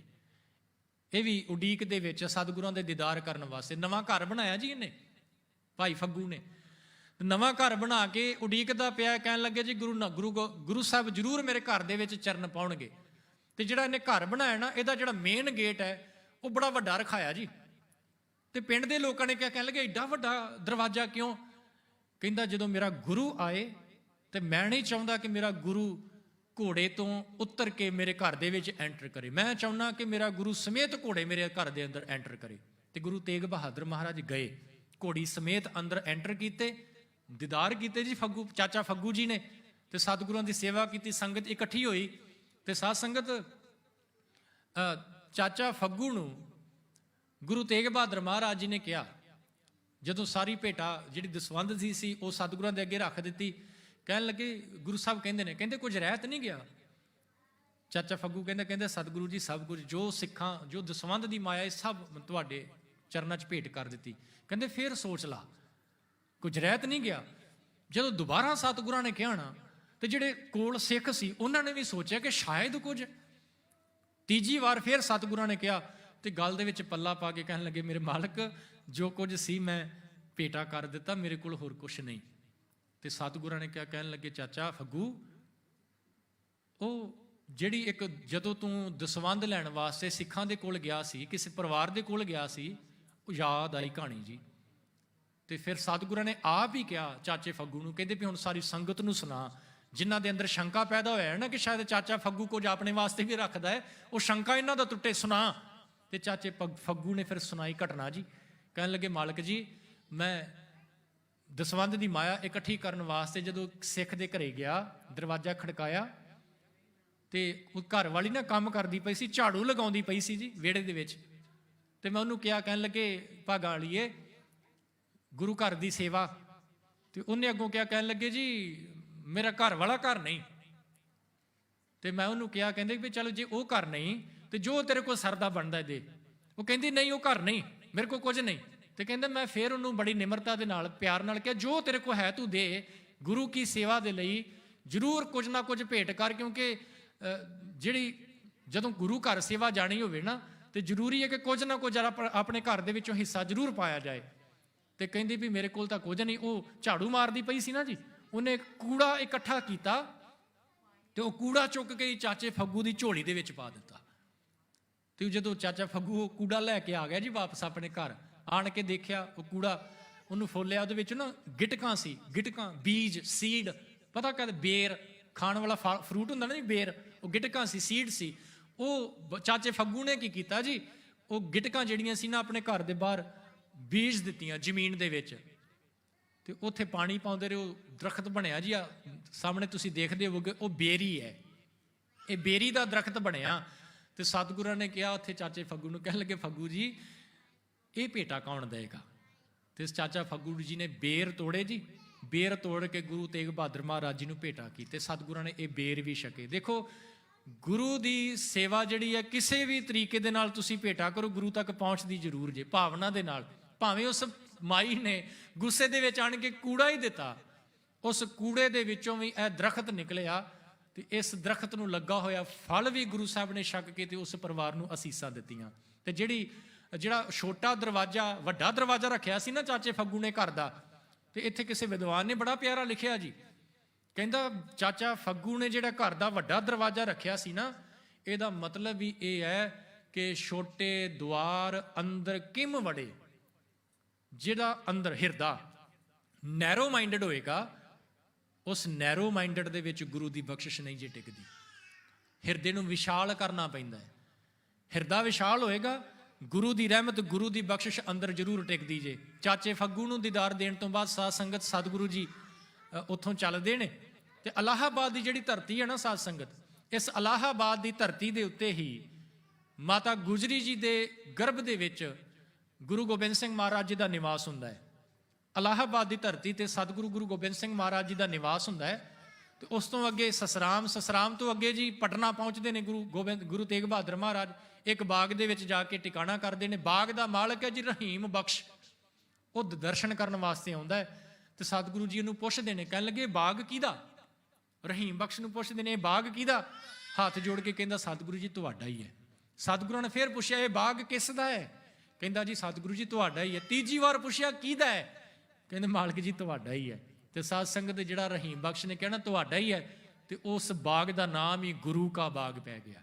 ਗੁਰੂ ਕਾ ਬਾਗ, ਗੁਰੂ ਘਰ ਉੱਥੇ ਸੁਸ਼ੋਭਿਤ ਹੈ ਜੀ। ਸਤਿਗੁਰੂ ਜੀ ਉੱਥੇ ਟਿਕਦੇ ਨੇ। ਰਹੀਮ ਬਖਸ਼ ਆਣ ਕੇ ਦੀਦਾਰ ਕਰਦਾ ਹੈ। ਉਸ ਤੋਂ ਬਾਅਦ ਜੀ ਬੰਗਾਲ ਤੋਂ ਨਾ ਸੰਗਤ ਆਉਂਦੀ ਹੈ ਸਤਿਗੁਰਾਂ ਦੇ ਦੀਦਾਰ ਵਾਸਤੇ। ਪਤਾ ਲੱਗਦਾ ਨਾ ਕਿ ਸਤਿਗੁਰੂ ਜੀ ਪਟਨੇ ਰੁਕੇ ਹੋਏ ਨੇ। ਬੰਗਾਲ ਤੋਂ ਸੰਗਤ ਆਈ, ਦਰਸ਼ਨ ਕੀਤੇ। ਤੇ ਕਿਸੇ ਸਿੱਖ ਨੇ, ਭਾਵਨਾ ਵਾਲੇ ਨੇ ਬੇਨਤੀ ਕੀਤੀ, ਕਹਿਣ ਲੱਗਾ ਪਾਤਸ਼ਾਹ ਜੀ ਬਾਣੀ ਪੜ੍ਹਦੇ ਆ, ਅਰਥ ਨਹੀਂ ਸਮਝ ਪੈਂਦੇ, ਸਾਡੇ ਵਾਲੀ ਹਾਲਤ। ਸਤਿਗੁਰੂ ਜੀ ਬਾਣੀ ਪੜ੍ਹਦੇ ਆ, ਅਰਥ ਨਹੀਂ ਸਮਝ ਚ ਆਉਂਦੇ, ਕੀ ਕਰੀਏ? ਇਹਦਾ ਰੀਜ਼ਨ ਕੀ ਹੈ? ਤੇ ਸਤਿਗੁਰਾਂ ਨੇ ਉੱਥੇ ਗੌੜੀ ਰਾਗ ਦੇ ਵਿੱਚ ਇੱਕ ਬਚਨ ਉਚਾਰਿਆ ਤੇ ਨਾਲ ਸਮਝਾਇਆ ਕਿ ਅਰਥ ਸਮਝ ਕਿਉਂ ਨਹੀਂ ਪੈਂਦੇ। ਰੀਜ਼ਨ ਕੀ ਦੱਸਿਆ? ਕਹਿਣ ਲੱਗੇ ਕਿਉਂਕਿ ਸਾਡਾ ਮਨ ਜਿਹੜਾ ਹੈ ਨਾ, ਉਹ ਮਾਇਆ ਦੇ ਵਿੱਚ ਫਸਿਆ ਪਿਆ ਹੈ।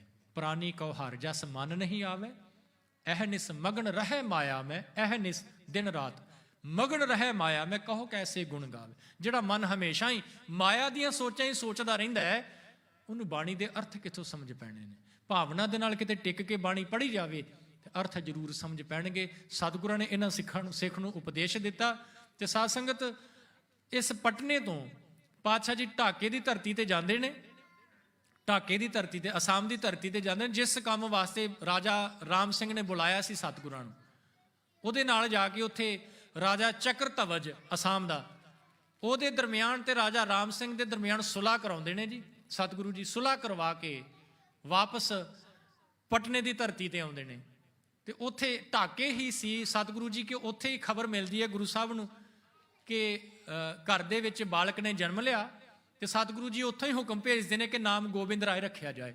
ਗੋਬਿੰਦ ਰਾਏ ਨਾਮ ਰੱਖਿਆ ਜਾਂਦਾ ਹੈ। ਫਿਰ ਪਟਨੇ ਤੋਂ, ਢਾਕੇ ਤੋਂ ਸਤਿਗੁਰੂ ਜੀ ਪਟਨੇ ਦੀ ਧਰਤੀ ਤੇ ਆਉਂਦੇ ਨੇ। ਤਕਰੀਬਨ 4 ਕੁ ਸਾਲ ਦਾ ਸਮਾਂ ਵਿਦਵਾਨਾਂ ਨੇ ਲਿਖਿਆ ਹੈ ਕਿ 4 ਕੁ ਸਾਲ ਬਾਅਦ ਸਤਿਗੁਰੂ ਜੀ ਪਟਨੇ ਦੀ ਧਰਤੀ ਤੇ ਆਉਂਦੇ ਨੇ। ਤੇ ਫਸਟ ਟਾਈਮ ਬਾਲ ਗੋਬਿੰਦ ਰਾਏ ਜੀ ਦੇ ਨਾਲ ਸਤਿਗੁਰਾਂ ਦਾ ਮੇਲ ਹੁੰਦਾ ਹੈ ਪਟਨੇ ਦੀ ਧਰਤੀ ਤੇ। ਇੱਥੇ ਕੁਝ ਸਮਾਂ ਸਤਿਗੁਰੂ ਜੀ ਰੁਕਦੇ ਨੇ ਤੇ ਇੱਥੇ ਇੱਕ ਸਿੱਖ ਆਣ ਕੇ ਸਵਾਲ ਕਰਦਾ, ਕਹਿੰਦਾ Satguru ji what is the most astonishing act, ਹੈਰਾਨ ਕਰਨ ਵਾਲੀ ਗੱਲ ਕੀ ਹੈ ਸੰਸਾਰ ਦੇ ਵਿੱਚ? ਤੇ ਸਤਿਗੁਰੂ ਜੀ ਕਹਿੰਦੇ, ਗੁਰੂ ਅਰਜਨ ਸਾਹਿਬ ਦਾ ਬਚਨ ਸੁਣਾਇਆ ਜੀ ਗੁਰੂ ਸਾਹਿਬ ਨੇ। ਕਹਿਣ ਲੱਗੇ ਸਤ ਹੋਤਾ ਅਸਤ ਕਰ ਮਾਨਿਆ, ਜੋ ਨਿਹਚਲ ਜੋ ਬਿਨਸਤ ਸੋ ਨਿਹਚਲ ਜਾਣਤ। ਕਹਿੰਦੇ ਇਨਸਾਨ ਦੀ ਵੱਡੀ ਪ੍ਰੋਬਲਮ ਇਹ ਹੋ ਗਈ ਹੈ ਕਿ ਜਿਹੜਾ ਸੱਚ ਹੈ ਉਹਨੂੰ ਝੂਠ ਸਮਝ ਕੇ ਬੈਠਾ ਹੈ, ਜਿਹਨੇ ਰਹਿਣਾ ਨਹੀਂ ਉਹਦੇ ਨਾਲ ਪਿਆਰ ਪਾ ਕੇ ਬੈਠਾ ਹੈ। ਜਿਹੜਾ ਰੱਬ ਹੈ ਉਸ ਰੱਬ ਦੇ ਨਾਲ ਇਹਦਾ ਪਿਆਰ ਕੋਈ ਨਹੀਂ, ਉਹ ਸੱਚ ਹੈ। ਤੇ ਜਿਹੜੇ ਸੰਸਾਰ ਦੇ ਪਦਾਰਥ ਝੂਠ ਨੇ, ਜਿਨ੍ਹਾਂ ਨੇ ਖਤਮ ਹੋ ਜਾਣਾ ਹੈ, ਉਹਨਾਂ ਸੰਸਾਰ ਦੇ ਪਦਾਰਥਾਂ ਦੇ ਨਾਲ ਮੂੰਹ ਪਾ ਕੇ ਬੈਠਾ ਹੈ। ਇਸ ਸੱਚਾਈ ਤੋਂ ਸਤਿਗੁਰਾਂ ਨੇ ਉਸ ਸਿੱਖ ਨੂੰ ਜਾਣੂ ਕਰਵਾਇਆ।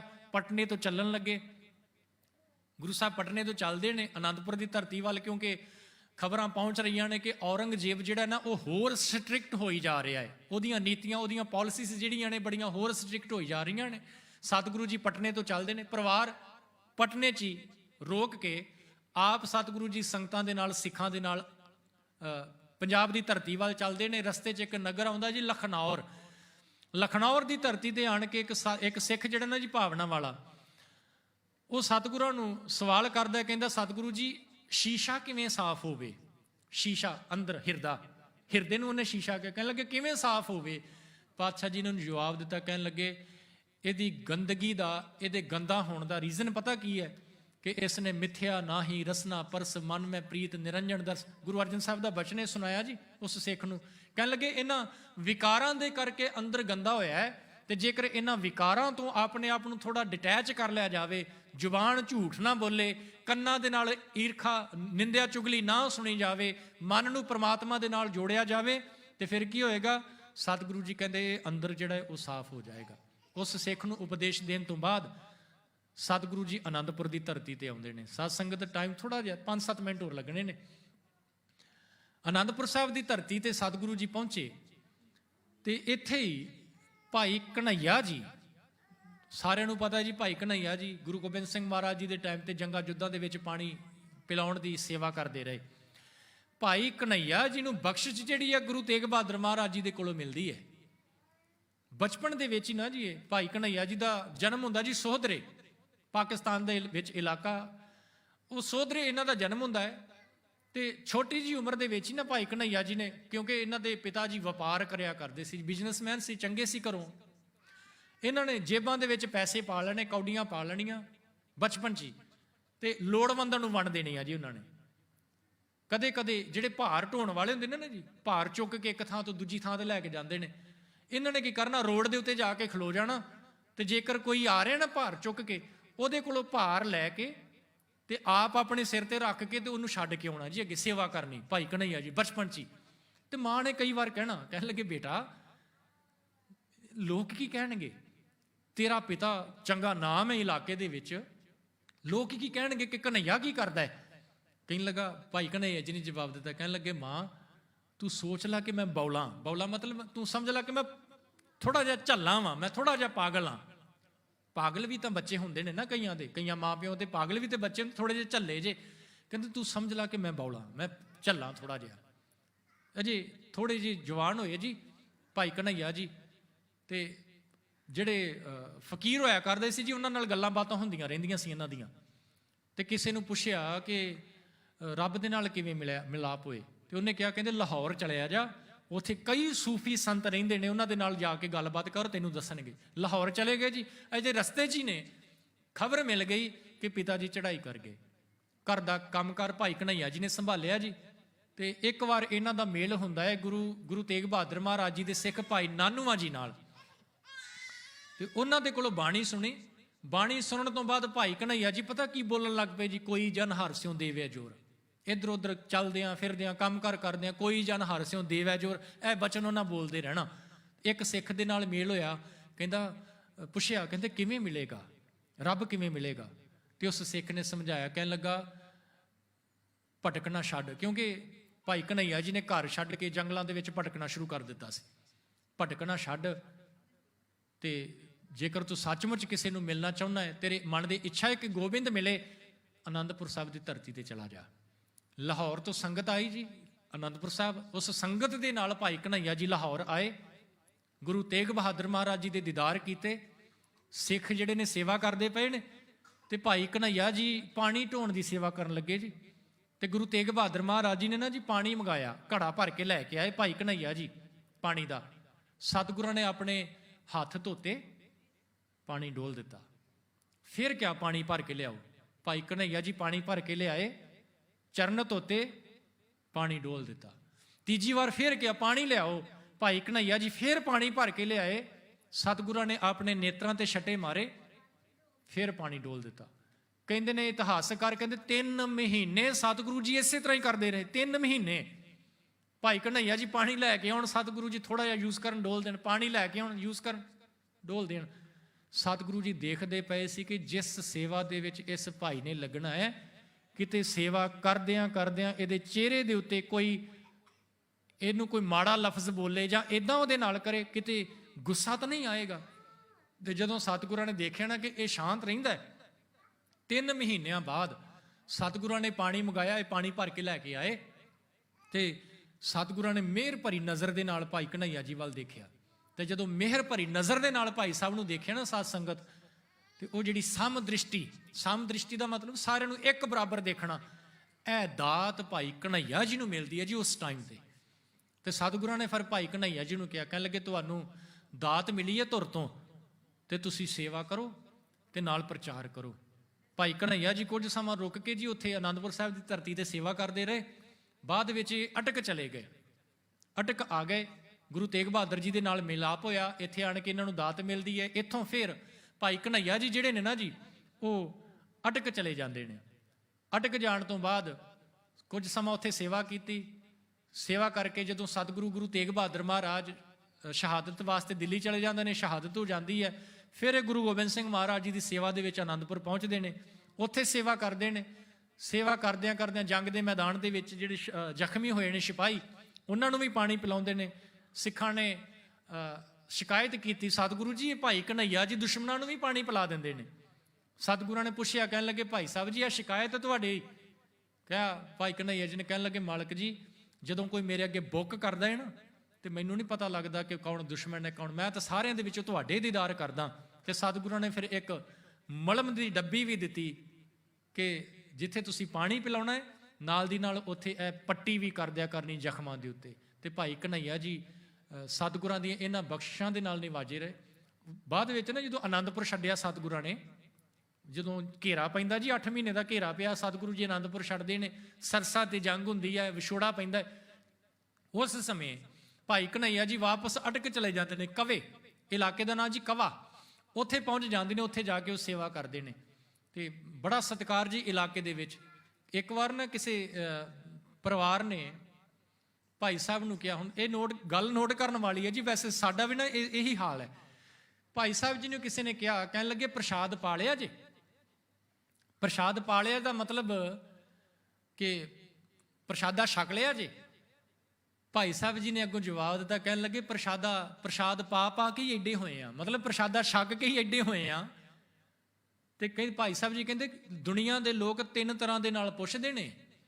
ਇੱਕ ਕਹਿਣਗੇ ਜੀ ਜਿਵੇਂ ਆਪਾਂ ਪੁੱਛਦੇ ਨੇ, ਚਾਹ ਤਾਂ ਨਹੀਂ ਪੀਣੀ? ਇਦਾਂ ਪੁੱਛਦੇ ਆ, ਚਾਹ ਤਾਂ ਨਹੀਂ ਪੀਣੀ ਜਾਂ ਚਾਹ ਪੀਓਗੇ? ਇਹੀ ਸਵਾਲ ਹੁੰਦਾ ਨਾ ਜਦੋਂ ਘਰ ਦੇ ਵਿੱਚ ਕੋਈ ਗੈਸਟ ਆ ਜਾਵੇ, ਕੋਈ ਫਰੈਂਡ ਆ ਜਾਏ, ਇਦਾਂ ਹੀ ਪੁੱਛਦੇ ਨੇ, ਚਾਹ ਤਾਂ ਨਹੀਂ ਪੀਣੀ? ਭਾਈ ਸਾਹਿਬ ਜੀ ਕਹਿੰਦੇ ਜਦੋਂ ਕੋਈ ਇਦਾਂ ਪੁੱਛੇ ਨਾ, ਕਦੀ ਵੀ ਚਾਹ ਨਾ ਪੀਓ, ਕਦੇ ਪ੍ਰਸ਼ਾਦਾ ਨਾ ਛਕੋ। ਭਾਈ ਕਨ੍ਹਈਆ ਜੀ ਕਹਿੰਦੇ ਕਿਉਂ? ਕਹਿੰਦੇ ਉਹ ਜਿਹੜਾ ਉਹਦਾ ਪੁੱਛਣ ਦਾ ਅੰਦਾਜ਼ ਹੈ ਨਾ, ਇਸ ਤੋਂ ਪਤਾ ਲੱਗਦਾ ਕਿ ਉਹਦੀ ਇੰਟੈਂਸ਼ਨ ਨਹੀਂ ਹੈਗੀ ਤੁਹਾਨੂੰ ਛਕਾਉਣ ਦੀ।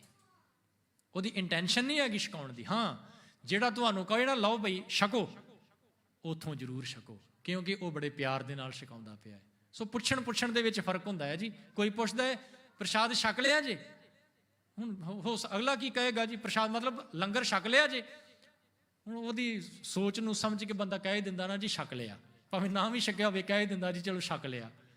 ਭਾਈ ਸਾਹਿਬ ਜੀ ਕਹਿੰਦੇ ਨਹੀਂ, ਜੇਕਰ ਕਿਸੇ ਨੂੰ ਪੁੱਛਣਾ ਹੈ ਤੇ ਬੜੇ ਪਿਆਰ ਦੇ ਨਾਲ ਉਹਦੇ ਅੱਗੇ ਰੱਖ ਕੇ ਉਹਨੂੰ ਪੁੱਛਿਆ ਜਾਵੇ ਕਿ ਹਾਂ ਭਈ ਲਓ ਛਕੋ।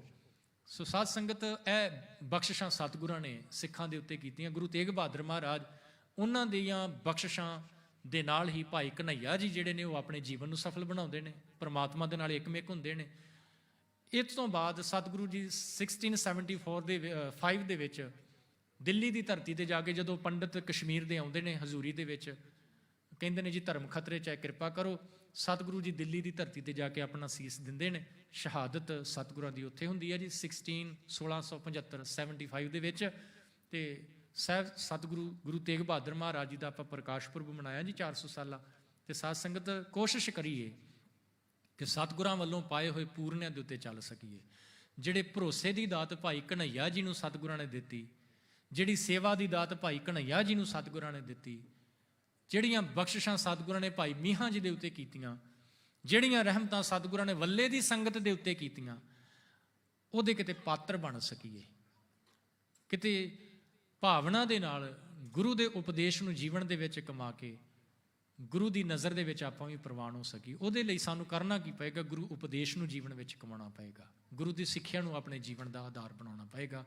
ਸਾਧ ਸੰਗਤ, ਸਮਾਂ ਤੁਹਾਡਾ ਥੋੜ੍ਹਾ ਜਿਹਾ ਵੱਧ ਲੈ ਗਿਆ। ਵਿਚਾਰਾਂ ਕਰਦੇ ਹਾਂ ਗੁਰੂ ਤੇਗ ਬਹਾਦਰ ਮਹਾਰਾਜ ਜੀ ਦੇ ਜੀਵਨ ਦੀ ਵਿਚਾਰ ਕਰਦੇ ਹਾਂ। ਏਕ ਨਹੀਂ ਅਨੇਕ ਹੀ ਪ੍ਰਕਾਰ ਦੀਆਂ ਭੁੱਲਾਂ ਹੋਈਆਂ ਨੇ, ਆਪ ਸੰਗਤ ਬਖਸ਼ਣਯੋਗ ਬਖਸ਼ ਲੈਣਾ। ਜ਼ਿੰਦਗੀ ਦੇ ਵਿੱਚ ਸਤਿਗੁਰਾਂ ਦੇ ਜੀਵਨ ਵਿੱਚੋਂ ਕੁਝ ਕੁ ਅੰਸ਼ ਆਪ ਸਰਬੱਤ ਸੰਗਤ ਨਾਲ ਸਾਂਝੇ ਕੀਤੇ ਨੇ, ਪ੍ਰਵਾਨ ਕਰਨੇ ਜੀ। ਅੰਤ ਵਿੱਚ ਬੁਲਾਓ ਫਤਿਹ। ਵਾਹਿਗੁਰੂ ਜੀ ਕਾ ਖਾਲਸਾ, ਵਾਹਿਗੁਰੂ ਜੀ ਕੀ ਫਤਿਹ।